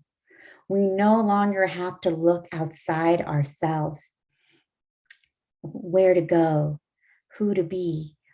We no longer have to live in fear. We can choose love in every moment when we can remember who we truly are, the conscious creators of our own reality. And so this was a journey for us together to take us beyond the 3D matrix of what we feel we're here to do, what we think we're doing together, and just help us to remember that we are doing far more than we could possibly ever comprehend as supreme beings of light and true creator consciousness. So I want to thank each and every one of you for your incredible service, for being here today, for showing up, for being a way shower in this ascension process, for building and co-creating spiritual community together, because this is what we are doing. Together, we are shifting the planet. We are raising the vibration. We are bringing forth love, beauty, harmony, connection to every part of the planet in every moment, just by being who we are and showing up in love. And so this is what this is all about. Spiritual community is no longer about a religion, a faith, one way of being, doing, what to wear, what to eat, what to say. Spiritual community is opening our hearts, remembering who we are, and opening ourselves to one another in complete unity consciousness. And that's what we are all doing together. And thank you so much all for joining me in this experience today. So I see some comments coming in, from Scotty Satori, just saying, I opened my eyes on this gorgeous meditation at 3:33 Mountain Time. Beautiful, Scotty. Thank you. And Diane, I love the imagery of my light shining all around the globe. Exactly. And that is what we're doing. Chris, I'm a bit buzzing. Exactly. You know, we are we're buzzing, we're reverberating, because that is who we are. We are vibrating at these incredibly high frequencies in every moment. But we have forgotten, you know, we've been told, you are this body, you are this mind, we are in this density.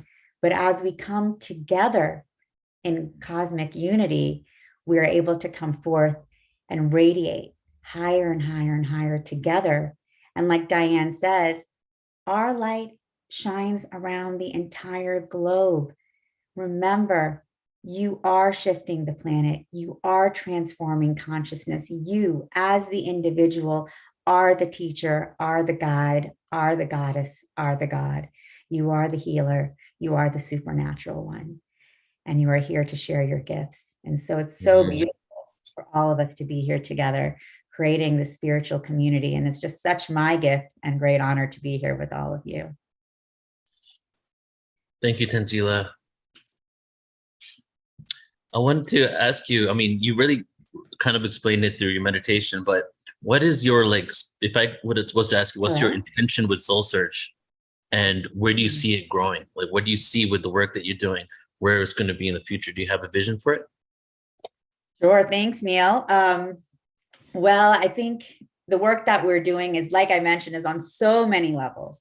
And, you know, we have this platform for healing, this, what I like to call a multidimensional community for healing and transformation, because that's what we're doing together, connecting, healing, and transforming, tapping into our own superpowers together so that we can really, truly create the new earth together. So that is really what Soul Search is all about. You know, we have created this as a platform where you can, you know, meet all of our, you know, presenters here today are all part of the Soul Search platform, of course, including Neil and Nicole, but everyone you saw today and tomorrow are part of our platform here. We have incredible healers and guides, everything from astrology, breathwork and meditation, counseling, psychology, creative expression. So people can go in.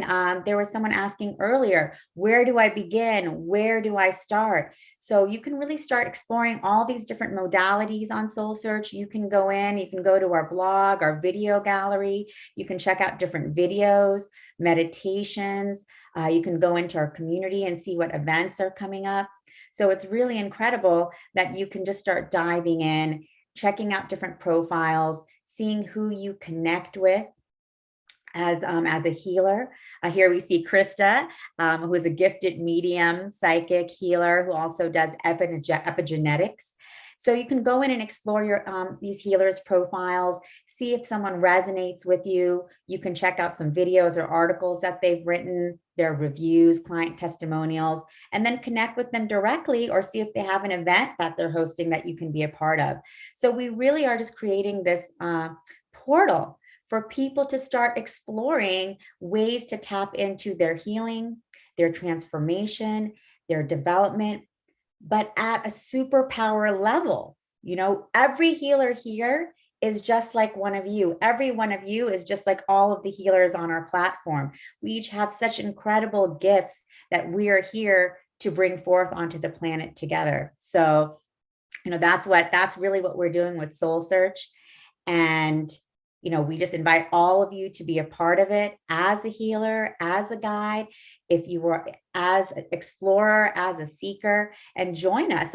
We are just getting started in bringing forth these gifts to the world, and for, you know, supporting our entire planet in stepping into our supernatural abilities and powers together. So that's it. Lots more to come though. And Neil knows that with Portal to Ascension, we have so many, you know, we've been so blessed. Neil and I we lived together in Shasta, which was a fantastic experience, and co-creating together with the Ascension of the Soul conference and so many other things coming forward. I mean, I can't even imagine what's going to come through, you know, hopefully some galactic trips soon as well. Tanjila, I just wanted to ask you, obviously I'm deeply involved with Soul Search, but I'm curious because I've watched so many events come through lately, and just wondering, yeah, what are some of the other offerings that you're bringing together? And I know that we're going to be starting a new season of platinums next spring or late winter. So yeah, maybe talking about a little bit about that would be awesome. Or so we have, we've been very busy. We had our first psychic and healing fair in San Rafael. We're going to continue to do those. We have our next live psychic and healing fair planned for San Rafael, February 25th, and also planning a few throughout Arizona, Phoenix, and Tucson. We just hosted a great music festival last weekend here in Sedona. We're going to continue bringing forth super conscious music through both Portal to Ascension and Soul Search, because we are so supportive of all of our artists and bringing through the healing frequency and vibration of music and sound. So both through online experience as well as in person, and of course, supporting our practitioners. What is amazing is we are also a community of practitioners and healers, and we have our platinum program, which Neil is a part of. All of the healers that are participating for this weekend are a part of, and we had an incredible mastermind that Nicole facilitated, working with our practitioners to dive into different aspects of who they are, bringing forth different creations, like what you saw with Joan and her beautiful soul activation and expressions. So, we are here to support our community, whether it's in healing and transformation at the individual and group levels, and also with our practitioners to up-level offerings, services, and create events together. And so we're really excited about launching Platinum again next year in January, bringing together another group of practitioners that are excited to connect, build community, build connections to superpower their sacred collaborations, and, just manifest together. It's been a powerful experience for all of us. And also bringing forth other programs for practitioners, everything from launching courses online to launching communities. So we really are here, we're a community that we are co-creating together. So of course, I invite all of you watching, if there's something you would like to see on our community, be a part of, please just reach out to us directly. You can reach me at Tanjila@soulsearch.io. And, we're happy to take in all of the beautiful ideas and feedback and offerings you all have and continue to bring it forth into the world together. This is a conscious co-creation and sacred collaboration amongst all of us. Yes. And how amazing is it that, you created a platform that happens to be a platform that features other practitioners. So like you create your whole foundation of this business is literally a collaboration platform where we're all getting together to share our skills, talents, people that do similar things, people that have modalities that you might not have even heard of. So it's really what's needed. I said the other day in our call with Alan and Nicole that, this is the new yellow pages, right? But what should we call it? It's got to be something different than that. I guess we'll call it Soul Searches. the diamond light pages. Yeah, right. Yeah, this is the directory that's really going to matter for when we're awakening and going through things. We got things that we need to transcend, challenges that we need to confront. And as we do these, we can start shedding the layers, if you will, so that we can be the caretakers of ourselves, firstly, right? When you take care of ourselves, have compassion on ourselves, each other, and the planet. And that's what it's all about, right? Being of service to ourselves and each other really just reflects on the planet. And that's what you created. So just say, I've said it to you like a million times. I feel like the boy cried wolf every time I say it. But you're doing amazing work, Tanjila. So thank you for everything. Thank you. Thank you. And thank you for all your support, Neil and Nicole. I could not do this alone. It takes everyone here and, powerhouses like yourselves bringing this forth. And just to let everyone know who's watching, like I did, like Neil mentioned at the beginning, I had several technology businesses. I'm an international trade expert. Even though I had the download to bring forth Soul Search, I didn't want to. I didn't want to. I was too scared. I was too trapped in my paradigms of who I was and where I was living, what I was doing. It was just so outside the realm of my identity. And it did take a huge dark night of the soul for me to give birth to Soul Search and bring it forth into the world. And that's okay. That's part of the journey and part of the process, for so many of us, having to really shed all these layers of who we think we are to then to embody who we truly are. So. who we think we are to embody who we truly are. I love that. Thank you, Tanjila. That's a timestamp right there, Tanjila. Yeah, I know, right? I was like, have I heard that before? I'm like, no, this is original. This is 100% Tanjila right here. The journey. I mean, that is the journey that we're all on.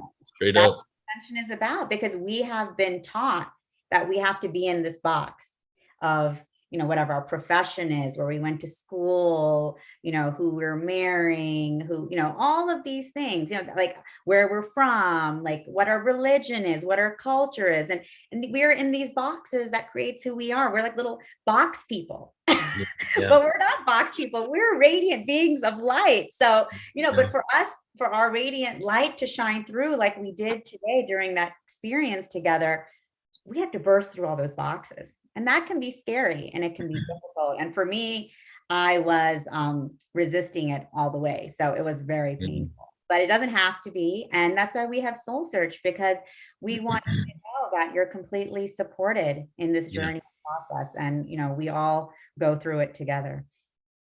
Exactly. Thank you. Thank you. And thanks to everyone for joining us today for this Ascension of the Soul conference. And I have my great pleasure now of introducing my dear friend and co-collaborator, sacred collaborator and mentor, I would say as well, Neil Gaur, who is really at the forefront of, bringing forth this information of consciousness and transformation to the planet. And he has been doing this for over a decade and really started just ground up, bare bones, just kind of getting the downloads that he has to be doing this work. He has to be bringing this knowledge forth. Again, talk about breaking out of boxes. Neil also came from Indian family, Hindu upbringing, very traditional familial background, where talking about ETs and galactic consciousness and frequency and vibration and Lemuria and ancient civilizations, that was not acceptable. So even to come forth, Neil had to really break a lot of boundaries, his own familial boundaries, his own social, familial identities that he grew up, religious that you grew up with. And so it was really brave of you, Neil, to take this huge step, but you just really felt the calling that, hey, what people are being told doesn't make sense. And people deserve to know what is going on. And I'm going to create a platform where people can come to get this information, to get these downloads, to get these activations. And so Neil has created the largest online events platform for spirituality and consciousness. He's bringing forth information every single day with hundreds of events, both online and in person, from everything from ancient civilizations to our galactic origins, to our ET realities, DNA activation, just so much more. I mean, every topic. And he brings together the most cutting edge speakers and experts. And he also is one of the most cutting edge speakers and experts in this realm. And so, I think, just Neil, what you have done is so incredible. It's incredibly brave, what you have gone through personally to create this. And I just know you have such huge visions for what you're creating. And this is just the beginning. And I know you're going to share that with everyone as well. But, we also have the Ultimate Star Beings conference coming up next week, a 5-day conference on ET origins and awareness and galactic families. That's like the biggest conference ever about that topic, which I'm excited about. And we have your upcoming in-person conference in San Diego, which I'm super excited to be a part of. And Soul Search is excited to be one of the sponsors there. And, so there's just so many things that you have done and you continue to do for this entire community, bringing us together, bringing forth this information, this knowledge, activating each one of us. So thank you so much for what you do. And I'm so excited to hear what you have to share today. Tanjila, thank you so much. Thank you, everybody. And yeah, it is just the beginning. Like, even though it feels like I've been doing this for a while, and it feels like I've been doing this for lifetimes, but I also feel like I just started. Like what we're going to create, what we are creating, and what it's going to manifest into as we start having this ascended world, or living in an ascended world, it's going to shift quite a bit, and really is the beginning phases of a new zodiac, right? And if you look, and this is ties right into the presentation, coincidentally / synchronistically, that this is the beginning of a new zodiac. You look at the night sky. A lot of us here know that every 26,000 years, plus or minus some years, we have the different zodiacs basically go throughout our sky every 2,000 years or so, right? The reason why the reason why Jesus and the Christianity has the fish as their symbol is because of the age of Pisces, the fish. Wait a second, how does Christianity connect to astrology? I thought they were separate. Well, they actually pulled this information from the fact that this is what we're seeing in the night sky and the stars. And if you look at every ancient culture, actually, if you look at every ancient religion or belief system that really took hold of the planet and became a viral belief system around the planet throughout a history, some of which we're going to look at right now, you will see that, let me just change my setting here. You will see that almost actually at every single shift of the zodiac, a new religion comes on the planet. Great example. You know how in Hinduism the cow is worshipped? Well, take a guess at what zodiac began at the beginning of the Hindu age, in which, because it actually spanned multiple zodiacs. However, the age in which the cow was incorporated as a religious symbol was because it was the age of Taurus, the bull, cow, right? We have all these cow cults around the planet. None of them still exist except for Hinduism, right? We have what happened when Moses came down from Mount Sinai. Well, side note, we're going to Mount Sinai in Egypt next year. So if you guys want to come with us. And when he went to Mount Sinai and went up and got the 10 commandments and he came back down, do you guys remember the stories and the movies about it? That he basically created an earthquake. He was like, you guys are worshiping the old gods. These aren't, well, first of all, there's a lot in just that word old gods, like he was even validating the fact that there were gods that were the old gods and it was multiple. But he was really upset, right? As part of the story, you're not saying this is exactly how it went down. I have my own theories on this, but he basically created an earthquake. A bunch of people died and said, you shouldn't be worshiping this old system. Who were they worshiping? They were worshiping the golden bull, the calf, right? They were worshiping the old zodiac. So, but what had happened with Moses going up to Mount Sinai, a new zodiac was coming. He went to Mount Sinai, that happens to be a volcano, and spoke to God or whatever being he spoke to, and that being gave him the new covenant for the new zodiac, the new religion. This is what it's going to be. Choose one God out of the many. I am the one God, and then teach your people, right? So we see this shifting in zodiacs occurring that goes in alignment with different religions and belief systems and spirituality. So what's occurring now? Well, we're leaving one zodiac into another once again. We're leaving the Piscean age and going into the Aquarius age. And in the Aquarian age, this is a new belief system that is at the beginning phases. So now circling back to the beginning of this, I started talking about the fact that this is the beginning of an age. So we might have been doing this 20 years, 30 years, 40 years, 50 years, but we literally were just setting the precedents for 2,000 years of this evolution, right? And so as we're doing that, we're shifting into this reality. What is the theme of this new reality? Well, as I like to call it, is basically the religion of no religion, non-dogmatic spiritualism, the law of vibration and frequency. This is the new belief system that we're going into.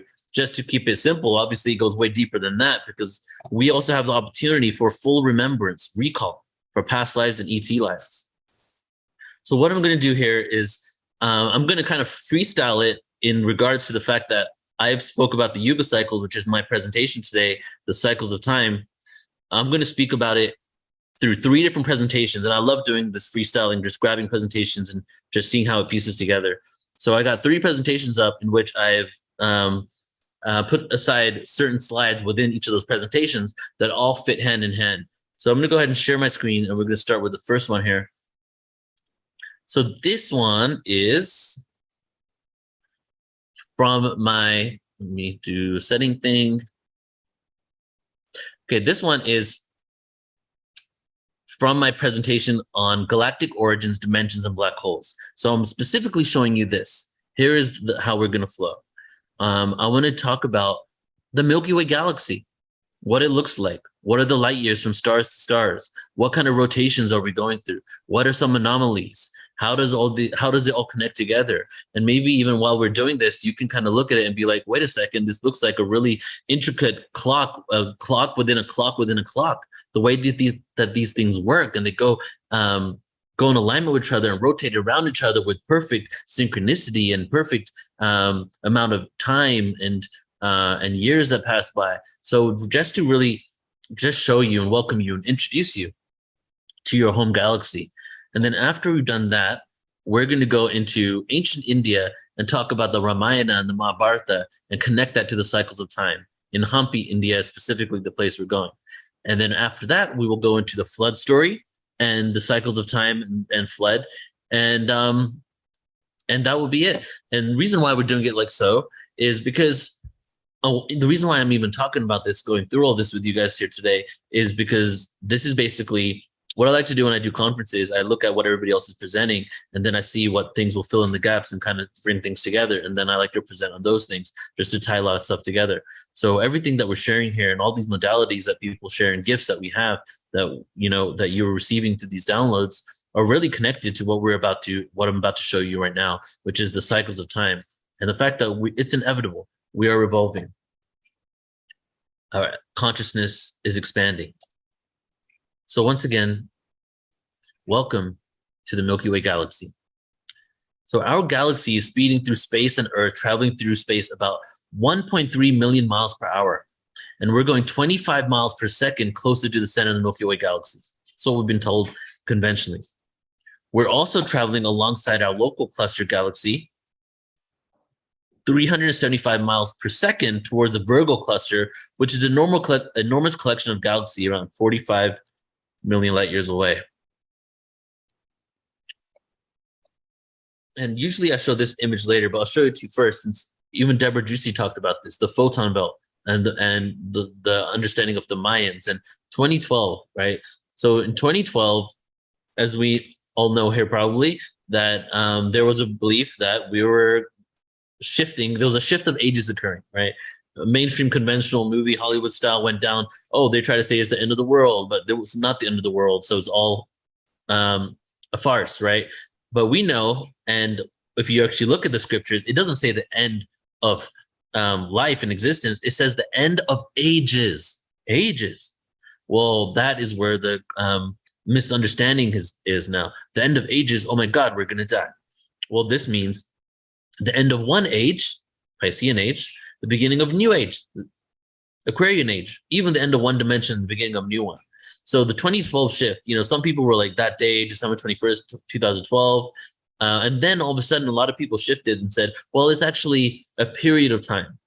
And in actual fact, it was always a period of time, because what the 2012 shift represented was us entering the photon belt. When you look up at the night sky and you see milk of the Milky Way galaxy, the milk of the Milky Way galaxy is a very high concentration of ether that is known as the photon belt.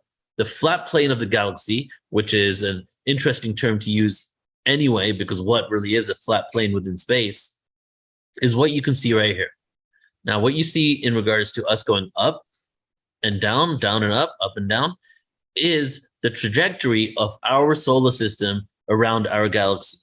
So not only are we rotating around the galaxy, as if the black hole in the center of our galaxy was the sun of our solar system, doing the same thing, but we're also doing a Fibonacci spiral up and down over the photon belt, under the photon belt. And you can see that this is right here mapping out the last 25,000 years or so, which goes in alignment with what I just spoke about in regards to the zodiac. And every 2,000 years, you can see 10,000, 8,000 BC, Leo, Cancer for 2,000, Gemini. Where are we? 4 BC, the Christ conscious Piscean age starts. 2,000 years later, boom, we hit the photon belt. Photon belt, we go through a bath of vibration and frequency and ether, right? Which has also scientifically been proven, because ether is actually a scientific term for something that really does exist. It's not just an esoteric term. It's been used since the early 1900s, late 1800s. And they know this existed, and they even speculated in the 1900s, that early 1900s, like 1920, that the ether could be coming from another dimension of space, right? So definitely we're in alignment with a lot of cosmic truths and esoteric truths that we understand today. So as we're shifting, we go into the Aquarian age, and then we go through this vibrational bath, and then we continue going, and the cycle continues. And that is pretty much what is going on. Now, side note / disclaimer, many people believe that we are breaking free from this cycle of allowing this trajectory to also affect our level of consciousness. The trajectory might continue. However, will our consciousness drop again in order to be remembered once more? That is where, I guess you could say controversy, but it's not really controversial. It's just a discussion and a debate, really. It's really like, what are we breaking free from this construct? Can we continue for tens and tens and hundreds of thousands of years evolving rather than going through this devolution, evolution? So here is your galaxy one more time. And first of all, let's take a look at this, because as we're talking about cycles of time and zodiac and the equinox, precession of the equinoxes, really want to talk about the galaxy, because all of that, zodiac, the precession of the zodiac, equinox, the solstices, all of that is in alignment with what our galaxy looks like and our position within it. The distance from the end of the galaxy to the black hole in the Milky Way, in the center of the Milky Way, the supermassive black hole, is 30,000 years. The distance from Earth, right, from Earth to the Milky Way galaxy, which is the constellation of Sagittarius A, which is the entrance to the Milky Way galaxy, is around 26,000 years. The exact same as this. So we're seeing these numbers repeat. You'll see it a few more times. So I'm just going to quickly go through this, because I want you to see there's galactic weather, right? There's, for example, in the photon belt, it's a very high concentration of ether. The temperature of all the planets increase. Around 10 years ago, Russian space scientists had released an article in which they said the ether level of the planet of our solar system is increasing. We're moving to a part of the galaxy with a high concentration of ether, and the heat, the temperature on every planet is increasing. Now you have some controversy, because this is the disconnect between climate change based on human involvement on Earth and the esoteric belief that is actually a heat rays within our galaxy, and it's not actually directly connected to the climate change that we're creating here, right? I'm not telling you which one's right or wrong, but I'm just showing you how the galactic weather is actually contributing to a lot of experiences we're going through. You can see here, passing through dark interstellar dust clouds could have altered Earth's climate, perhaps leading to episodes of global glaciation. The sun and planets may have originated closer to the galaxy and served outwards towards its spiral arms. Interesting. We'll see something about that in a second. As the entire, here we go. Okay, now this one's important. As the entire galaxy moves through the cosmos, its bow shock sends a deluge of cosmic rays raining down. So there's a vibratory sonic bow shock occurring from the fact that our solar system, our galaxy exists. And there's a frequency, boom, boom, boom, boom. Imagine a drum upside down, you're banging it, and your eyes could see the vibrations coming off it. That is what is happening in our galaxy all the time. Okay, so when we're at certain levels of this, we're being bombarded with the bow shock from our own galaxy. And I think I shared this before, but the solar system wobbles up and down 200 light years either side of the galactic disk. When it wobbles above, cosmic waves from the galactic, it is exposed from the cosmic waves from the galaxy's bow shock. So what's that mean? Well, it means when we go above, we're getting cosmic rays from the bow shock hitting us here. And the 200 light years, so this right here, the top part here, 8,000 AD and 4,000 BC happen to be the times that we are 200 light years maxed above the galactic disk, the photon belt, the ether. Passing through bright star formation regions may have exposed Earth to hazardous radiation from supernovae, perhaps causing mass extinctions. So what I'm really trying to paint here is that our galaxy is created up like an amazing board game where things have been put into place almost like deliberately, right? Because when I show you that there's some cycles that we're figuring out exist, for order for us to gain experiences, for entire species to be wiped out from the earth, from things to get reset, from a planet to shift, but then ultimately the last part of it all is the level of consciousness that we're at.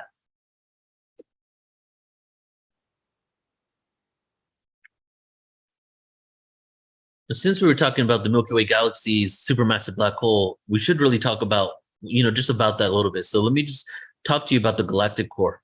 Firstly, you might have heard in many ancient cultures, especially the Mayan ancient culture scriptures, saying the central sun, the central sun. It's one of my favorite words in a lot of my poetry, like a lot of it, I use that. And the central sun is actually not the sun in our solar system. The central sun represents the black hole in the center of the galaxy. So in a lot of cultures, when they're talking about God being the central sun, or that's where God's throne is, they're talking about the center of the galaxy, which is the void, which is the exit point from this dualistic experience. I just shifted my belief system on dimensions like 3 weeks ago, guys. I thought it went up to 13. Now, there's a lot of parallel dimensions, all types of different infinite dimensions. But in regards to the physical experience in the galaxy, 13. But now I've just been introduced to a whole world of 15 dimensions and 2 other dimensions after that, and breaking free from duality after the 13th dimension, which I'll present at some other point. So the supermassive black hole, the mass of 4 million suns. Sagittarius A is located at the center of the Milky Way galaxy. It lies in the direction of the Sagittarius constellation near the border with Scorpius. It is the location of the supermassive black hole in the center of the galaxy, around 26,000 light years from Earth. Here's a picture from NASA of Sagittarius A. And since a black hole is black, we can't see it, right, is what they say. So the only thing we can do is observe the way it affects light around it. So we've noticed extreme distortions in light, bending of space-time. Sagittarius A, believing that going through that constellation is basically the entrance towards the supermassive black hole.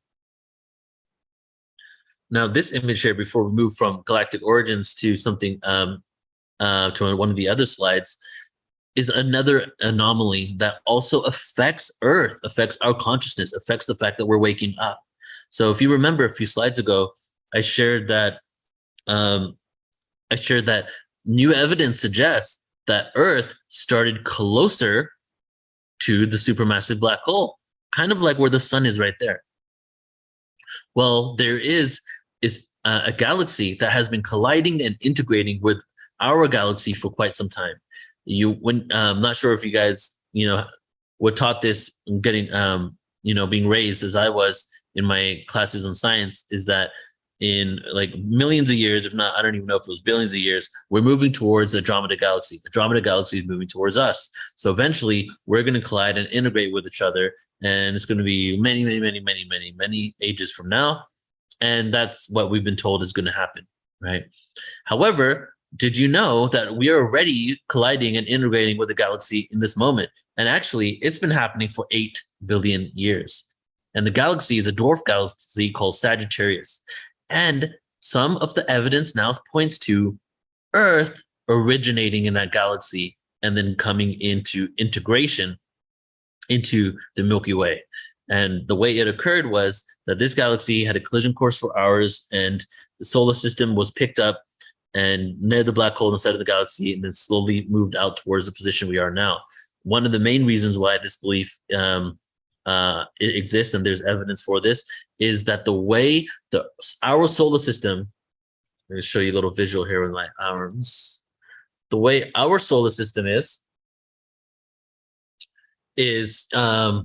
where was I? I read a comment and I lost my train of thought. So the galactic arms, and okay, the way our solar system is, so here we have the galaxy, boom, right this. Our solar system is lodged at an angle that is not the same as any other solar system around us. It looks like we came in and the gravitational pull of the Milky Way galaxy of the supermassive black hole pulled our system in, but we never balanced out to be completely straight. And we're at an angle compared to the rest of the solar systems. So that is partially the reason why we are believed to have come from Sagittarius A. So the next slide here is going to show you the over 8 billion years, what occurred to this galaxy and how it integrated with Earth. And I'll comment as we see the graphic visual. 8 billion years ago, 5.7 billion years ago, 3 billion years ago, 1.9 billion years ago, 1 billion years ago. One more time. Current situation, boom. 8 billion years ago, first Sagittarius passed, 5.7, 3 billion years ago, passing again second time, 1.9 billion years ago. Third passed 1 billion years ago, boom, infinity spiral being sucked in with the gravitational pull of the Milky Way. So now that we've kind of showed you, the galactic weather really is what that is, that there's so many different elements that are going on, so many different things that are occurring within our galaxy that we're not aware of because we can't see it, right?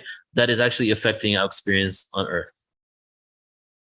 Now, we are going to go and talk about Shiva. Let me do a time check first. Okay.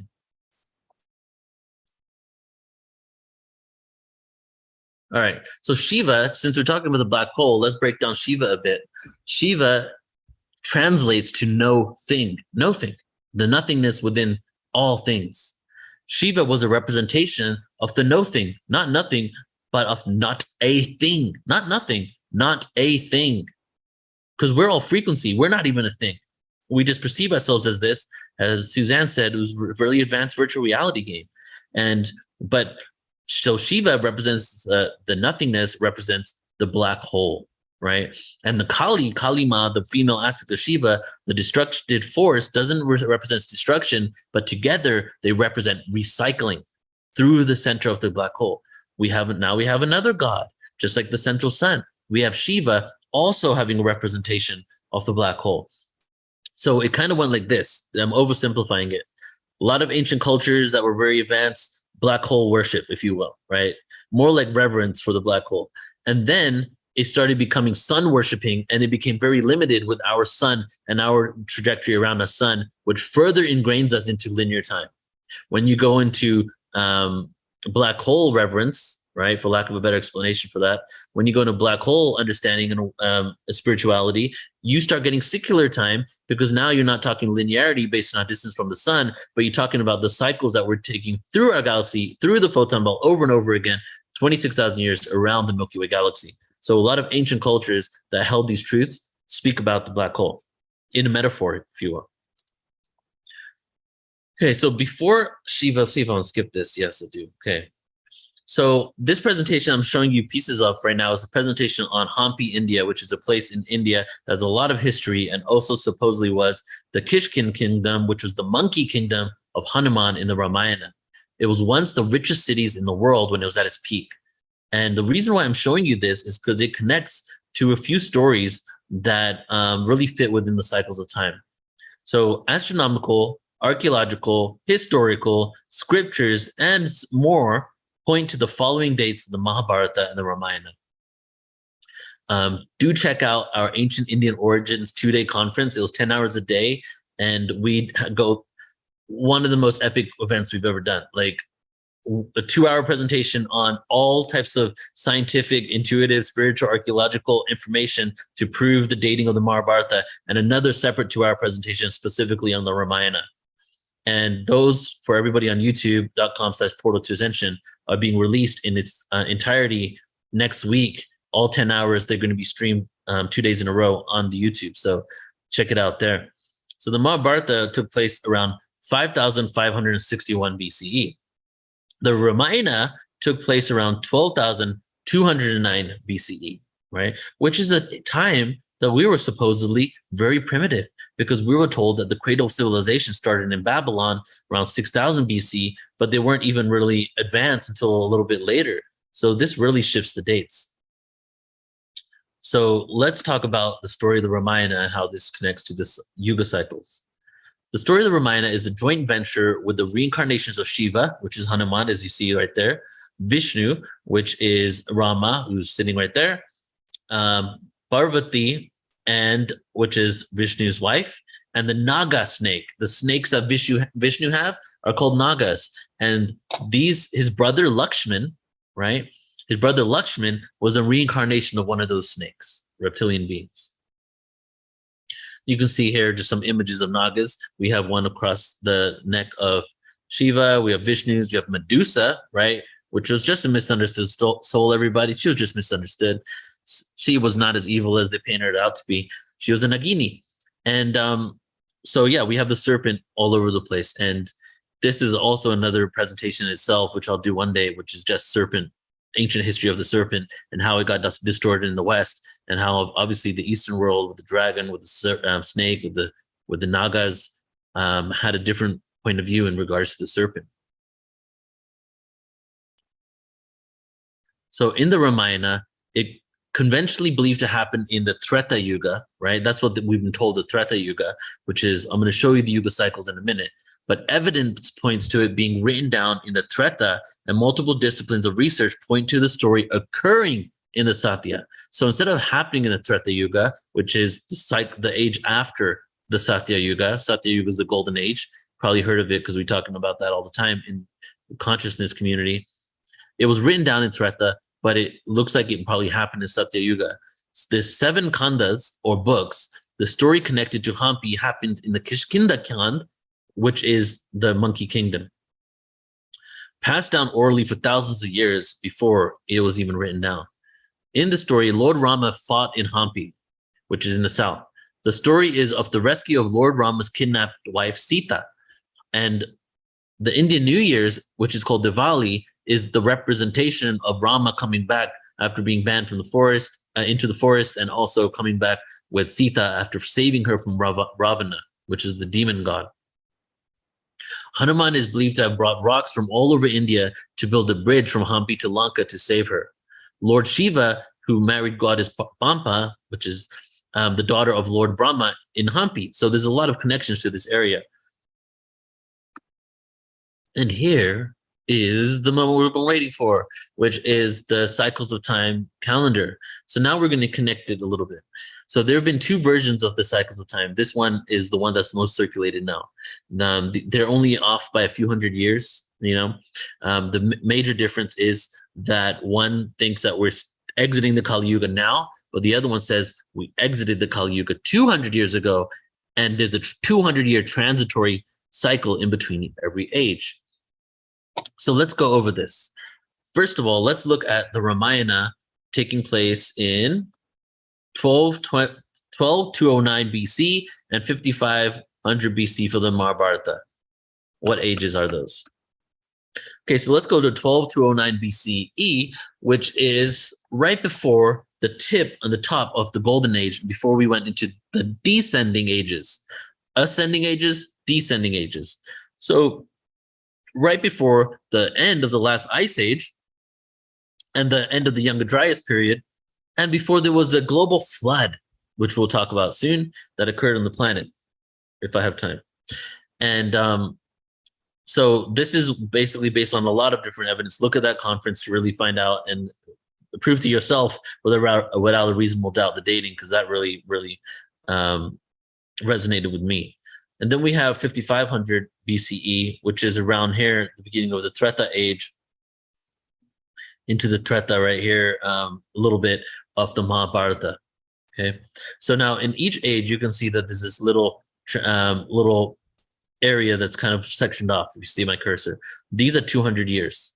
So in between every age, there's a 200 years where we're basically going out of that age, and 200 years where we're actually, no, this is all together 200 years, 100 and 100. So we're basically transitioning from one age to another age.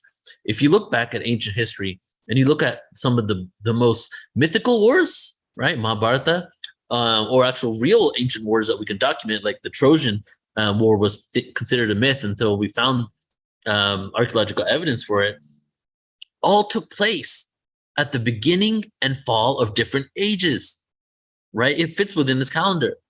Okay. Now, let me just take a detour right now and talk about Lord of the Rings and the wars that are happening in Lord of the Rings, and how Middle Earth changed to a different type of Earth, and how these different kingdoms exist in different realms. These stories and these wars are representative within those movies of us basically moving from one age to another age. And the ages that they were showing, you know, were actually the ones of us coming out of these dark ages. However, if you look at the new Lord of the Rings, that's almost like a descending age that was happening there. So each of these ages, let's start at the Kali Yuga. The next age, the Dwapara Yuga, is twice the size of the Kali Yuga. The Treta Yuga, twice the size of the Dwapara Yuga. The Satya Yuga, twice the size of the Treta Yuga. Now, we mirror it on both sides. So the Satya Yuga ends up being extremely long because of the fact that it's doubled up and we have this ascending and descending age. There was a cataclysm that occurred at that time. And then we also see the rise of ancient Egypt, you know, through new geological studies. The Sphinx is at least 11,000 years BC, 10,900 BC. So we see the rise of these very advanced cultures with some advanced architectural knowledge, you know, spiritual awareness, but we also do not see evidence of great civilizations before them. Well, that's because that was the end of the last ice age, and there was a huge reset that occurred on the planet in which great civilizations and the technology pretty much got wiped out. And then the descendants of these individuals went and started creating communities all over the world. So we have the 200-year transitory phase. So the theme of the Golden Age, every ancient culture that's ancient enough talks about these ages. The only culture that has the dates is in India. All the rest of them give you the themes of the cultures. For example, if you look at ancient Greek texts, in Greece, they talk about what type of man, right, existed in that age, what the personality traits of that person was. Whereas in the Indian text, it goes a little deeper into the dating. So the Golden Age is the age of remembrance, where we have telepathy, we have advanced technology through our own vehicles of our human avatars. We don't need external tools.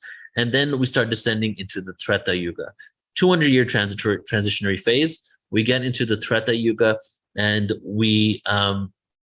as we get into that age, we're now entering what is known as the Silver Age. As we descend, there is always an opportunity for liberation, always, right?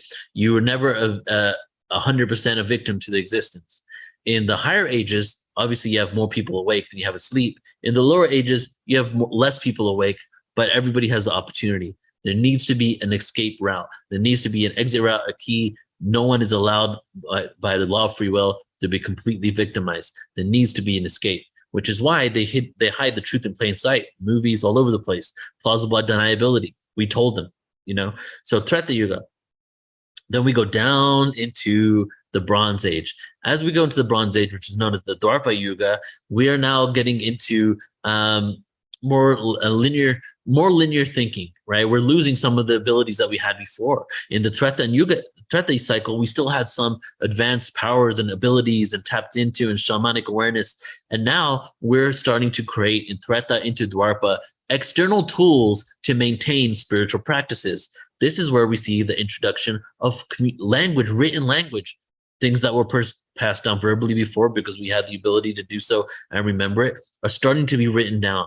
We start seeing the use of spiritual symbols. We start seeing the implementation of vowel sounds in language, A, E, I, O, U. All of these were done deliberately with intention in order for us to maintain a level of consciousness as we were descending. And then we continue to go down to the Kali Yuga.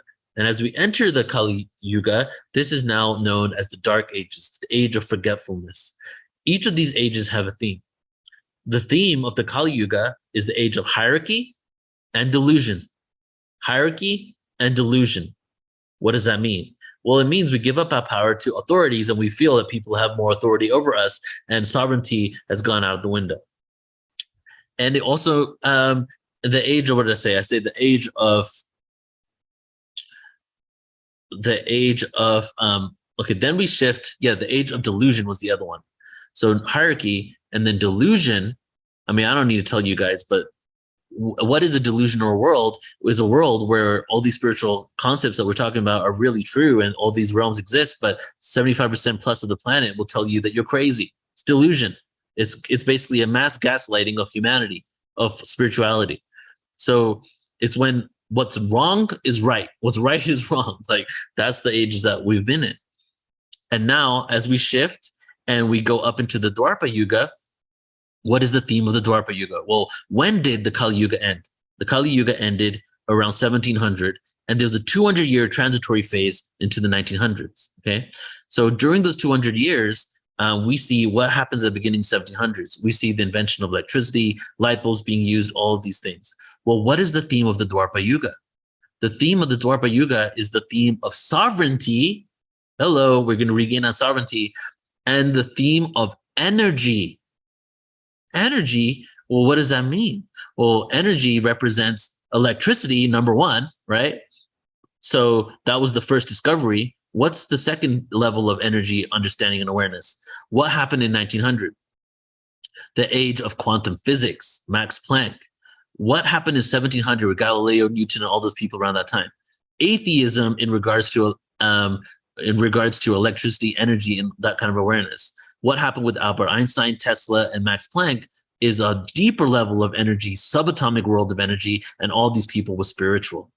And as we shift and we get towards the end of the Dwapara Yuga, what occurs is the end goal of the age of the energy is us to realize we are energy, we are subatomic particles, and how do we start to use our own energy bodies in order to have a more fulfilled, abundant existence on planet Earth. So that is where we're at now. We're going through we've transitioned from this age, we're going into the age of energy and sovereignty, and also ideological communities. That's also been written thousands of years ago. The age in which people will start resonating or gravitating and living towards people based on their ideology. And also democracy as we know it shifts and changes because one side starts canceling the other side out and their progression never occurs. So the age of ideological communities, and this is a part of basically the restructuring of society, things kind of collapsing, more of a tribal understanding of existence and nature, communal living. These are the kind of things that we're going to master, and at a very technologically advanced level by the end of the Dwapara Yuga. And I think that might be my time. Let's see here. I had one more thing to share, but I think I'll stop there. If there is, let me just check my timing. Yeah, I'm over time. So let me just say one other thing, which was the flood myth that I wanted to share about. Actually, I'm going to show you just one image here that really kind of just shows you how mainstream is really picking up on this as well. And we'll close off with this. So the Journal of Geography and Natural Disasters.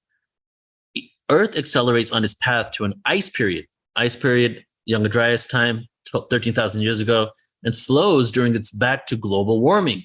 Happens all the time, global warming. For example, slowdown happens between two leveling of the planet axis of the rotation with one solar one, which means roughly 13,000 years. Wait a second, that goes right in alignment with the 13,000 years of the cycles of time and the other 13,000 years ascending. So Jean-Pierre Vallée, a geophysicist from Paris Institute of Earth, believes the magnetic poles shift occurs anywhere from 13,000 to 40,000 years, two very important numbers. And they have now concluded that Earth is adhering to some sort of cosmic pattern that attracts various forms of natural disasters.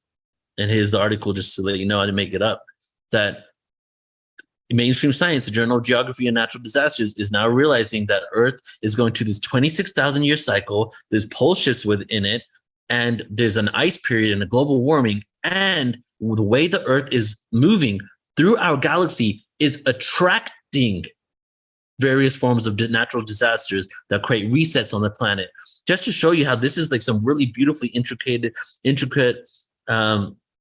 I don't even like to use the word board game because it sounds so like non-organic, you know, but basically things have been put into place within this maze in this galaxy in such a way that it is inspiring evolution, inspiring devolution, inspiring devolution, because the devolution is also a part of the experience. The devolution isn't better or worse than the evolution. The devolution is what is needed in order for the evolution to even occur.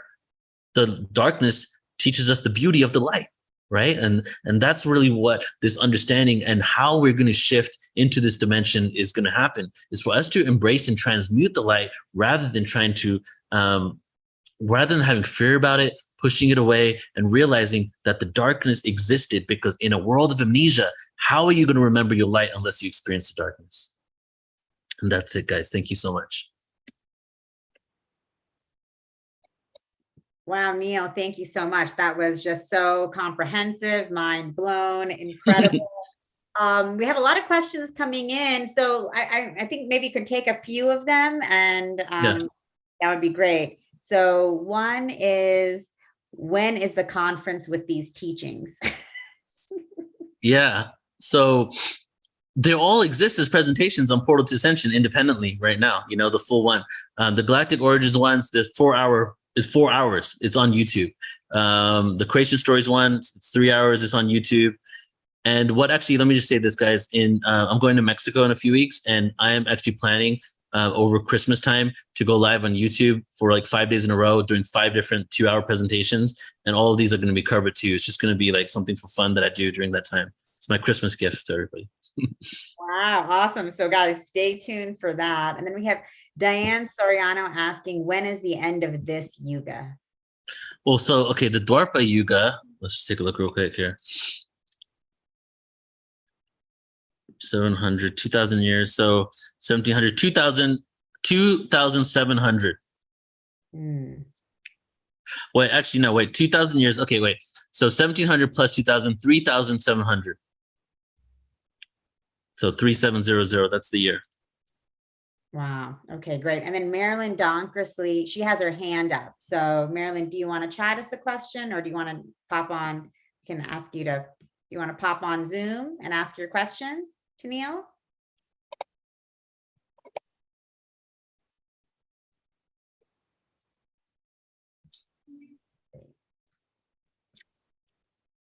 Marilyn, feel free to join us. Pop off mute, Marilyn.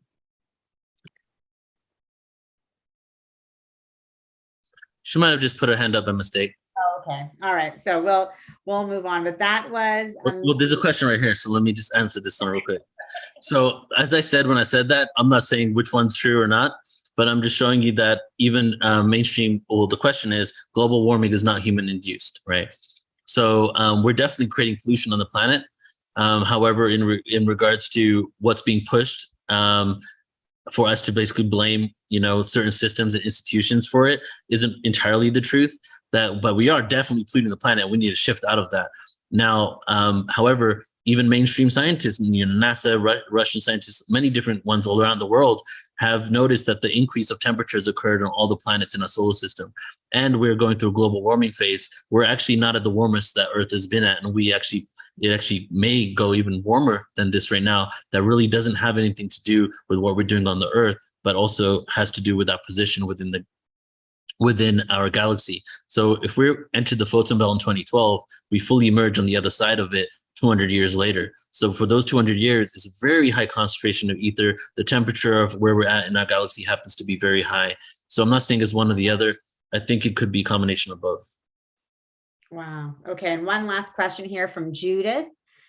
Did you see her question? So inner work clearly needed other than staying alive. What do you deem worth doing with regard to social, political, etc.? Oh man, I wasn't ready for that question actually. That's a big one. Yeah. Okay. So much division when it comes to having these conversations about it. You know, I get a little anxiety sometimes talking about it because we're so divided. I just really like to just walk the middle path and just look for what unites us rather than what divides us. Because when it comes to political game, you know, I'm not really like, I have my theories on that. There is an overall, you know, energy controlling all sides of it all, and that we're just like seeing what we need to see in order for us to basically continue being more divided. And you know, have my own reasons why I believe that. But what really does matter is, you know, the fact that we are vibratory beings and our inner worlds reflect our external reality.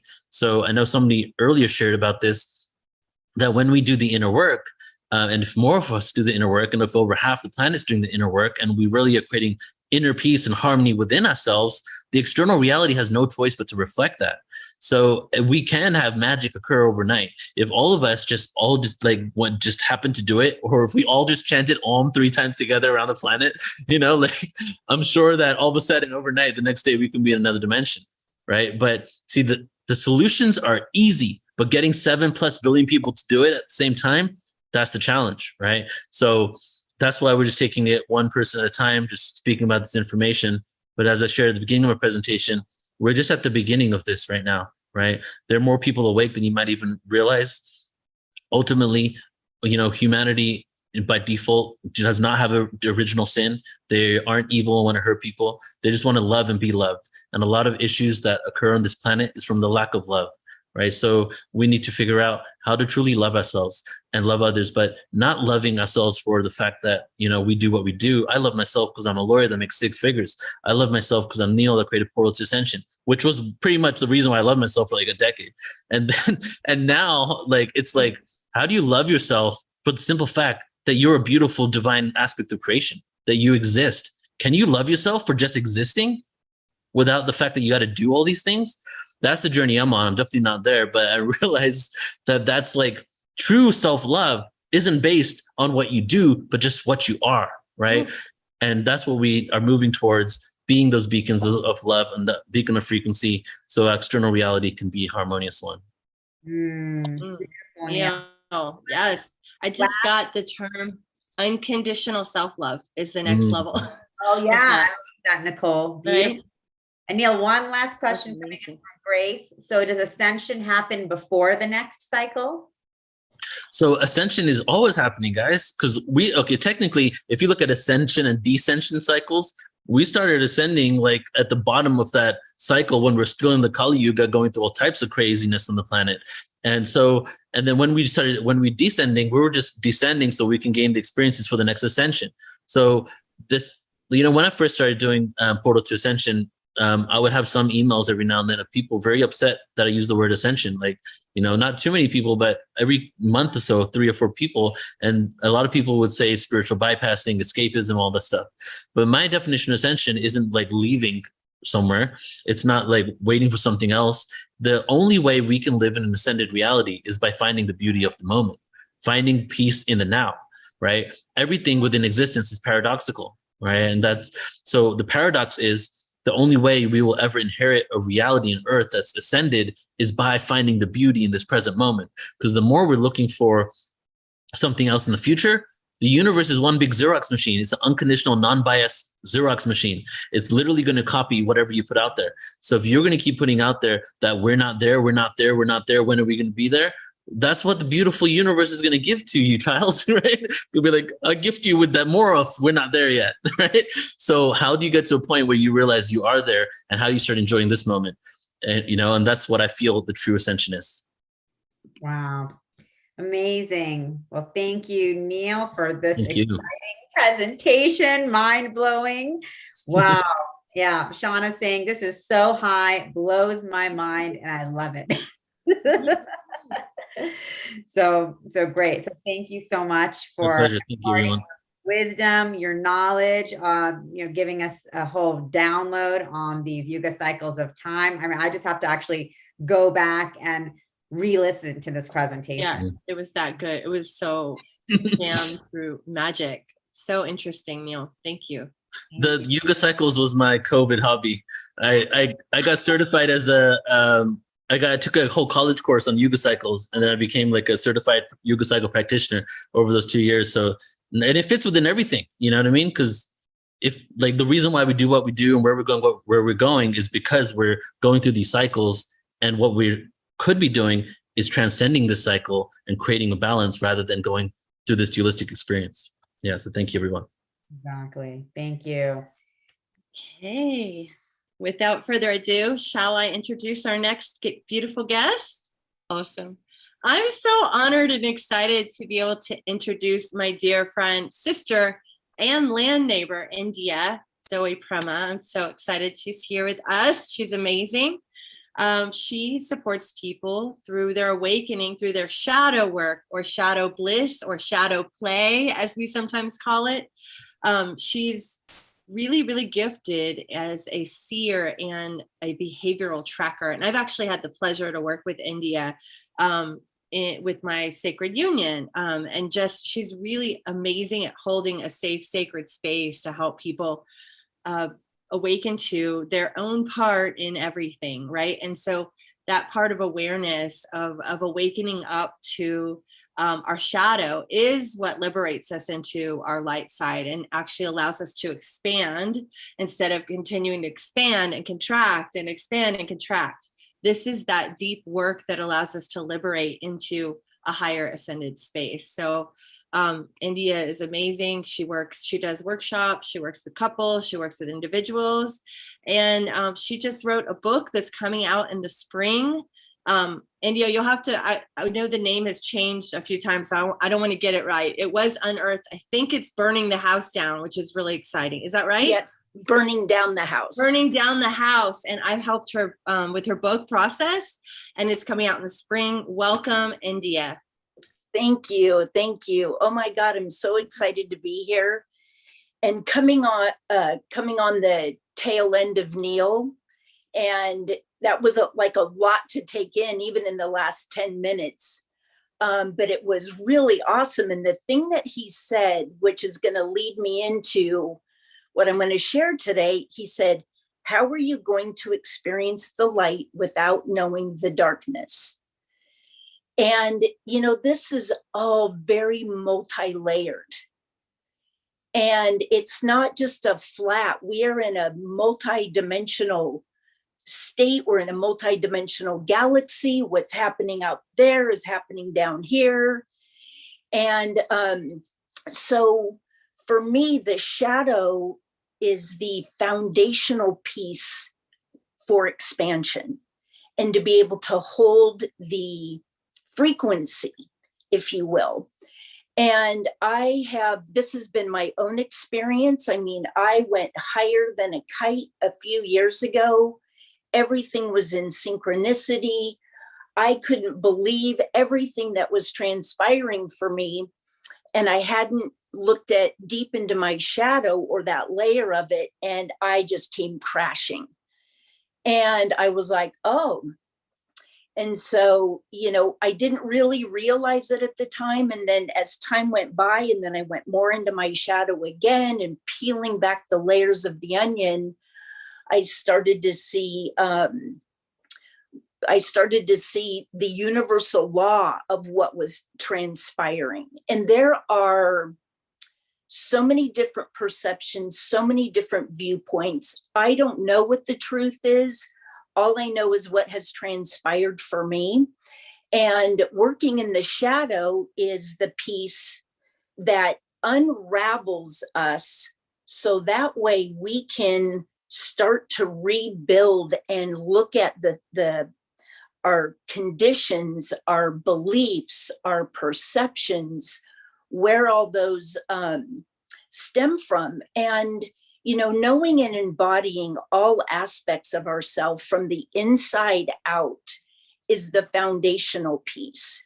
It's where we can hold the frequency. It's where we can expand and work from that place. And it's understanding ourselves. And for me, this is done through the shadow.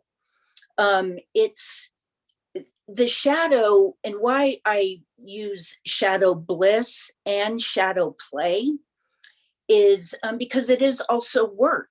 But it doesn't have to be scary. And most of us see the shadow as a frightening place to be. And a frightening thing to have to look at, like we want to disown it, you know, and we go into struggling why our troubles are of our own making. And so when we can go into what I like to refer to as a treasure hunt, then what transpires is we start to look at those things as opportunities for our growth and ultimately our expansion. So, you know, it's a part of a spiritual rebirth. the shadow can also be a part of the dark night of the soul, which is a very deep and profound process. I actually spent 5 years in the dark night of the soul, and the shadow can be components of that. And in my journey within the dark night of the soul that I didn't even know I was in, is that it was a complete and utter collapse of my entire existence. It is a soul rebirthing. And being in it and experiencing that depression, the anxiety, I didn't want to hurt myself and I didn't want to hurt someone else, but I didn't want to go on living. And it was a really scary place to be. I was full of anger. I was full of rage. I was the victim of all of my circumstances consistently. And my theme was like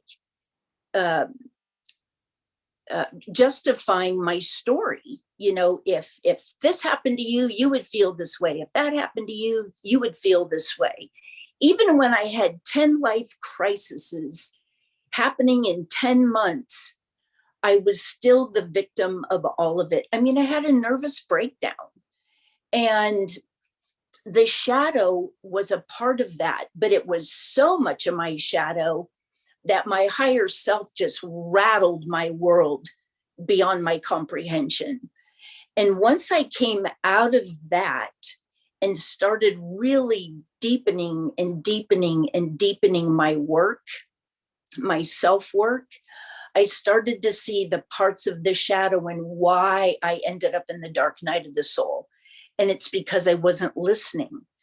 And I didn't know anything about energy. I didn't know anything about vibration. I didn't know anything about frequency. I just was experiencing that life was happening to me. And one day I realized that it was happening for me. And that was when everything shifted. I also started understanding about contracts and agreements when the seed had been planted years before, and things just started to come into alignment for me. And through my process, what I was able to do, which is why I have so much passion with shadow play, is that, you know, I used to live in storytelling. Who did what to me, and who's an asshole, and who's this, and who, and whatever story I was making up. And I just kind of lived there all the time, just my head going. When I started going into my own really deep work and unwinding, over time, what I was able to do is that I would be in a place, and then something would happen, and I would dip into my mind, into my ego, into my judgment, into my arrogance. But I just dip, and then I work myself out of it very quickly, and I come back up, and I'm like, okay, this is mine. This is mine. I don't live in that place anymore. And that is a part of sovereignty as well. You know, we have the physical body, the emotional body, the spiritual body, the ethereal body, and all the bodies have a part. All of the pieces have a part in our existence. The 3D, the shadow, the energy, the ethereal, the ascension, it's all part of the whole pie. And this is where the shadow comes in, and we give it names, and we embrace it, and we learn to love those parts of us, because that's what makes us whole. We have both dark and light that we hold all the time, like yin and yang. It's where are we finding our balance? It's when we lean one way or the other, it's is where we go off balance. And, you know, what we do, what I do in my work, and I work primarily in groups. And the reason that I work in groups is that the medicine is received by everyone within the group. I work with small groups, and I find it to be more beneficial. I like to get in, help people find the tools that they need to start unwinding. There is a self-awareness process. And the question becomes, how do we come into self-awareness? How do we come into self-awareness? And that's what I teach. I teach, how do we come into self-awareness? What does that really mean? Do you know that you have shadow? And the shadow can look a variety of different ways for people. And I'm going to give you an example of something that transpired, because the shadow isn't necessarily just you triggered me and there's my shadow, right? And I can get into that in a minute. But something came up on an app that I was on this morning, and it's called Nextdoor, and it's a local community page. And so somebody had posted on there that she woke up this morning and 2 cars were parked in front of her house, in front of a fire hydrant. And she went into, what kind of recourse do I have? And I went into, well, where's the shadow? And I say that because this is often what we don't see within ourselves. And it all has to do with control. Control. And it's just like, why are you so concerned that there were 2 people in front of a fire hydrant? Yes, I understand the significance of a fire hydrant, but they're not in your driveway and they're not blocking you in. So the question becomes, why was that so important? How do we know? How did you know that maybe those 2 people showed up in the middle of the night because there was a death in the family, or there was a bad accident somewhere, or something transpired that created those 2 people to pull in front of a fire hydrant? And so when we go back and we look at that, it's like, why does it matter? Because I need to control the situation. By utilizing the word recourse, what recourse do I have? I'm like, that's where I go into, how do we unwind? And it is somebody, I just saw it really quickly. Somebody said, yeah, it is very hard work. But I can tell you this, it is a lot harder not to do the work.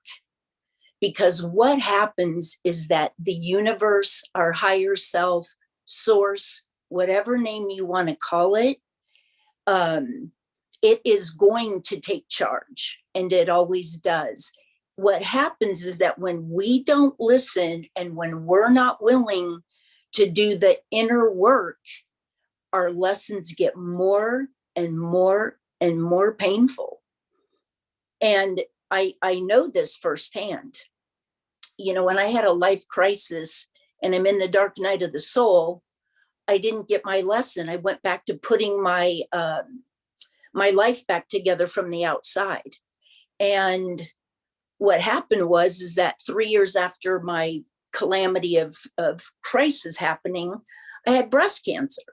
I go through a year of treatment. And then when I start firing on all cylinders, or a few cylinders again, I realized, I was like, wow, I'm not living where I want to be. I'm not what am I doing? And the universe put me in this yoga studio in San Diego County. And my whole world shifted. And it shifted because I was in that yoga studio for 6 days a week for 9 months, rehabilitating my body. And that was when I started to hear a new language. That was when I started to understand the difference between the head and the heart, which also plays a big part in the shadow. Because it's looking at ourselves and realizing, this all comes back to me. I get triggered, and most of us go, you really pissed me off. You did this, or you did that, or you said this, or you hurt me. And we attach these things that the other person did. Those triggers are such beautiful medicine for us. That is where we receive the medicine or not. It is a fork in the road. And what I mean by that is that when we get triggered, doesn't matter who it is, when we get triggered, we automatically go outside of ourselves. We go into the linear way of seeing it. What the circular way and the trigger opportunity is to receive the medicine is to stand back and go, why am I really upset here? Or why am I angry? Or why am I feeling jealous? Or why am I insecure right now? Oh, that has to do, and we start unwinding. We start unwinding. This is why I said earlier that our troubles are of our own making. The way that we look at the trigger that you did it is being the victim. It's the victim. And I lived in that space until I was 55 years old. 55, and I'm going to be 60 in a couple weeks. And it was a frightening place to be, being that old and realizing, wow, I had given all of my power outside of myself, all of it.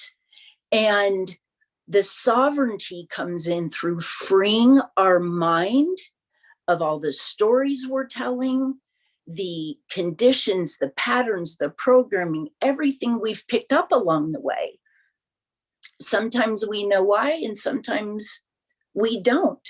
But when we can unwind and we start to go, wow, this is why I'm feeling jealous right now. This is my insecurity.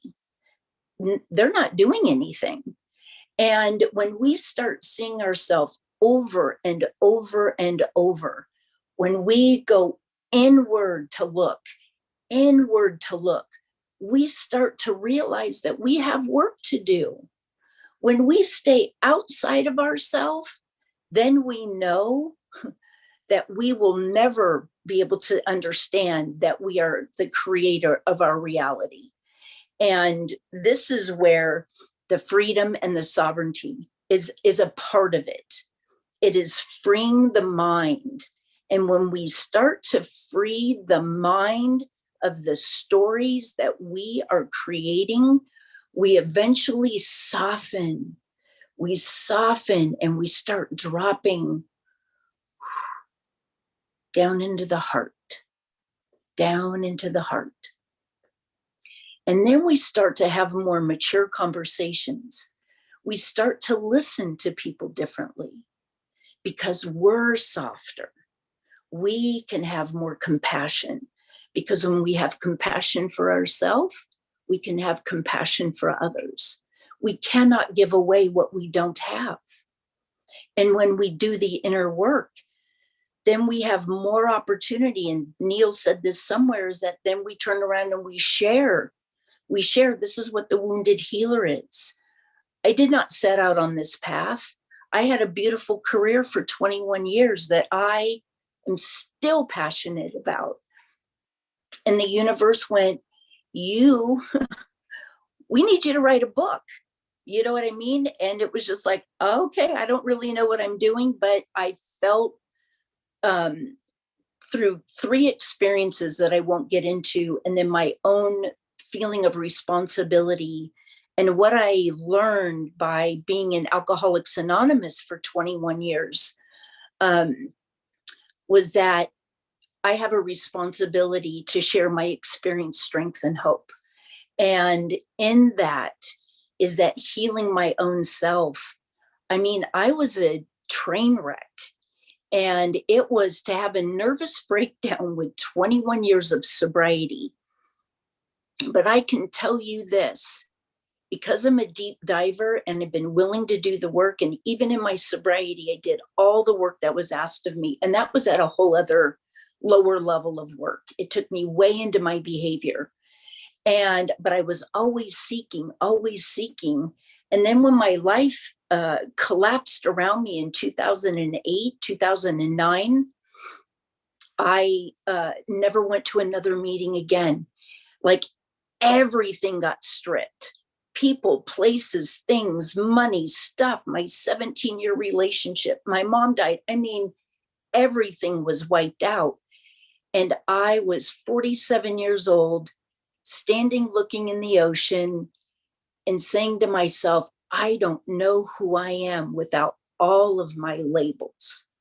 Like that scared the shit out of me more than anything else that was transpiring.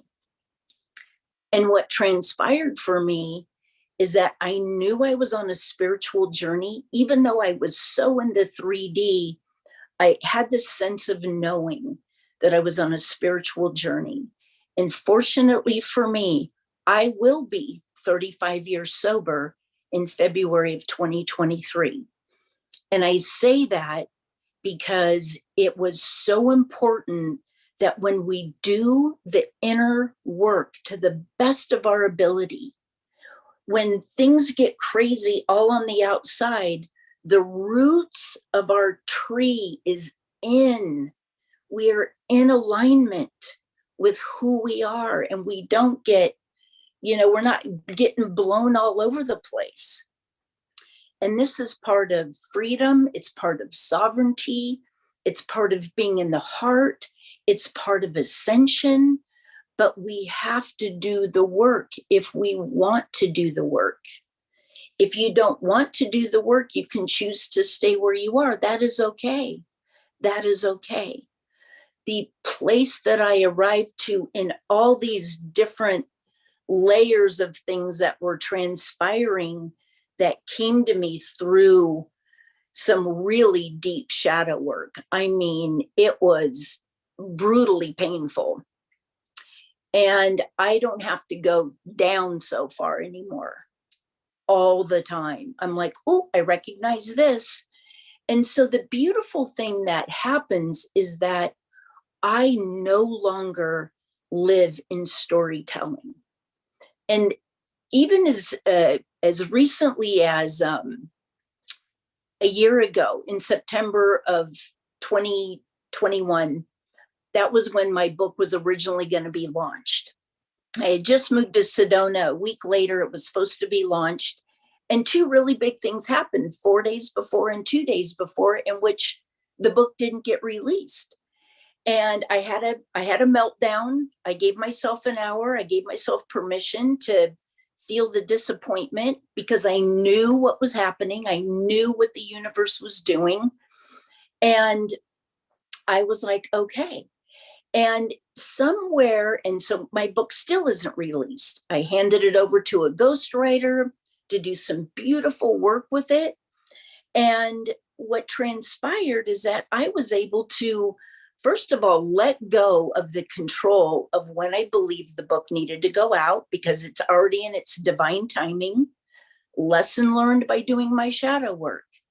And then the second thing that transpired is that here was a piece of my storytelling. Somehow in my mind, I believed that my book and all the shit that transpired and how I got to where I am now needed to be first, followed by my work coming second. Like the book validated why I do my work. And when I let it go to the ghostwriter and completely let it go, I stood there and I was like, why did you believe that was what needed to happen? Nobody ever told me that. And I created a story in my head that I then had lived by like over a year. And I was like, wow, that was quite interesting. It didn't do any harm, but one more time, I was like able to observe my own behavior. Where did that come from? Why did I believe that? Why did I make that up? Why was that in my head? And these are the things that we do. And we make all of our decisions are based from our deepest wounds. Because when we're in the trauma and the crisis of what has occurred for us and the stories we tell ourselves and our low self-worth, our self-esteem, our lack of confidence, not being good enough, I mean, all of that comes into play. And it's really liberating to be able to understand all of who we are. So I was going to wrap it up, but I wanted to not wrap it up, but I wanted to bring this one piece in. I talked originally, at the very beginning, about control. The opposing side of control is surrender. And surrender is a tricky place because it's different, I believe, than just letting go, because things come at various levels of depth and pain in our teaching. Some things we can let go really easy, and other things we are like holding on to.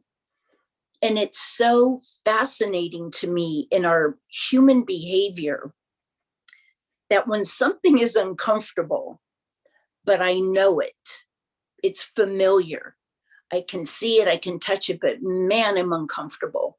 Whether it's in my job, whether it's in my relationship, whether it's in my home, whatever it is, I'm uncomfortable, but I'm not willing to trust. What I'm saying is that I'm not willing to trust and have faith that this is uncomfortable because it's run its course. And when it runs its course, we can let go. And yes, that is burning down the house. It's the phoenix. It's rising from the ash of who we are. It is part of the rebirthing. We don't go from one vibration to another as the same person. The veil literally starts to thin, and we see things so differently. So it is such a fascinating process. But when you think about the polarity, when you're willing to dive into your work, however deep or not that is for you, that's your soul's choice. If you go this deep, you'll ascend that far. If you go this deep, you'll ascend that high.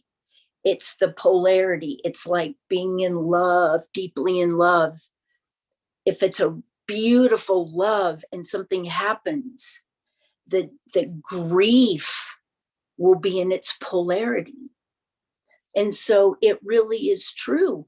You want to sow a field of mediocre seeds, you will have a mediocre harvest.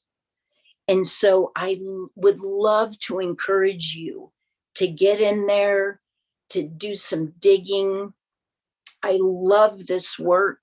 I have been so deep in that process, and spending 5 years in the dark night of the soul was no joke. But it was where I have gained the insurmountable amount of wisdom that no longer holds me hostage. Instead, I get to think about my dreams. I get to create. I get to support people in their journey, and watching the light bulb come on. So that way you're receiving your own medicine. You're receiving your own medicine.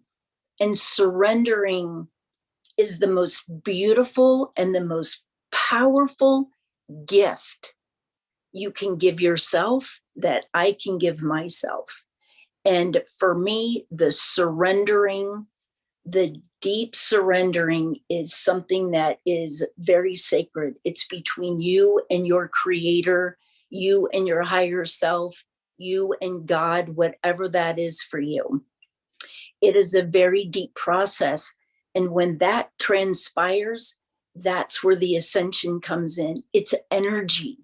We don't move ourselves into a higher ascension. The energy moves us into a higher ascension. And it is such a beautiful place to be, knowing that I did not want to be on the planet. Up until 2017, 2018, I did not want to be on the planet. No one in my world, which was so 3D, even could comprehend what was happening to me. And so I wasn't supported by anyone, but that was so necessary for me to just go on a complete and utter redirect. And it has been an ungraceful journey, a very ungraceful journey when I didn't have the tools. And I used to sit in session with my own coach for several years, just so enraged with the system and with this and with that and the institution and the medical and the boom and the bang and the D. And I can tell you now that, you know what, I can have a conversation about the IRS or about the government or about this or about that. And I can just stay in my alignment. I don't get impacted one way or another about anything. Soul contracts and agreements was something that was a beautiful part of my journey, which aided in my shadow work as well. Because when I came to that full understanding that my soul has a contract here, when I got triggered, I started to realize, and in fact, the biggest epiphany I had was around an old boss I had that was really mean. And I worked, and I was living in the South, and working under her for 1 year, I put on 60 pounds. I blew up to 209 pounds, never weighed that much in my whole life. And I was just eating at my emotions. And I was too fearful to leave my job because I didn't have another one. And I recruit for a living. And so what happened is that, you know, I was way overweight, 60, 70 pounds overweight. And then, but when I needed to have my breast reconstructive surgery, I needed the belly fat and the belly skin to make a breast because I got 3rd-degree burns and radiation, and I wasn't a candidate for implants. And then a couple of years after my surgeries, I sat up in bed and I was like, oh my God. I'm like, my old boss, I'm like, she did her part. And it was at that moment where it became so clear to me. I was like, had she not been so hard on me and so mean, and I just couldn't relate to her, I wouldn't have eaten at my emotions.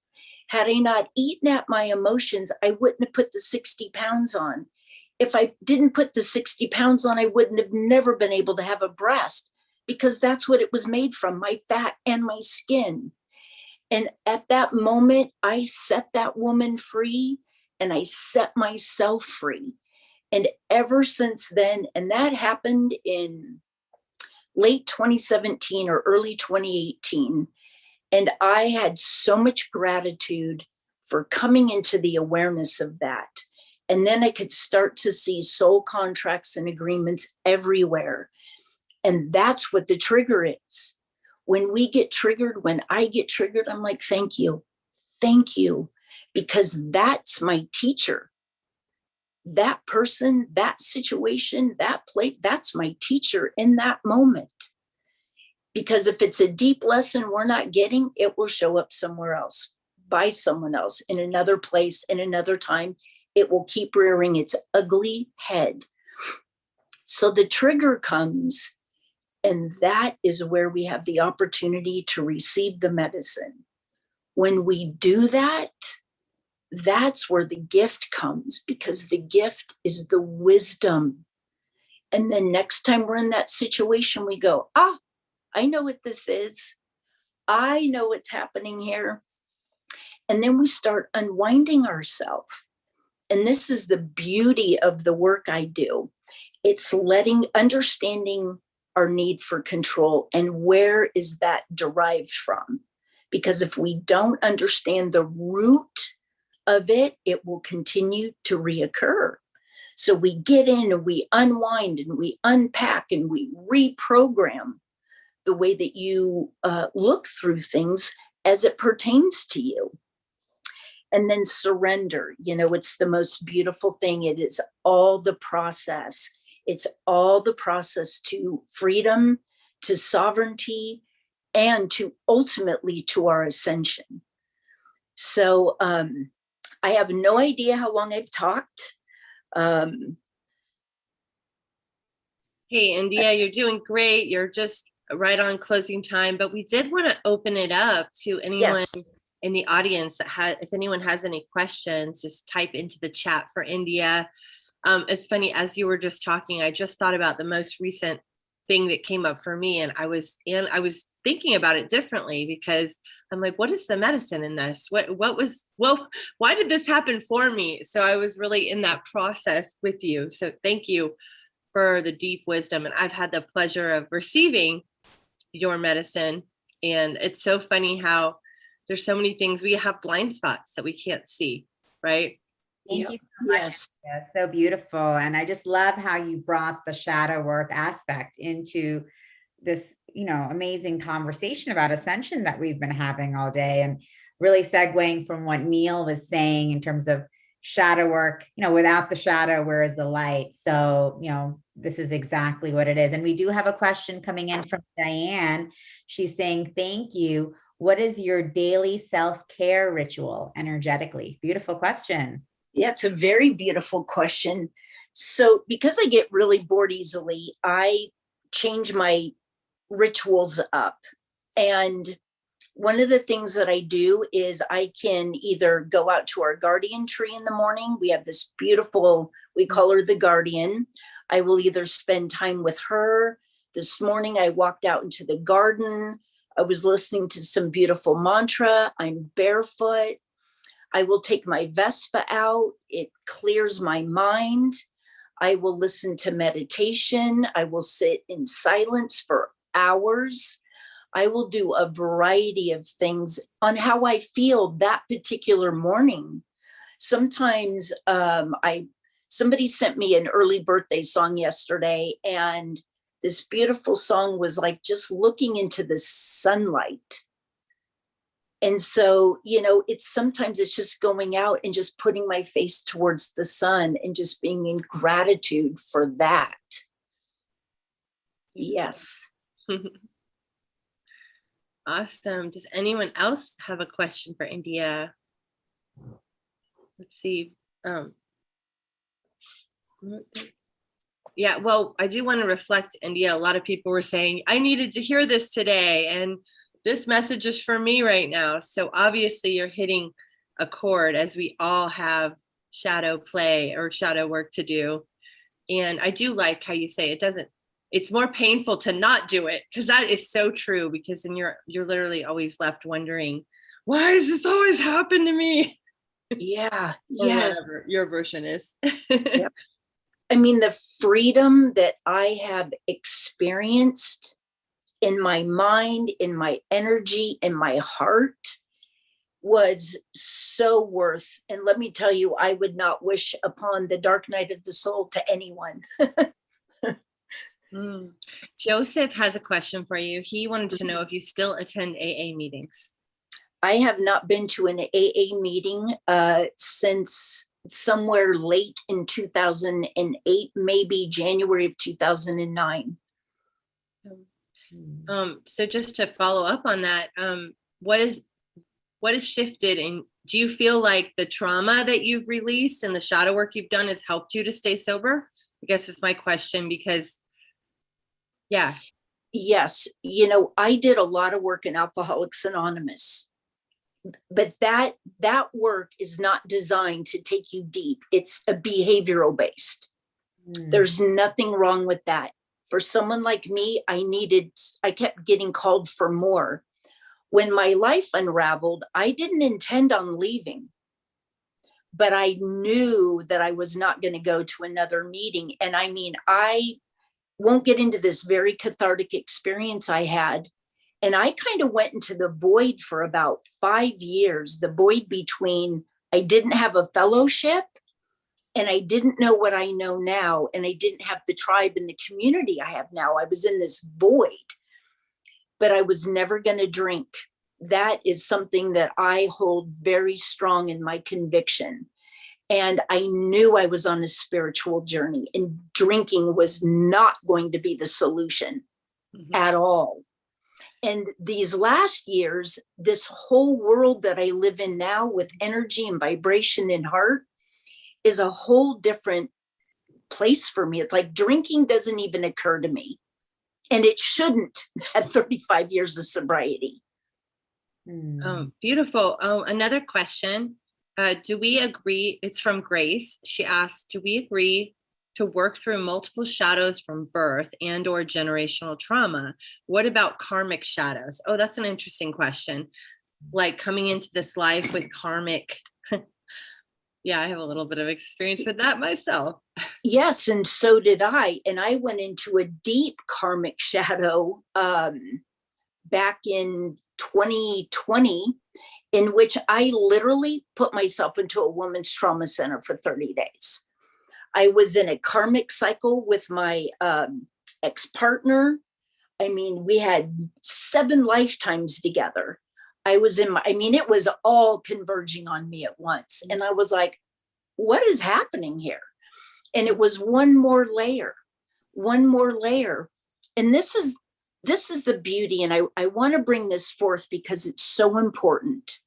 When we move into a place of understanding that our soul is here to do its work, why we chose to incarnate now, there are no labels. There are no right or wrongs.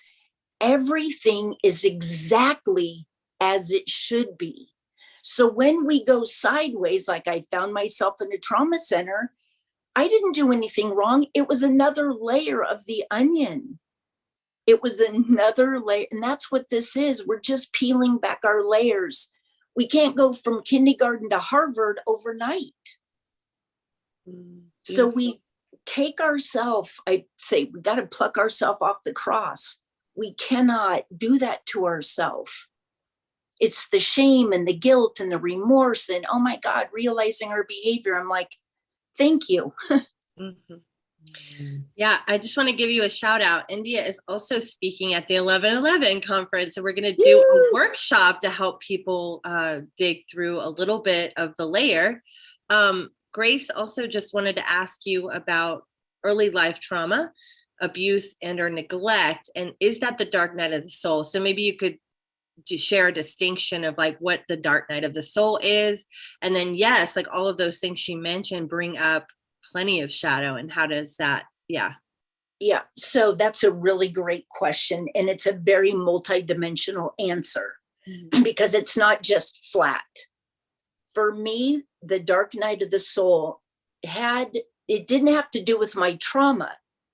I had trauma. That was another layer. And I had trauma was not from my childhood. My trauma was all around my life collapsing and so much happening that I could never process because the next thing was coming at me. I processed through the trauma of losing my breast. That was a long 10-year process I was in with that.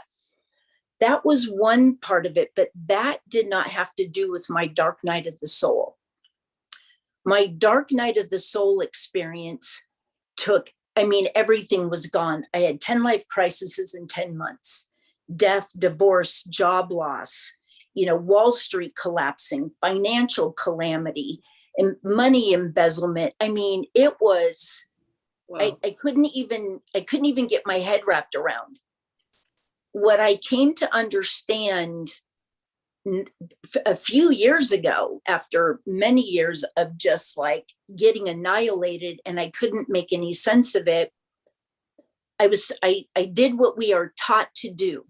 And that is I put my life back together, tried to put my retirement plan back together, bought a home, got 2 dogs, had it, and then all of a sudden I was like, oh my God, I'm doing it from the outside in again. And I didn't know why that dropped in. I didn't even know what that meant. And then that's when I ended up at a yoga institute and things started to shift. My dark night of the soul was a total collapse of my existence. It wasn't just that, my marriage of 17 years fell apart. That's a component. It was when my relationship fell apart. My entire financial self came into almost ruin. when Wall Street collapsed. You know, it was like losing my job. It was my mom dying. It, you know, it was all these things happening at the same time that it literally created an opportunity for a soul rebirthing. Beautiful. Thank you, India. Well, Diane says this is so beautiful and inspirational, and I think we can agree. And just we're so grateful for you, and you're amazing. One more thing, India, just to go back to Grace's question, what about the early life trauma and abuse or neglect? How would you put that in with the dark night of the soul or with shadow work? How does this play in? Just because I think it is an important question. It is. And I will tell you this, I am not a trauma therapist. I can take people very deep in their shadow, very deep in their programming. But when there is trauma involved, it's why where I do my work, I have a trauma therapist that I work with, because that is a place that I am not trained and it can do some damage to people. So I am not a trauma therapist, but that is a beautiful question. So thank you, Grace. Wow. Well, thank you so much, India. This has been really beautiful, very heart opening for us, because this is part of the ascension. You know, we are human and we're here having a human experience, and that includes the chaos of life. Yes. But you know, it's so interesting, because when we talk about, you know, like dropping into the heart, it's just like, well, how do we do that? We don't just wish our way in there, not with baggage, not with all this stuff we're bringing forth. So let's open the bag and let's start taking, What's in that bag? Lightening the load. What's in that suitcase? I love the part where you said, if you go up this high, like basically, because that was the experience I had when my boyfriend passed away 12 years ago, was like all of a sudden it was the deepest grief I had ever been through, but it actually really expanded my capacity for expansion and love and really appreciating life in a whole different level. So that's totally been my experience of like, when we go through these things, if we are able to move through the shadow and really receive all the gifts, then we're able to go deeper and we're able to go higher and wider and lighter and all of it. So, and yeah, this is so beautiful. We have Dana next, but we have about 10 minutes, right, Tanjila?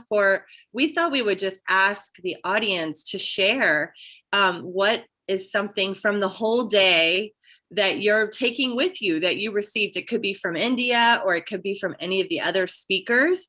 And we'd be happy to bring you on camera to ask it if anybody feels called to share their voice or show their face, or you can just ask in the chat. But we would just love your takeaways, like what has been super valuable that you're going to walk away with and remember. That's what we'd love to hear. And yeah, if there's anything that you want to share.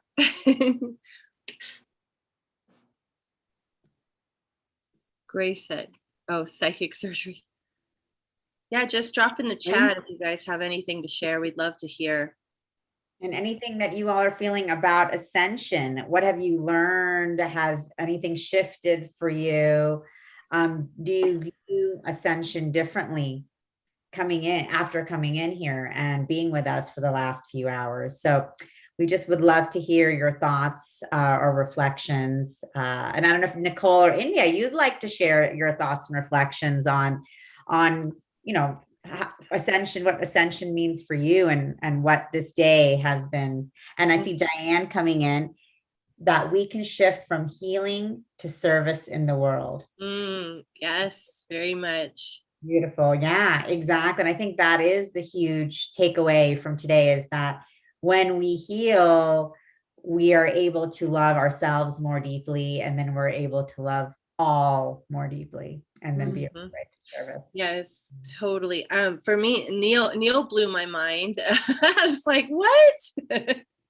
And actually every single speaker has so far. And Keleena, I had a very big activation opening with her, especially when she started speaking the fairy language like that. I know that I've had a past life as a fairy. I've actually been told that by some random woman at an event came up to me. She's like, "You're my fairy sister." Like, she recognized me from a past life. So when that was happening, I was just like, oh my gosh, like my physical body was lighting up. So that was really powerful.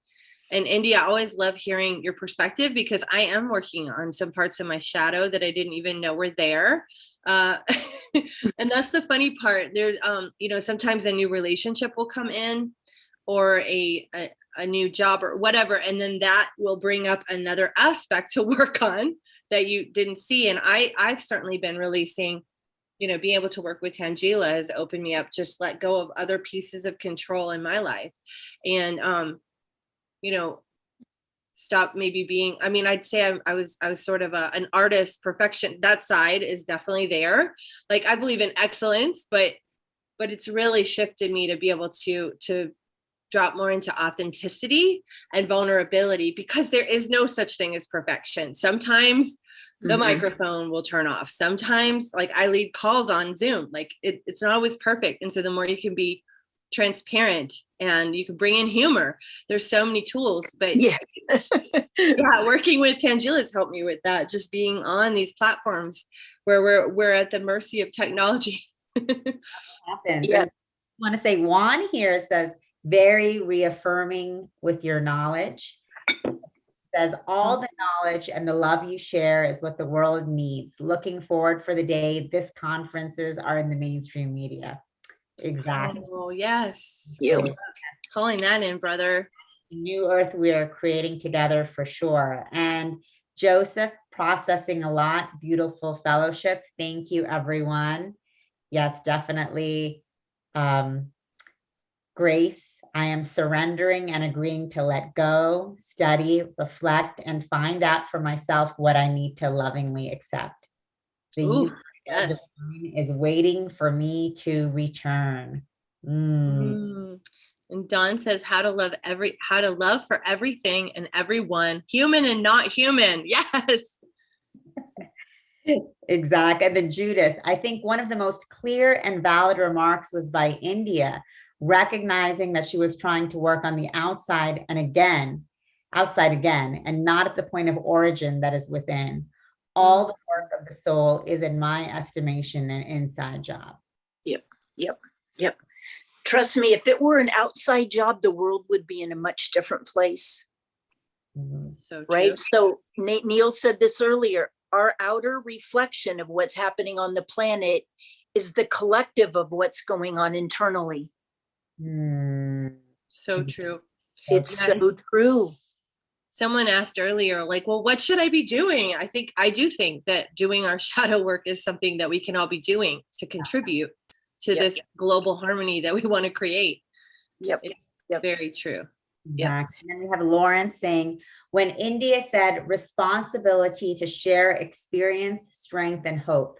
This has been the mindset I've had in my creating as well. So it was truly validating. And that is so beautiful to see, you know, and that's what I was saying, what you shared, India, about the importance of doing our shadow work and then being able to share that experience, understanding that that's not your weakness. I mean, you know, all of this dark night of the soul that you've experienced and been sharing with us, that sharing is inspiring, giving us hope, giving us strength, everyone who's listening, and realizing that we're not alone in this process. We're not alone in this ascension. And the ascension is not just like a rocket ship up, you know, there are a lot of things that we are navigating, and we can do that together, which is beautiful. So yes. And that's why I said earlier that we cannot give away what we don't have. Right? So when we learn and we embody what it is that we are sharing with others, then we have something to give away. We've experienced it. We don't know what we don't know until we've experienced it. Beautiful. Yes. And Stacey sharing lots of wisdom, letting go of control and surrendering. Yes, exactly. Yeah. Bringing that divine feminine, allowing. Yes. Judith says, yes, healing is first, service. Oh, healing is first and service comes next. Yeah, that's right. And sometimes when we're in a really dark place, just a simple act of service can be healing. It can go both ways sometimes. Yep. it's a really beautiful process because we become vulnerable. We become vulnerable in our truth and in our pain and in our shadow. We become vulnerable, and yet we can also, through our work, we hold the power. So we hold the beautiful balance of the yin and the yang, the male and the female energy, not one or the other. Beautiful. Yes. And that's so true. And this is such an important part of the ascension, because in this paradigm that we have, we have been taught that vulnerability is a weakness. Yeah.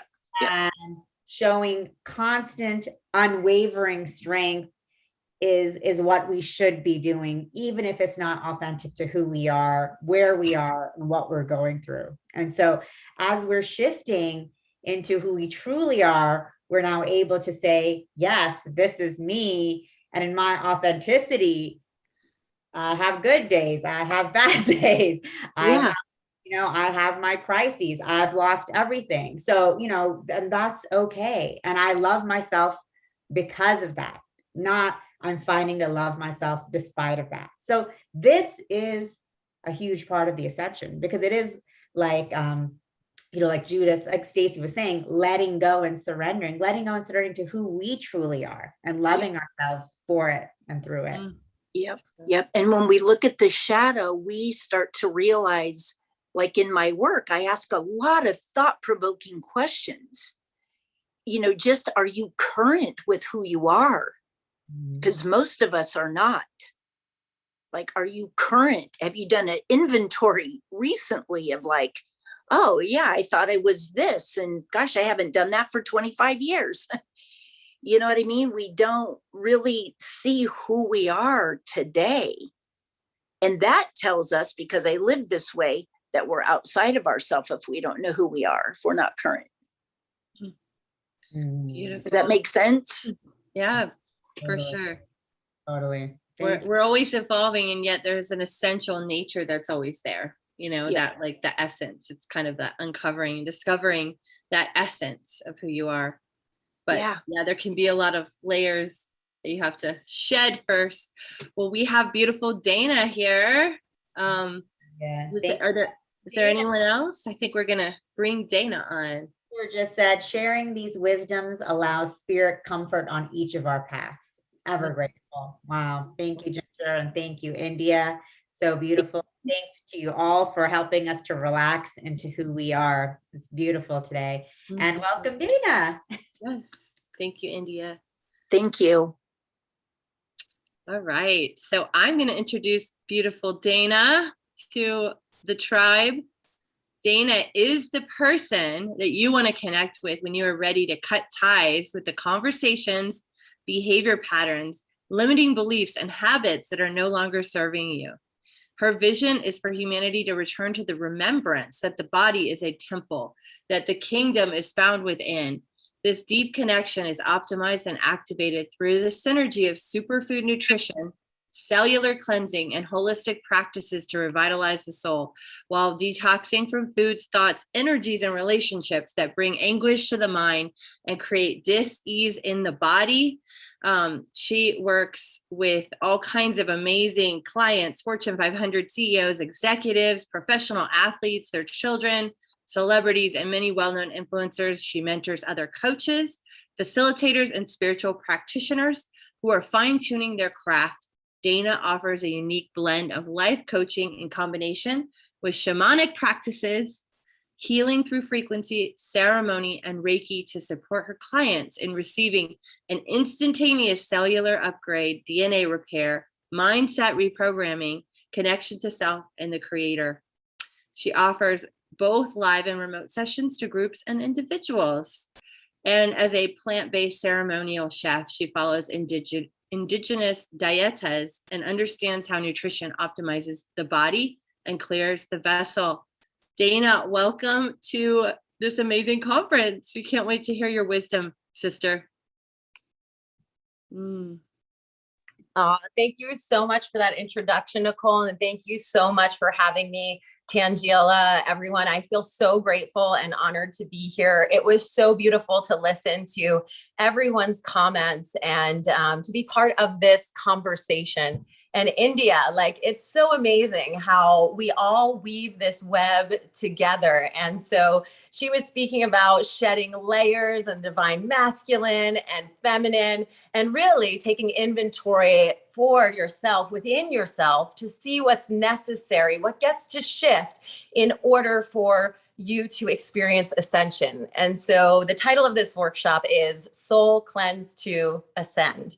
And my name is Dana Mistretta. I am your guide, your lead, your facilitator for today. And in all truth, really, these two beautiful gongs have a tendency to run the show. So up top, this is Venus, who is connected to the divine feminine within, and her frequency is just that, absolutely divine and feminine, and reminds us, brings us back to our state of being. And so we have Venus, and then on the bottom, we have Mars. And Mars is a representation of that strong, beautiful, masculine energy that lives within each and every one of us. So we all have feminine, we all have masculine energy. And both these gongs and frequencies are attuned to their planet. So you are literally receiving a cosmic channel of frequency from Venus and from Mars. And what a lot of people don't know about gongs is that they are great detoxifiers. And that's what we're really going to get into today. So I'm going to give you a little tidbit of cellular reprogramming. That instantaneous cellular upgrade is absolutely available to you and for you in this moment. And part of it is trusting the process. As a facilitator, I am trusting the frequencies of these gongs. And I am going to take you through a bit of a guided meditation where you can take that soul inventory, and also you can really focus on what you're manifesting, what you're calling in, and what you're bringing in that is going to support you on the deepest levels in your ascension. And so before we go into our meditation, I do just want to peel back the layers and get a little science-y on you with you. So a majority of the time, whether we know it or not, we are operating on what is called our sympathetic nervous system. And that is our response to trauma, our response to stress. Like, who wouldn't agree right now what's going on in the world? There are so many stressors that could be potentially surrounding us, conversations that are going on globally within the United States. It could be being a busy parent or at your jobs. Stress is surrounding us all of the time. And so when we are in our fight or flight or fawn, which is freeze, then we are coming from what's called the sympathetic nervous system. It's constantly kind of looking for that thing that's going to trigger us. We're on defense all the time.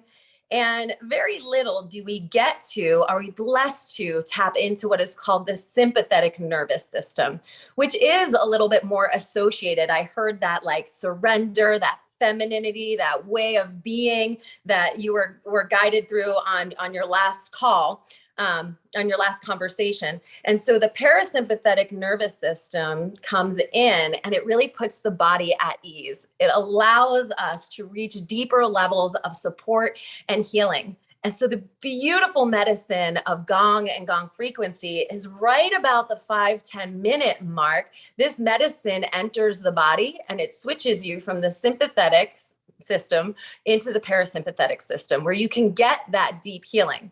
Now, this is also connected to your vagus nerve, which is connected to every single vital organ within your body. So that deeper stimulation creates an all natural detoxification. Like, who doesn't want an all natural detoxification? All right, so strap in your seatbelt. If you are ready to receive, find a comfy space. You could be seated up tall like myself. If it feels good to lay down, however you would like to receive this medicine, this healing, a way in which you can just slow down your body. So I'll give you a minute. Whether you've got sits bones on the earth or feet on the earth, or even your back supported by your bed. Just taking a few deep, intentional breaths here.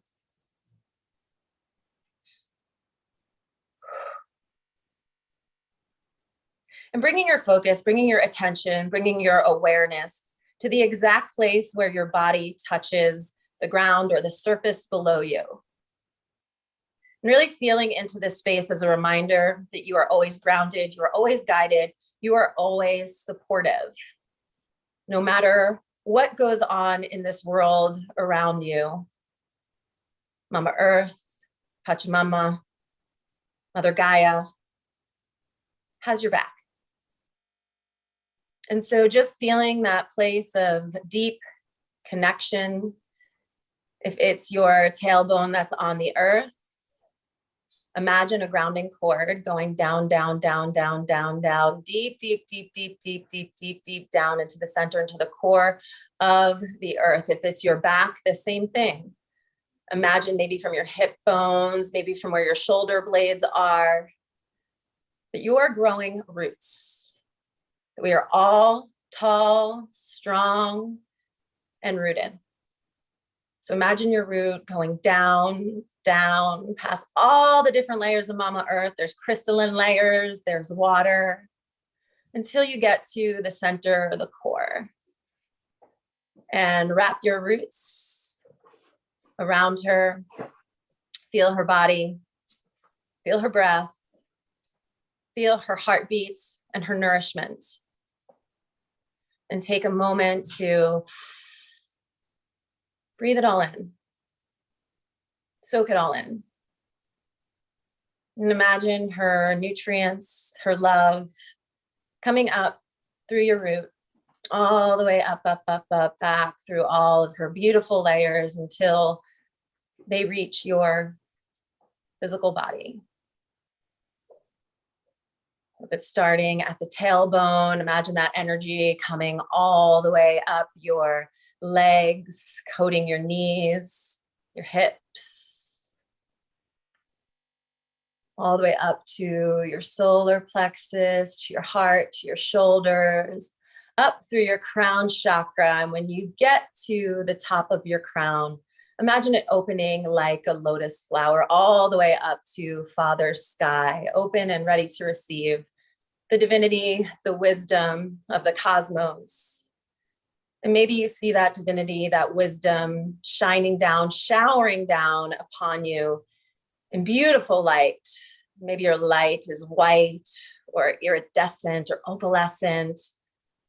Just imagine being bathed in that white, beautiful light coming down through the top of that lotus flower, each and every petal, absorbing every drip, every drop, bringing it into your crown. Imagine that white light going down your eyes, your nose, coating your throat chakra, your shoulders, coming into the heart, all the way down to your hips, and to your feet. So you are equally bathed in the masculine, in the feminine, Mother Sky, Father Sky, and Mother Earth. And from this space of guidance, of love and support, and of knowing who you are, take a moment to tap into your inner truth, your inner wisdom. This is a moment to take inventory. Start asking yourself some questions. Questions about ways you've been interacting with the world, interacting with your body, and trust. Trust the response that you receive. It could be an image, it could be a thought. You could actually feel different movement or energies within your body. Just giving yourself permission to tap into your own truth, your own inner knowing. And asking yourself, what choices have I been making that I know, like I know, like I know are not serving my body? What foods am I eating that create inflammation, are more dense in nature, Maybe those sugars that really elevate and spike my heart rate. Where am I making choices that are not supportive to my soul physically? Lack of movement, stagnation, really just tapping in and asking and listening. And now asking to be shown, what would a healthy, more supportive choice look like when it comes to my movement, when it comes to my physical body, when it comes to the nutritional choices that I get to make, that I'm blessed to make, because there is so much abundance on this earth. Can I make a choice today, tomorrow, and the next day that will support my highest self? She knows, he knows what's necessary to ascend. Where have I been listening to him or her, and where have I not been? Just asking those questions, see what you receive. And maybe nothing comes up right now in the moment, but maybe the gongs might help to move it along a little bit. So it's all okay. All information is perfect. Just keeping that heart open, keeping your mind open. Now asking your body, what are some thoughts that I've been having that aren't serving me? Thoughts about fear or lack or scarcity, ideas that I'm not enough, what I have to say doesn't matter. Like, really think about thoughts that aren't supporting you. Places where I worry versus trust, where there's fear versus love. And then again, asking yourself, how can I shift that? What thoughts are supportive to my life force, to my family, to my community, to this planet? What is the truth? What is the truth? And taking a deep breath in, locking in whatever message you receive in this moment,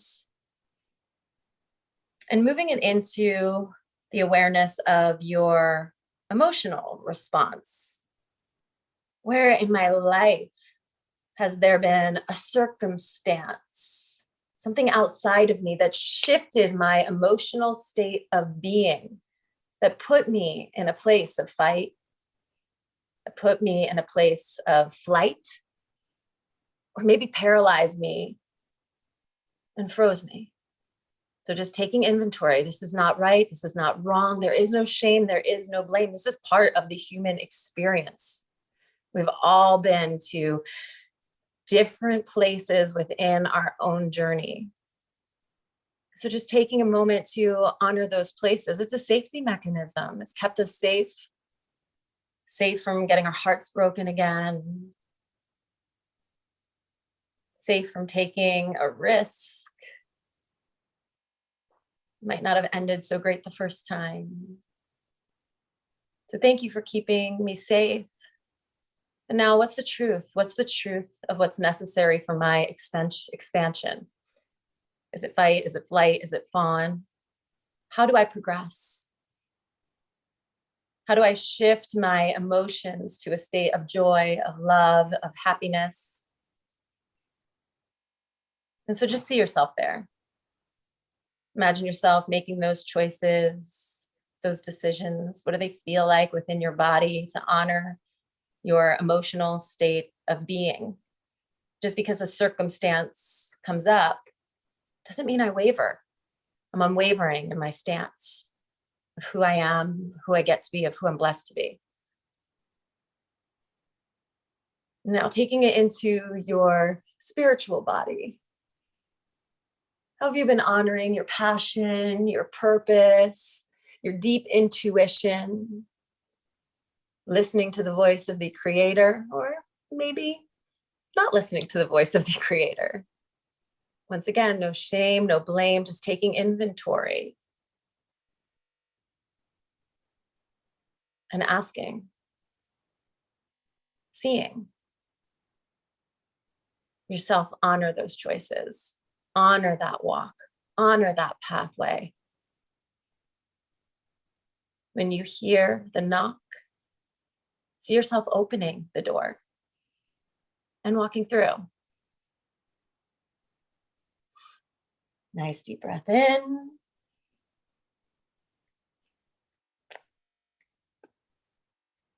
And when you're ready, release.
Dana, can you hear me? Dana? Sorry, guys, can't get a hold of her right now.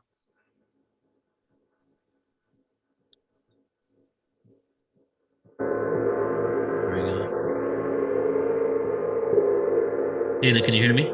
I can hear you. Yeah, we couldn't hear the gongs, but we just started hearing them like 5 seconds ago. So something happened. I think maybe when you moved, like we just, as soon as you turned around and came back, we started hearing the gongs. Yeah. Oh, weird. Yeah. So you want to try again? Absolutely. Yay. Thank you. Okay. So you can hear now? Yeah. Yes.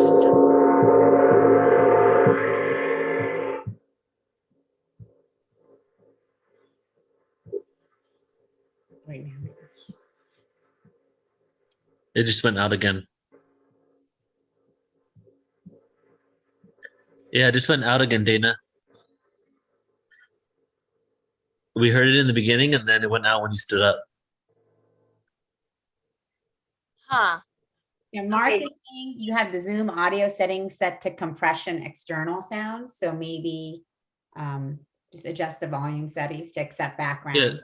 Yeah, try changing your settings. But I think when the sound gets too loud, it's maxing out on the microphone. Oh. Yeah. So let's try that, see if it works. Otherwise, it might need a better microphone for it. Okay. I've done it before and I've never had this problem because I do my remote sessions this way. So it's interesting. Would it be under webinar settings? Thank you for your support. Go to the microphone on the left where it says mute. Click that arrow, click audio settings. Arrow. See that? I don't have an arrow. Right next to the microphone button at the bottom left, there's like an upward arrow. Oh. Okay. All right, let's see if we can do something here.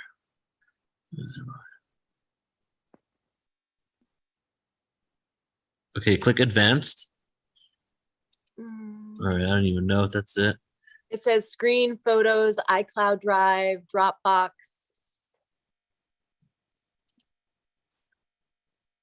Microsoft OneDrive, SharePoint, Google Drive, Box, website URL. I think maybe try putting the suppressed background noise on low. I don't have that as an option.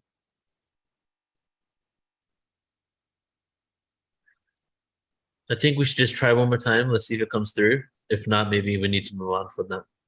Okay, I can also Yeah, play them a little bit more gently. If the sound is coming through, then I'll just make sure that they don't go up too high. Yeah. Yeah, Okay. it's weird if you've been doing it before and it worked. So try again. Yeah, totally. And Someone's thank saying you play guys. louder. So let's see. Try a few different things. Okay. And thank you guys so much for your support in the audience as well. I really appreciate it. I'm seeing everybody chime in. So thank you. And thanks for your patience. Is that good?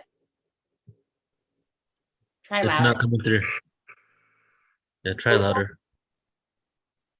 Try it louder. Okay.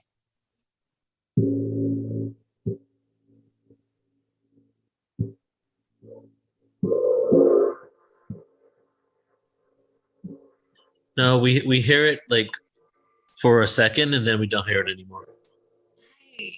Yeah, and I doubt she has to move out the way because sound should just be going around. Oh man. The gongs don't want to be played today. I guess. Or I guess the frequency is just not this dimension, you know? The frequencies it really they can truly hear it in isn't. the fifth dimension. That's what's happening. It really, really, truly isn't. So, like of this world for sure. Okay. Well, thank you guys so much. I have my shamanic drum, so I could do some drumming and see if that works. That'd be amazing. Yes. Let's give that a try. Maybe my drum would like to be heard today. I'm just going to give it a test. Okay. Okay. Yes. Wait, keep going. Okay.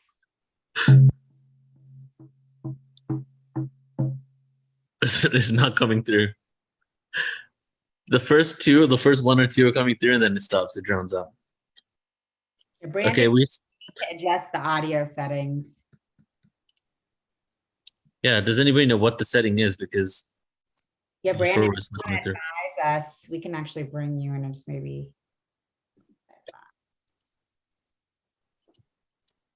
Yeah, let's bring on a Brandon here. Man, this is crazy. This has never happened before. Okay, these things happen and we keep moving forward. I feel like Nicole set us up perfectly for that. She was talking about letting go of perfectionism and excellence. So it's really a beautiful, teachable moment for me right now as well. Exactly. Doing great, Dana. Hey, Brandon. Thank you.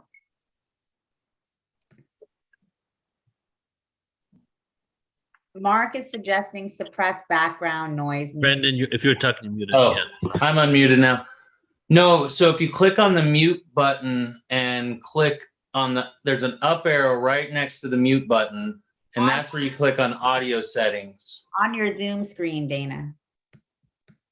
Right where the mute button is, there's an arrow. My arrow brings up screen, photos, iCloud Drive, Dropbox, Microsoft Is OneDrive. audio settings isn't at the bottom of that? You're No. not in the Zoom room. That's not in the Zoom room. So come into the Zoom room. Yeah. Yeah, come into the Zoom room. Oh. Okay. Am I in the Zoom room now? I'm not sure, but do you see a microphone in the bottom corner in the left with the upward I do. arrow? Okay, click But that. no upward arrow. If you click on the mute button, it should bring up the arrow. Well, yeah, let's give this another 2 minutes, and if we don't get it working, let's move on to something else. So let's try it out. Because it definitely says there's a suppressed background noise feature going on. Huh. But if you're in the Zoom room, it should be right next to the mute button, or I don't know where the audio settings button would be. I'm pressing everything in terms of like the settings, more background effects, webinar settings. Like I'm going through everything that I see here. it's just one area with a microphone that has an upward arrow, and that's all the audio settings. So the audio settings are by themselves in one area. It talks about the microphone, speaker, and all that. So if you see the actual Zoom room and you see a microphone in the corner on the left. I do. I totally see the microphone, and that's it. I have no other options there. I did just turn on, I went into webinar settings and I noticed that it said always show webinar controls, and that was off. So I just put that on, but I don't know if it's going to update the bar at the bottom until I log back in. It might not update it, but it looked like there's a control feature that was off for the settings. So Dana, don't worry about it. Let's just continue. Okay, beautiful. Well, thank you all so much for once again your song and drum in spirit, and we have received the medicine. So yes, so thank you. Not to worry about that at all. Thank you, Tanjila. I so appreciate that. Okay, so if you were patiently relaxing, open up, and still receiving, kudos to you. It's a challenge sometimes to stay connected when there is interference. And maybe that was the practice that really got to come through for all of us. How do we stay connected to our heart, to our intention, to our connection with the divine, even when there is static, even when there is interference or side conversations? How do we stay in alignment with who we truly are, and also with the intentions that we set with our vision? Think about that. If you have a powerful vision, I guarantee you there's going to be lots of interference that comes your way. So honoring that practice, being mindful of that practice. And if you got caught up in a little bit of the interference, that's okay. That's okay. So just bringing yourself back to the space that you are in, if you're still lying there on your bed, or if you're still seated on your sits bones, waiting patiently with your eyes closed and heart open, just reconnect, come back. If you're able to journey a little bit, come into your physical body, into the presence of yourself, the presence of the space, the presence of this room. And what I love about Zoom is that it's a beautiful, beautiful connection point. We can gather like-minded beings from all around the world. We can come together in community and in union and dissolve the barriers of perceived separation. And so as you're coming back, maybe connect by placing your hand over your heart and opening up your eyes and connecting with the beautiful beings on this screen. Every single person here today, you've manifested. You chose this time for yourself. You've chose this time to come to learn or to serve, to receive, to allow. So honor yourself in that way, and honor your neighbor, your new friend in that way. And that honoring doesn't have to be with words. It can be completely nonverbal, through eye contact, through the electromagnetic frequency of your heart. And so taking time to be intimate with each other. Maybe making eye contact with someone new you've never seen before, gracing them with your smile, with your presence, with your existence. And just taking a deep breath in, releasing the shoulders, relaxing your body. Aho, namaste. Aho. Thank you so much. Thank you. That was beautiful. And yes, thank you. What a beautiful practice for all of us.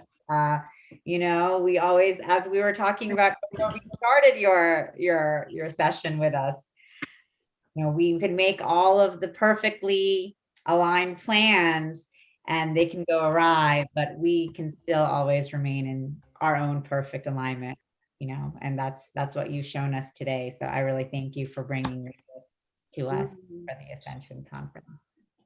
Yeah, we have a question for you, Dana. What does aho mean? Aho. I'll let you answer that. Yeah, it's almost like saying amen, blessings to you. Yeah. Confirmation, yes, of course. Aho.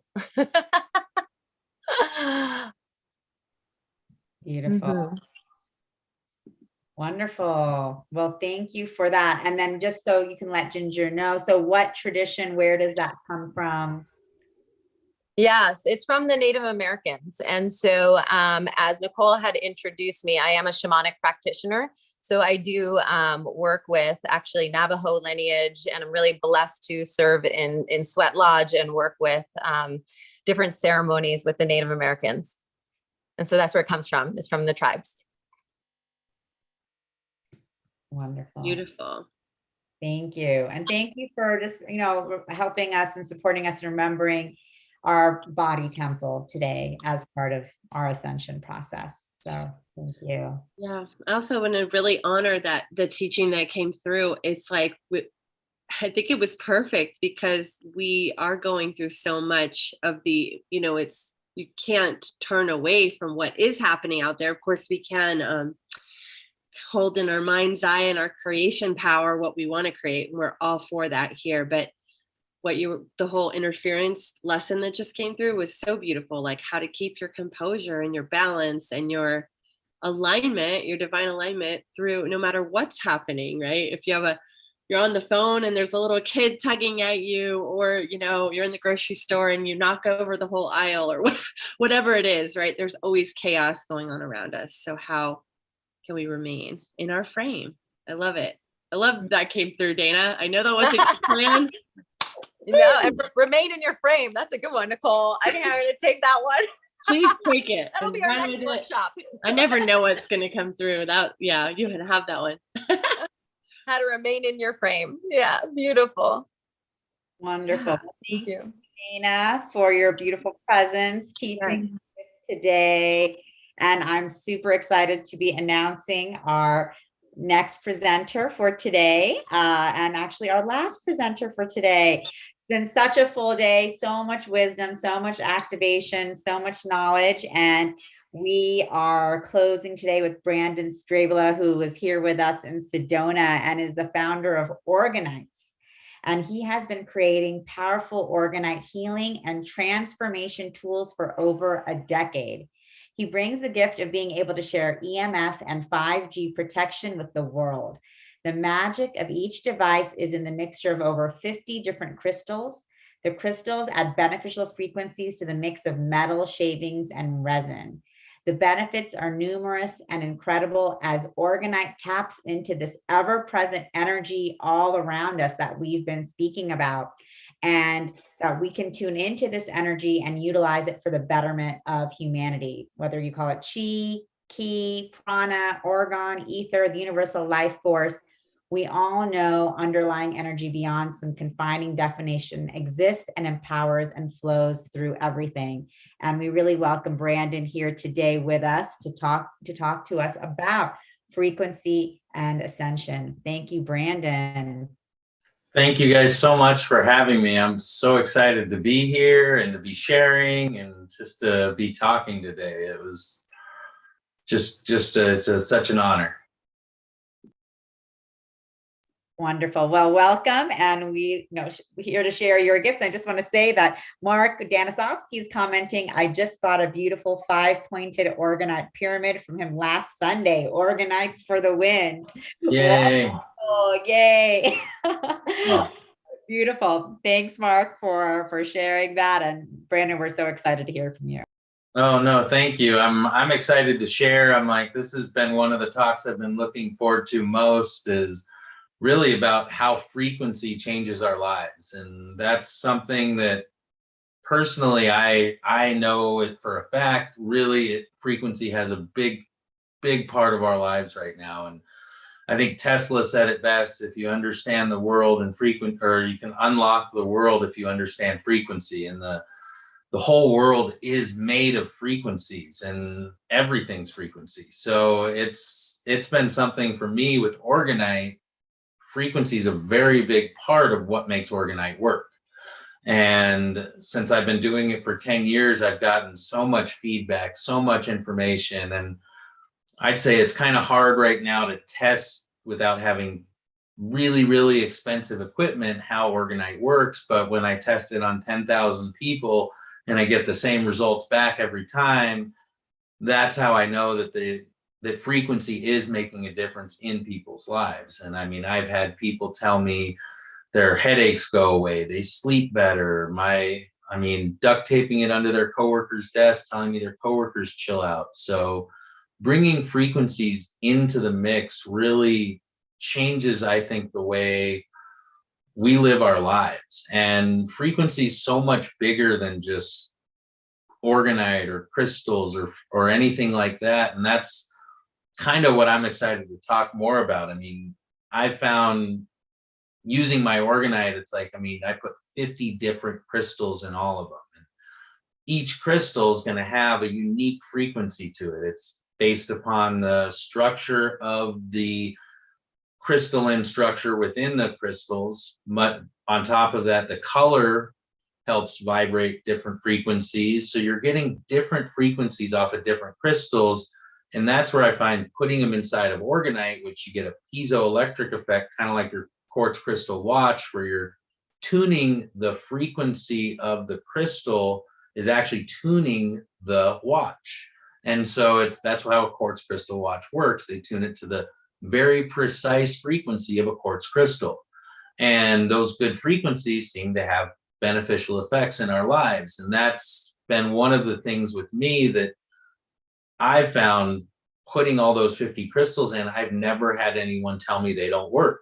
Never had anyone tell me they don't, or to come and take me up on my money back guarantee. I'm 10 years in and it's still 10 years of 100% satisfaction. And that's one of those things where I definitely know something's going on. And the science now is, I think, actually catching up, but it's still not quite proving Organite, but it is proving frequency makes a difference. And I think music and sound are kind of the biggest things that I've noticed recently. Is the science behind it is cymatics.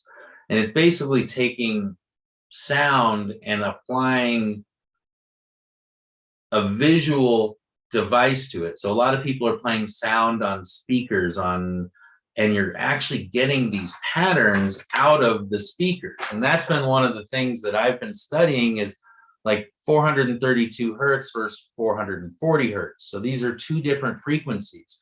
432 is a very pretty frequency, 440 is not.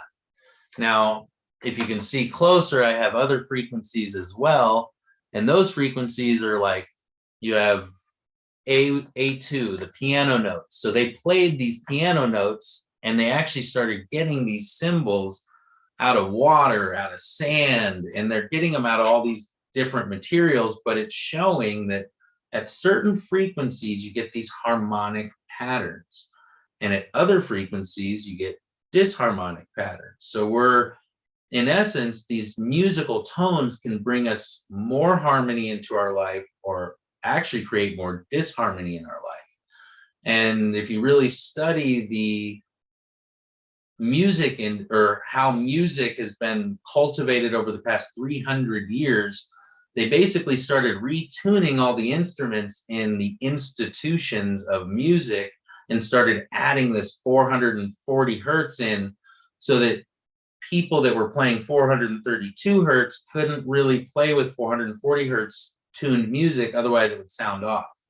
So to play with the institutions, you had to retune your instruments to 440 hertz, till eventually that became the industry standard.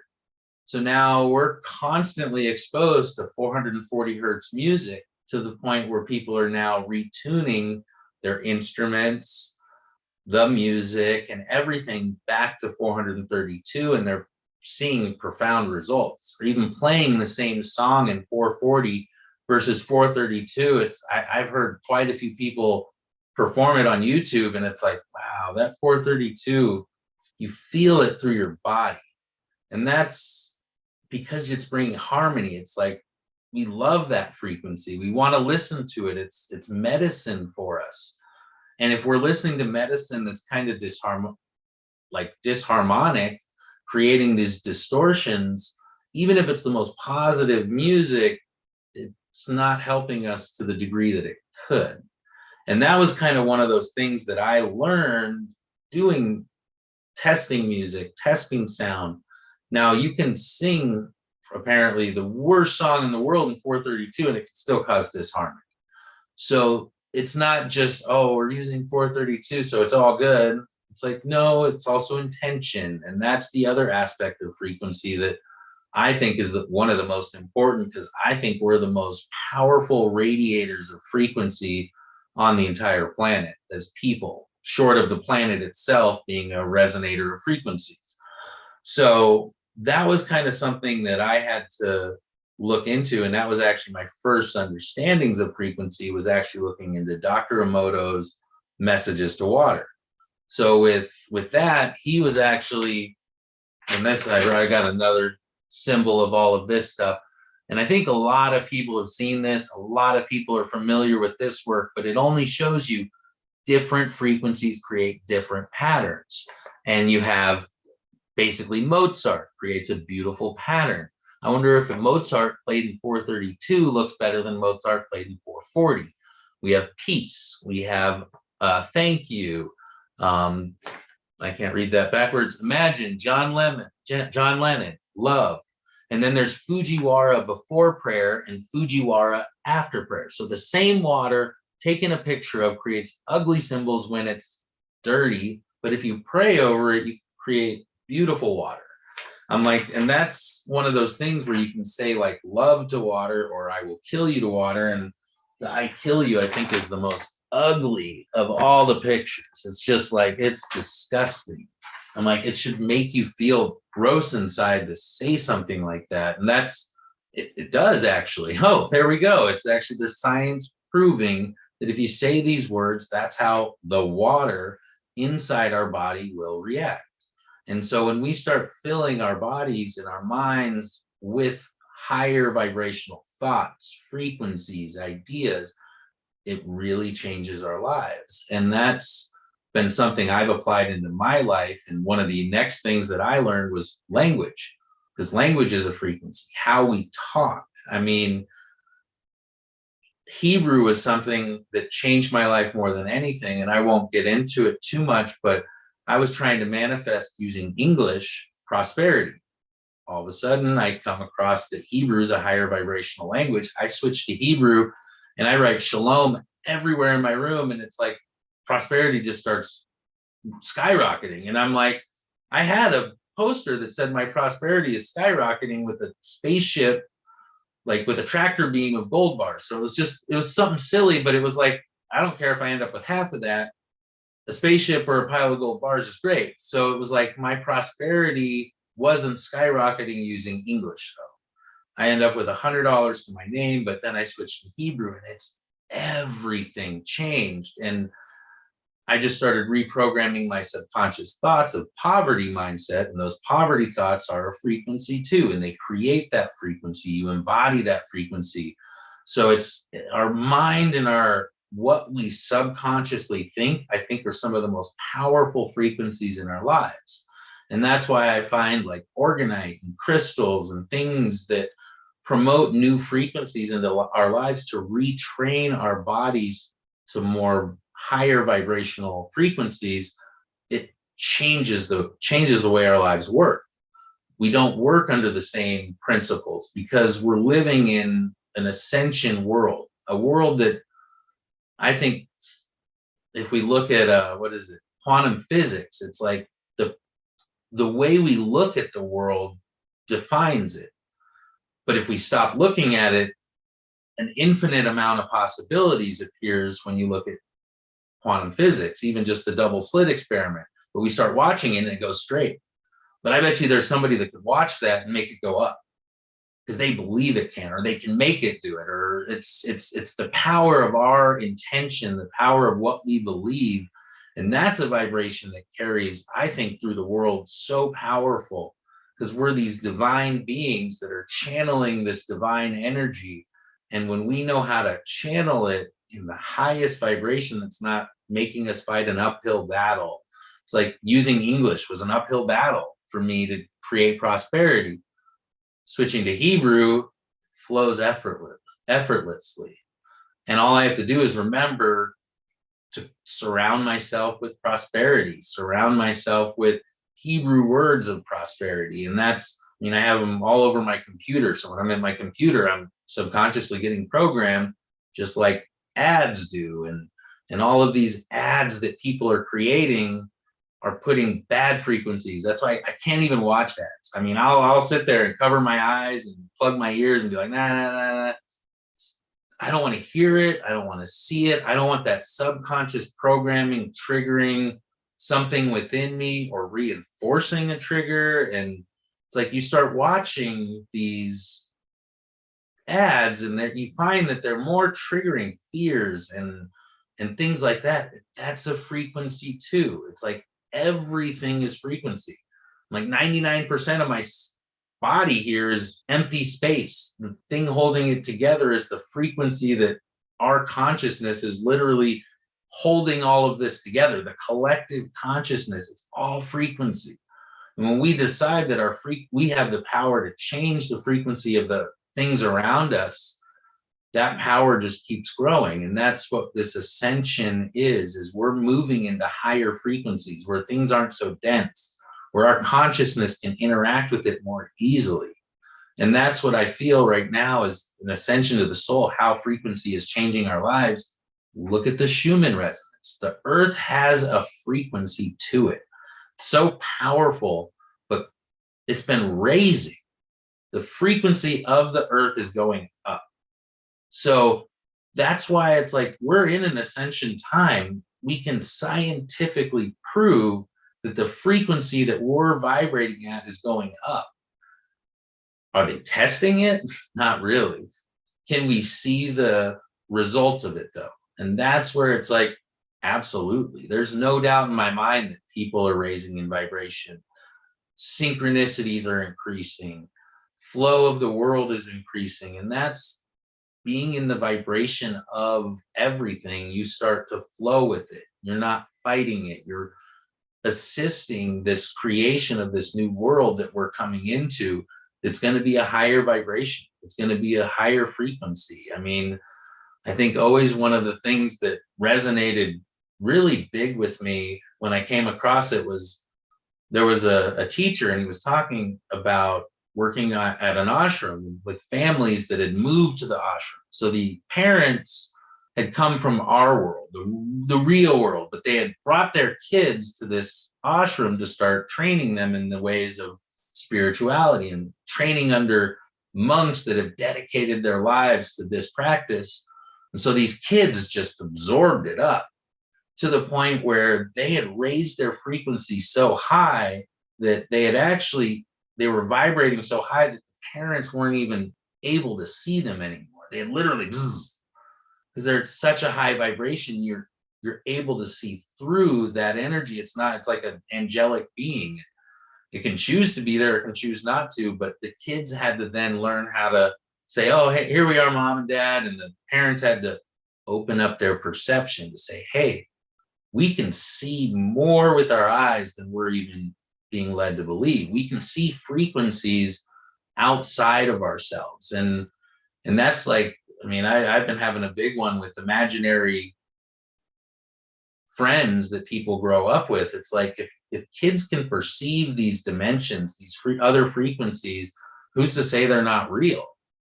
I mean, that's been one of my things. I'm like, wow. And then I'm starting to talk to people. They're like, yeah, maybe my imaginary friend wasn't quite as imaginary as I thought. And it's like, now we could be giving those energies power or whatever. And that's where we have to be mindful of not accidentally inviting in darker energies. And it's just wild when you start thinking it's like, it's all vibration. And even the angelic beings and the dark beings, it's all vibration. It's not, I feel good or bad, but it's like, well, what do you want to play with? You want to play in the higher vibrations, or do you really want to play in the lower vibrations? It's our choice. And these vibrations actually have to respect our choice, to the point where if we say no, those energies don't bother us anymore. We have a vibration, a frequency of power that I still can't explain fully. I think there's other spiritual teachers this weekend that'll actually put that into words far better than I ever could. And that's been one of my things, is it's the power that we have within ourselves is magnificent, and it's life-changing. It's an incredible power that I think that we can all possess. We can all raise our vibration, raise our frequency. But the real power comes in integrating everything.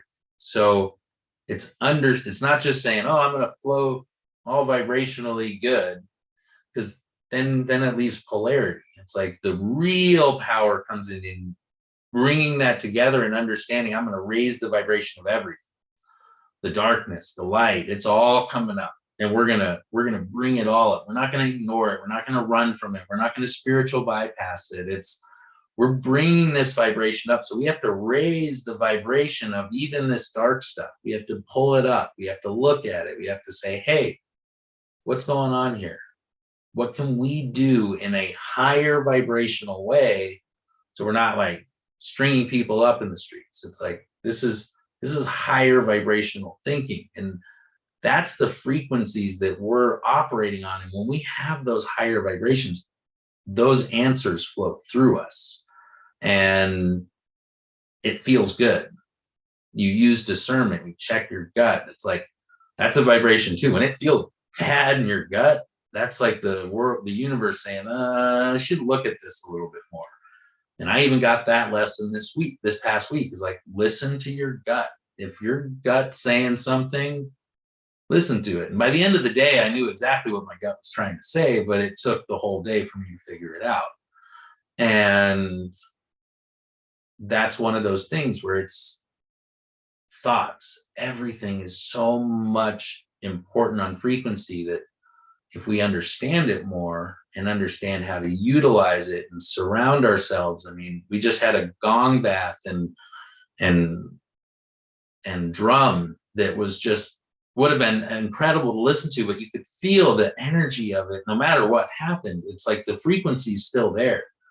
And for those that are really dialed in, they could probably pop out of their body and go sit in the room and just be like, yeah, I was there. It was fine. It was great. I don't need this technology stuff, because we're more technologically advanced than anything else out there. And we have the power in that vibration, and we've been told we can't do these things. And that's a vibration too, saying, hey, you can't do this.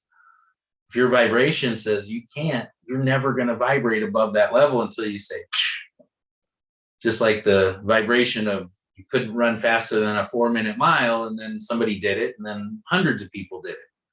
It's like our perceptions create a vibration. Our expectations create vibrations, barriers that once we break those barriers, and all of our, I mean, that's what you look at the creative people on this planet, and it's like, they're like, it just came in. It's just information out there. I mean, the Michael Jacksons, the Princes, all these people, they openly talk about the song just came to them. I mean, Michael Jackson said if he didn't write it down, somebody else would, or Prince would actually steal his songs.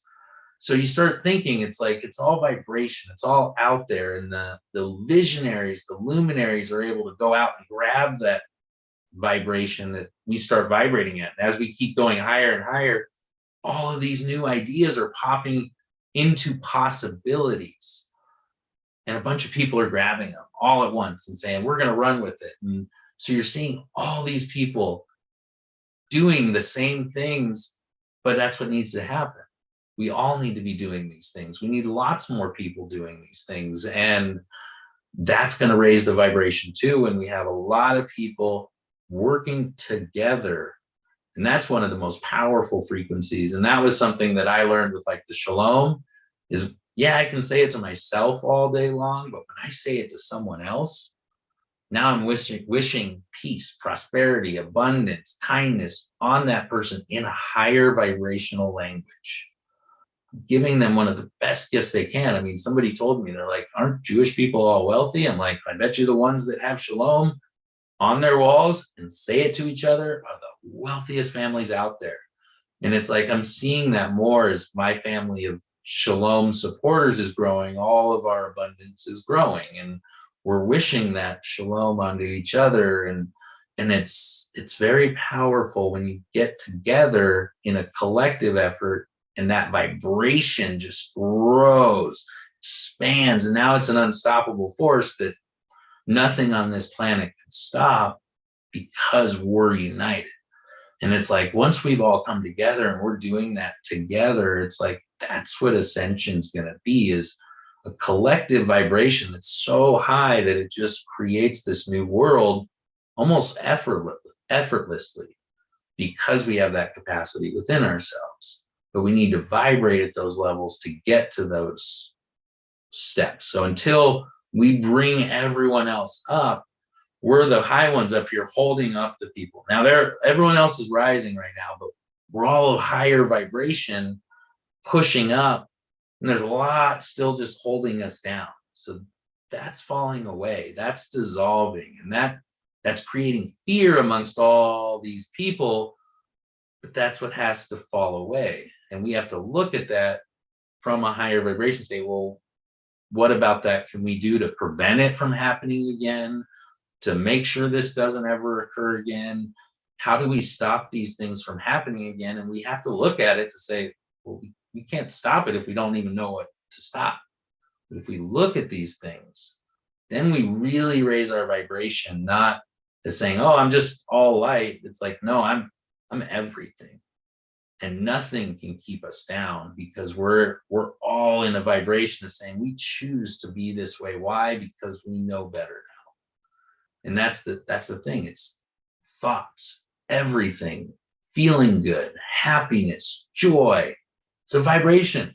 You share it with people. You can feel when people are happy. You can feel when people are sad. Why? Because we can feel vibrations.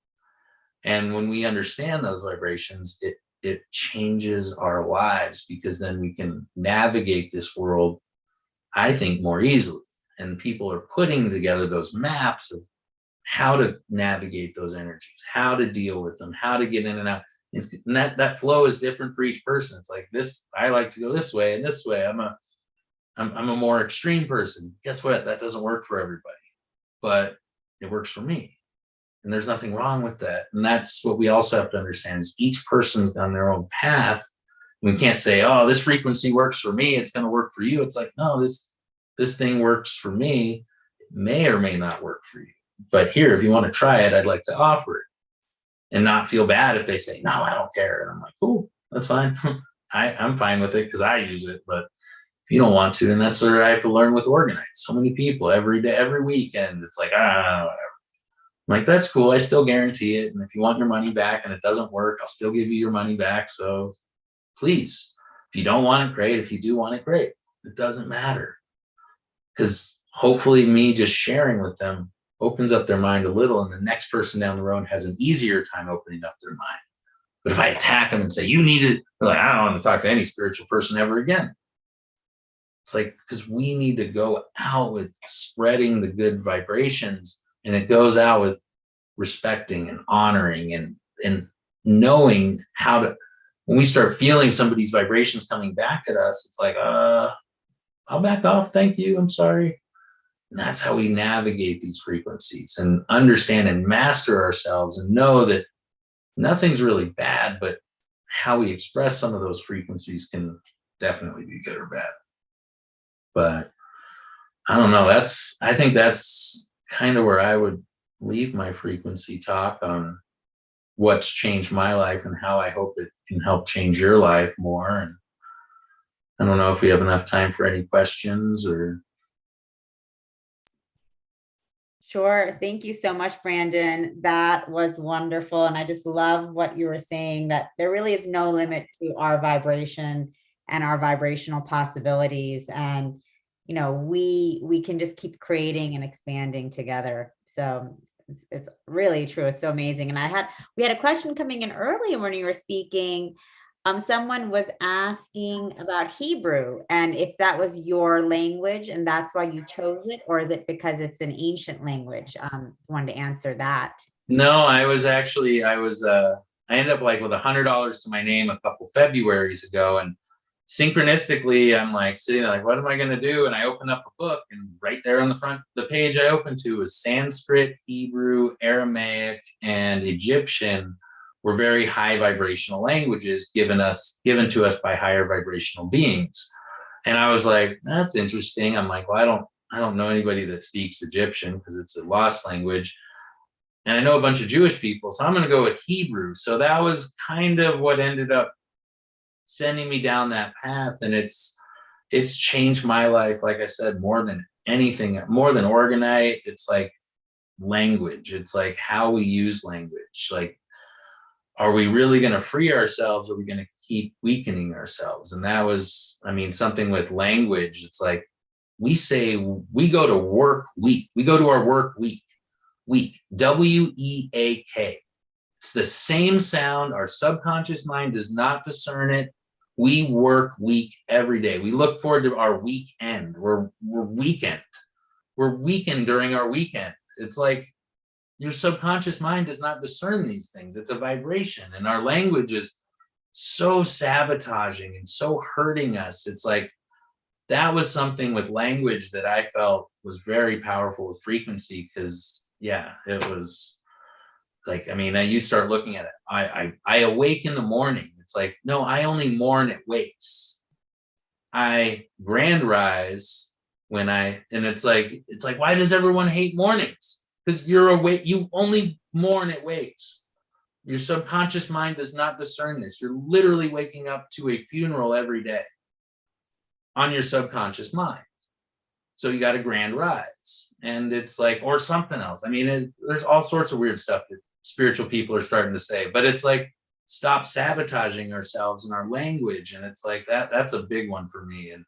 And I've been doing a lot more research. I wish I knew more answers to what to say to work week and all this. It's like, no, how about we just ditch the elite English language and start learning a new one? But I don't know. That's a hard one too. Awesome. Thanks, Brandon, for, working with us on raising our vibration through frequency, sound, power of language, and of course, power of the transformational tools that you create, Organite, which we had a number of our listeners raving about, which is awesome. So, oh, thank you all so much. It was amazing meeting like so many people last week. I mean, and that's, I think, the last thing. It's like the pyramid definitely has different frequencies. I've got it. Brandon. This one's a masculine frequency. This, like the Giza, seems to be a more feminine. The triangles seem to be a balance between the two. So it's like everything's frequency. Oh, I love your pyramid. That's a good ocean one. I know, I love this one. It's so many people comment on it. It's amazing. I just wanted to share with you, Brandon, I've never heard this about shalom. And so I was actually needing to stop sitting up in a chair, and I laid down on the floor, and I was, instead of oming, I was shaloming. And I did. I felt my vibration go up. I really did. I was like, okay, this is something. I'm going to play with shalom. Thank you, Brandon. Thank you. My pleasure. Thank you so much. This is amazing. Thank you for having me on. Yeah, so great. That was a first. I've never heard that. And we have our audience saying, thank you for sharing your beautiful high vibrational energy. And thank you so much. Thank you. And really, I think it is beautiful because language, the words, every word, every sound has its own frequency and vibration. And these ancient languages, like you mentioned, Aramaic, Arabic, Hebrew, Sanskrit, they were created with that mysticism of sound and vibration within the languages themselves. And that's why we own. That's why our mantras that we say are, in Sanskrit or Gurmukhi or in all of these ancient languages, there is a power and resonance in every sound. And so it's so beautiful that you really brought that through for us, because it really helps us to even deepen our understanding of the power of the mantras that we do, and just the power of every word that we say as a mantra. Mhm. You know. Yeah, thank you. No, I agree. It's powerful. So yeah. Wonderful. What a day that we've been having today. We've had a full day of incredible presenters, starting this morning off with Suzanne Ross and Isaac Mars, and then ending the day here with Brandon speaking to us about his transformational tools and language and power of frequency, vibration, and sound. It's been very, very full. So it's been very exciting. And we just want to thank all of you who have been tuning in with us throughout the day for joining us here. We really appreciate all of you. Any reflections you'd like to be putting into the chat, feel free. We'd love to hear what you have to say, and any favorite highlights from the day. We'd love to hear your shares as well. And Neil, Nicole, want to jump in? I just want to say that today was amazing, and just the energy that everybody's had, and the downloads, the 30-minute downloads, is just like you get just to experience what they are and their gifts in those moments. So it was amazing, and I'm excited for tomorrow, because tomorrow not only are we going deeper, we also have an open mic, right? Yeah. So we have an open mic, everybody. Tomorrow it's going to be amazing, and we're putting it out there to any of you who want to be a part of the open mic. Let us know. You can email me, you can message me in the chat right now, or just tell us tomorrow when we announce it. But it'll be a great opportunity for, if you have poetry, or if you have maybe a simple song with like a guitar where it won't really like mess with the audio settings, something like that. Or if you just want to share something from the heart. So, definitely want to get more of an interactive kind of community feel for this. So tomorrow we'll have that opportunity. What time is that going to be? Let me see right now. It's, I have it up here. It's 1:10 to 1:40. Great. Perfect. Mm-hmm. So 1:10 to 1:40 Pacific time. Please bring your poetry, spoken word, song, music, and, bring your thoughts and, into the room to share with everyone else. So it'll be great. And see, Ahimsa Heart is asking, replay of today is in 3 days or soon. It's already available on YouTube, so you can just go there and watch it straight away. Awesome. Yeah, we're kicking off tomorrow with Raquel, right? Raquel Spring. Yeah, exactly. It'll be a great talk. Speaking about ascension from the astrological perspective. Yeah. Marilyn, I see you're asking, today was very worthwhile. How do we access the recorded Zoom or replay? So yes, it's all available on YouTube already. And you can just pop onto the YouTube if you wanted to take another review of Neil's in-depth presentation of the Yuga cycles. I see Neil's put the YouTube in the chat. So you can just jump in and review any of those talks, activations, at any time. It's all going to be accessible to you guys.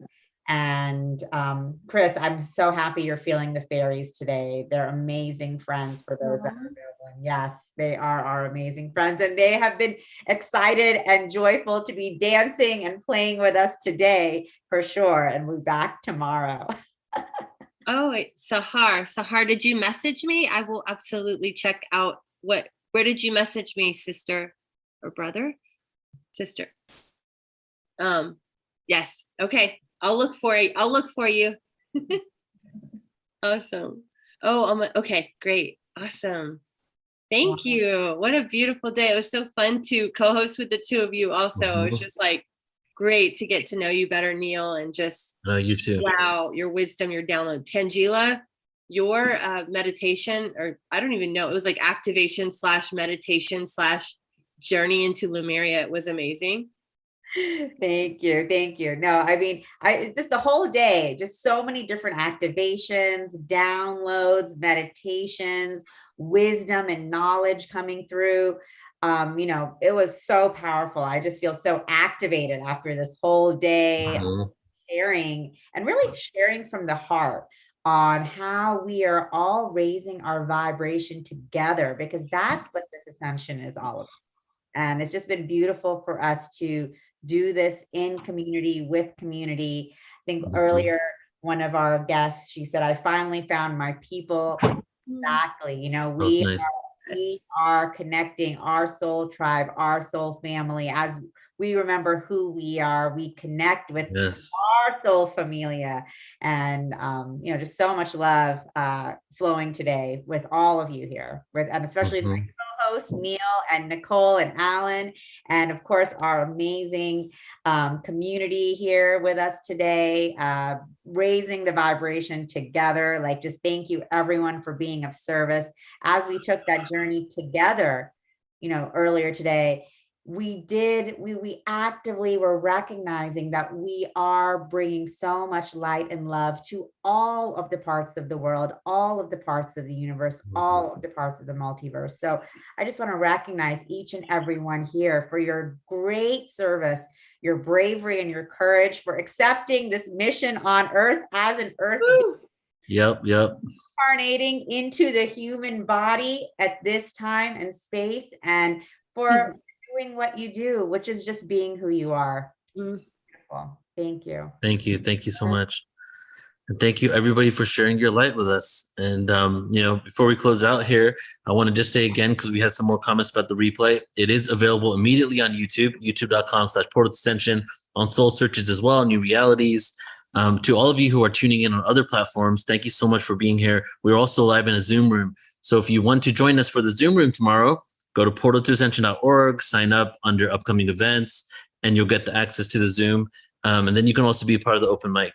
And if you can't be part of this event, you can still sign up at Portal to Ascension, because we have thousands of hours of content of epic footage, video presentations, documentaries available for free. So please do go check it out. And tomorrow I'm going to share a couple of other events that we're doing as well. And before we close out, I thought I'd share a poem and then we can close out for today. And just one more thing. Yeah, go ahead. Remind everyone that every single presenter you saw on here today is a part of Soul Search, and you can find them on Soul Search. We had put their links throughout the whole day.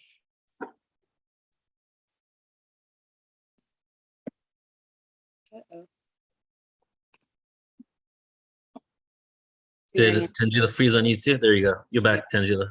As you're reflecting on your day, feeling into your experiences, or watching the replay, and you'd like to connect with India or Isaac or Suzanne or Nicole or Brandon, you can go on to Soul Search and find out a little bit more about who they are. Watch videos. Brandon has amazing videos on Soul Search. Look at Joan's profile and see who she is and what she's done. Get to know everyone, and then you can start connecting directly and going forth in your own soul's journey. Everyone is here together as a family. So, you know, everyone is here, and we could easily connect at any time. Thank you. All right, everybody, let's all take a deep breath in together. Deep breath in. Let it out through your heart. Feel your heart expanding. Another deep, deep breath in. Filling up every cell in your body. Let it out through your heart.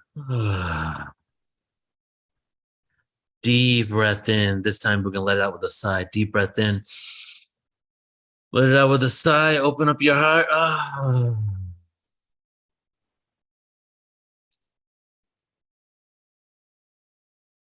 And just continue to breathe normally.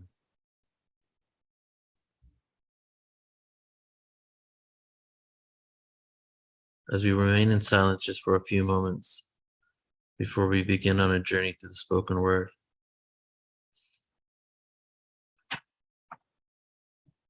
Enjoying the silence.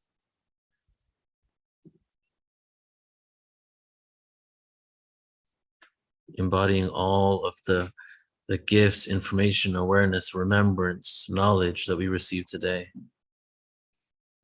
Integrating it into our own being. And then emanating it out into the cosmos. As each one of us is a lighthouse, a beacon, a frequency machine, an organic, conscious, beautiful representation of a vibration, sending those signals out into the universe, creating harmony throughout the cosmos, letting the galactic family and all the benevolent beings in creation that are here to support our ascension letting them know, letting the universe know, letting Source know we are ready to return to the One, to cultivate unity, to live in harmony, and to create peace on earth. Meditate and levitate. Waves of frequencies resonate higher. I'm connected to the provider, source of cosmic energy. We're going to be one single entity, expansion remedied. Oneness must breathe, exhale and let free. Consciousness to be, experiences of you and me. Souls of interdimensional beings to feel, hear, and see this third dimensional planetary existence. All time can be found in one instance. In this realm of linearity, atoms in anarchy, quantum polarity, the epitome of creation. Facing our egos, acquiring patience, waiting to let go of our nations and join the federation of souls that will take us to the fifth world and join the federation of souls that will take us to the fifth world. But I have one question. Are we one yet? Going back to source, no remorse when reinforce the course that we all endorse. Unconditional love, the highest vibration, a gift from above. Desolation or separation, we must be the ones to say this is enough. You see, the third dimension, it was meant to be tough. There is no captivity, so unlock the cusp, move away from hate and lust. Our thoughts begin to shift the earth's crust into a straight axis. Just like in Atlantis, stop causing damage and learn to manage self-realization. When people start to vanish, we change our intentions and join the like-minded souls in the fifth dimension. This is the beginning of your oversoul's mission. What is it that you envision for the future incarnations? The Christ consciousness has arisen to the perception of being in this prison, this industrial system. Slumber of opposites. Duality where we get lost and forget how to circumvent and achieve liberation. The curiosity won't last for long at all as we move to the aquatic age, break free from the third dimensional cage of limitations, Freemasons being misplaced in this illusionary reality. Governing authorities, there will be no more war. Co-create a love ambassador, open the doors. Life isn't supposed to be a chore. No getting on your knees, worshiping entities from the floor. The message is simple. We don't need to know anymore. We are the ones that we've been waiting for. We are the ones that we've been waiting for. We are the ones. I love you all so much. Thank you, Neil. Thank you. We are the ones that we've been waiting for. Beautiful. Thank The you all. moment is now.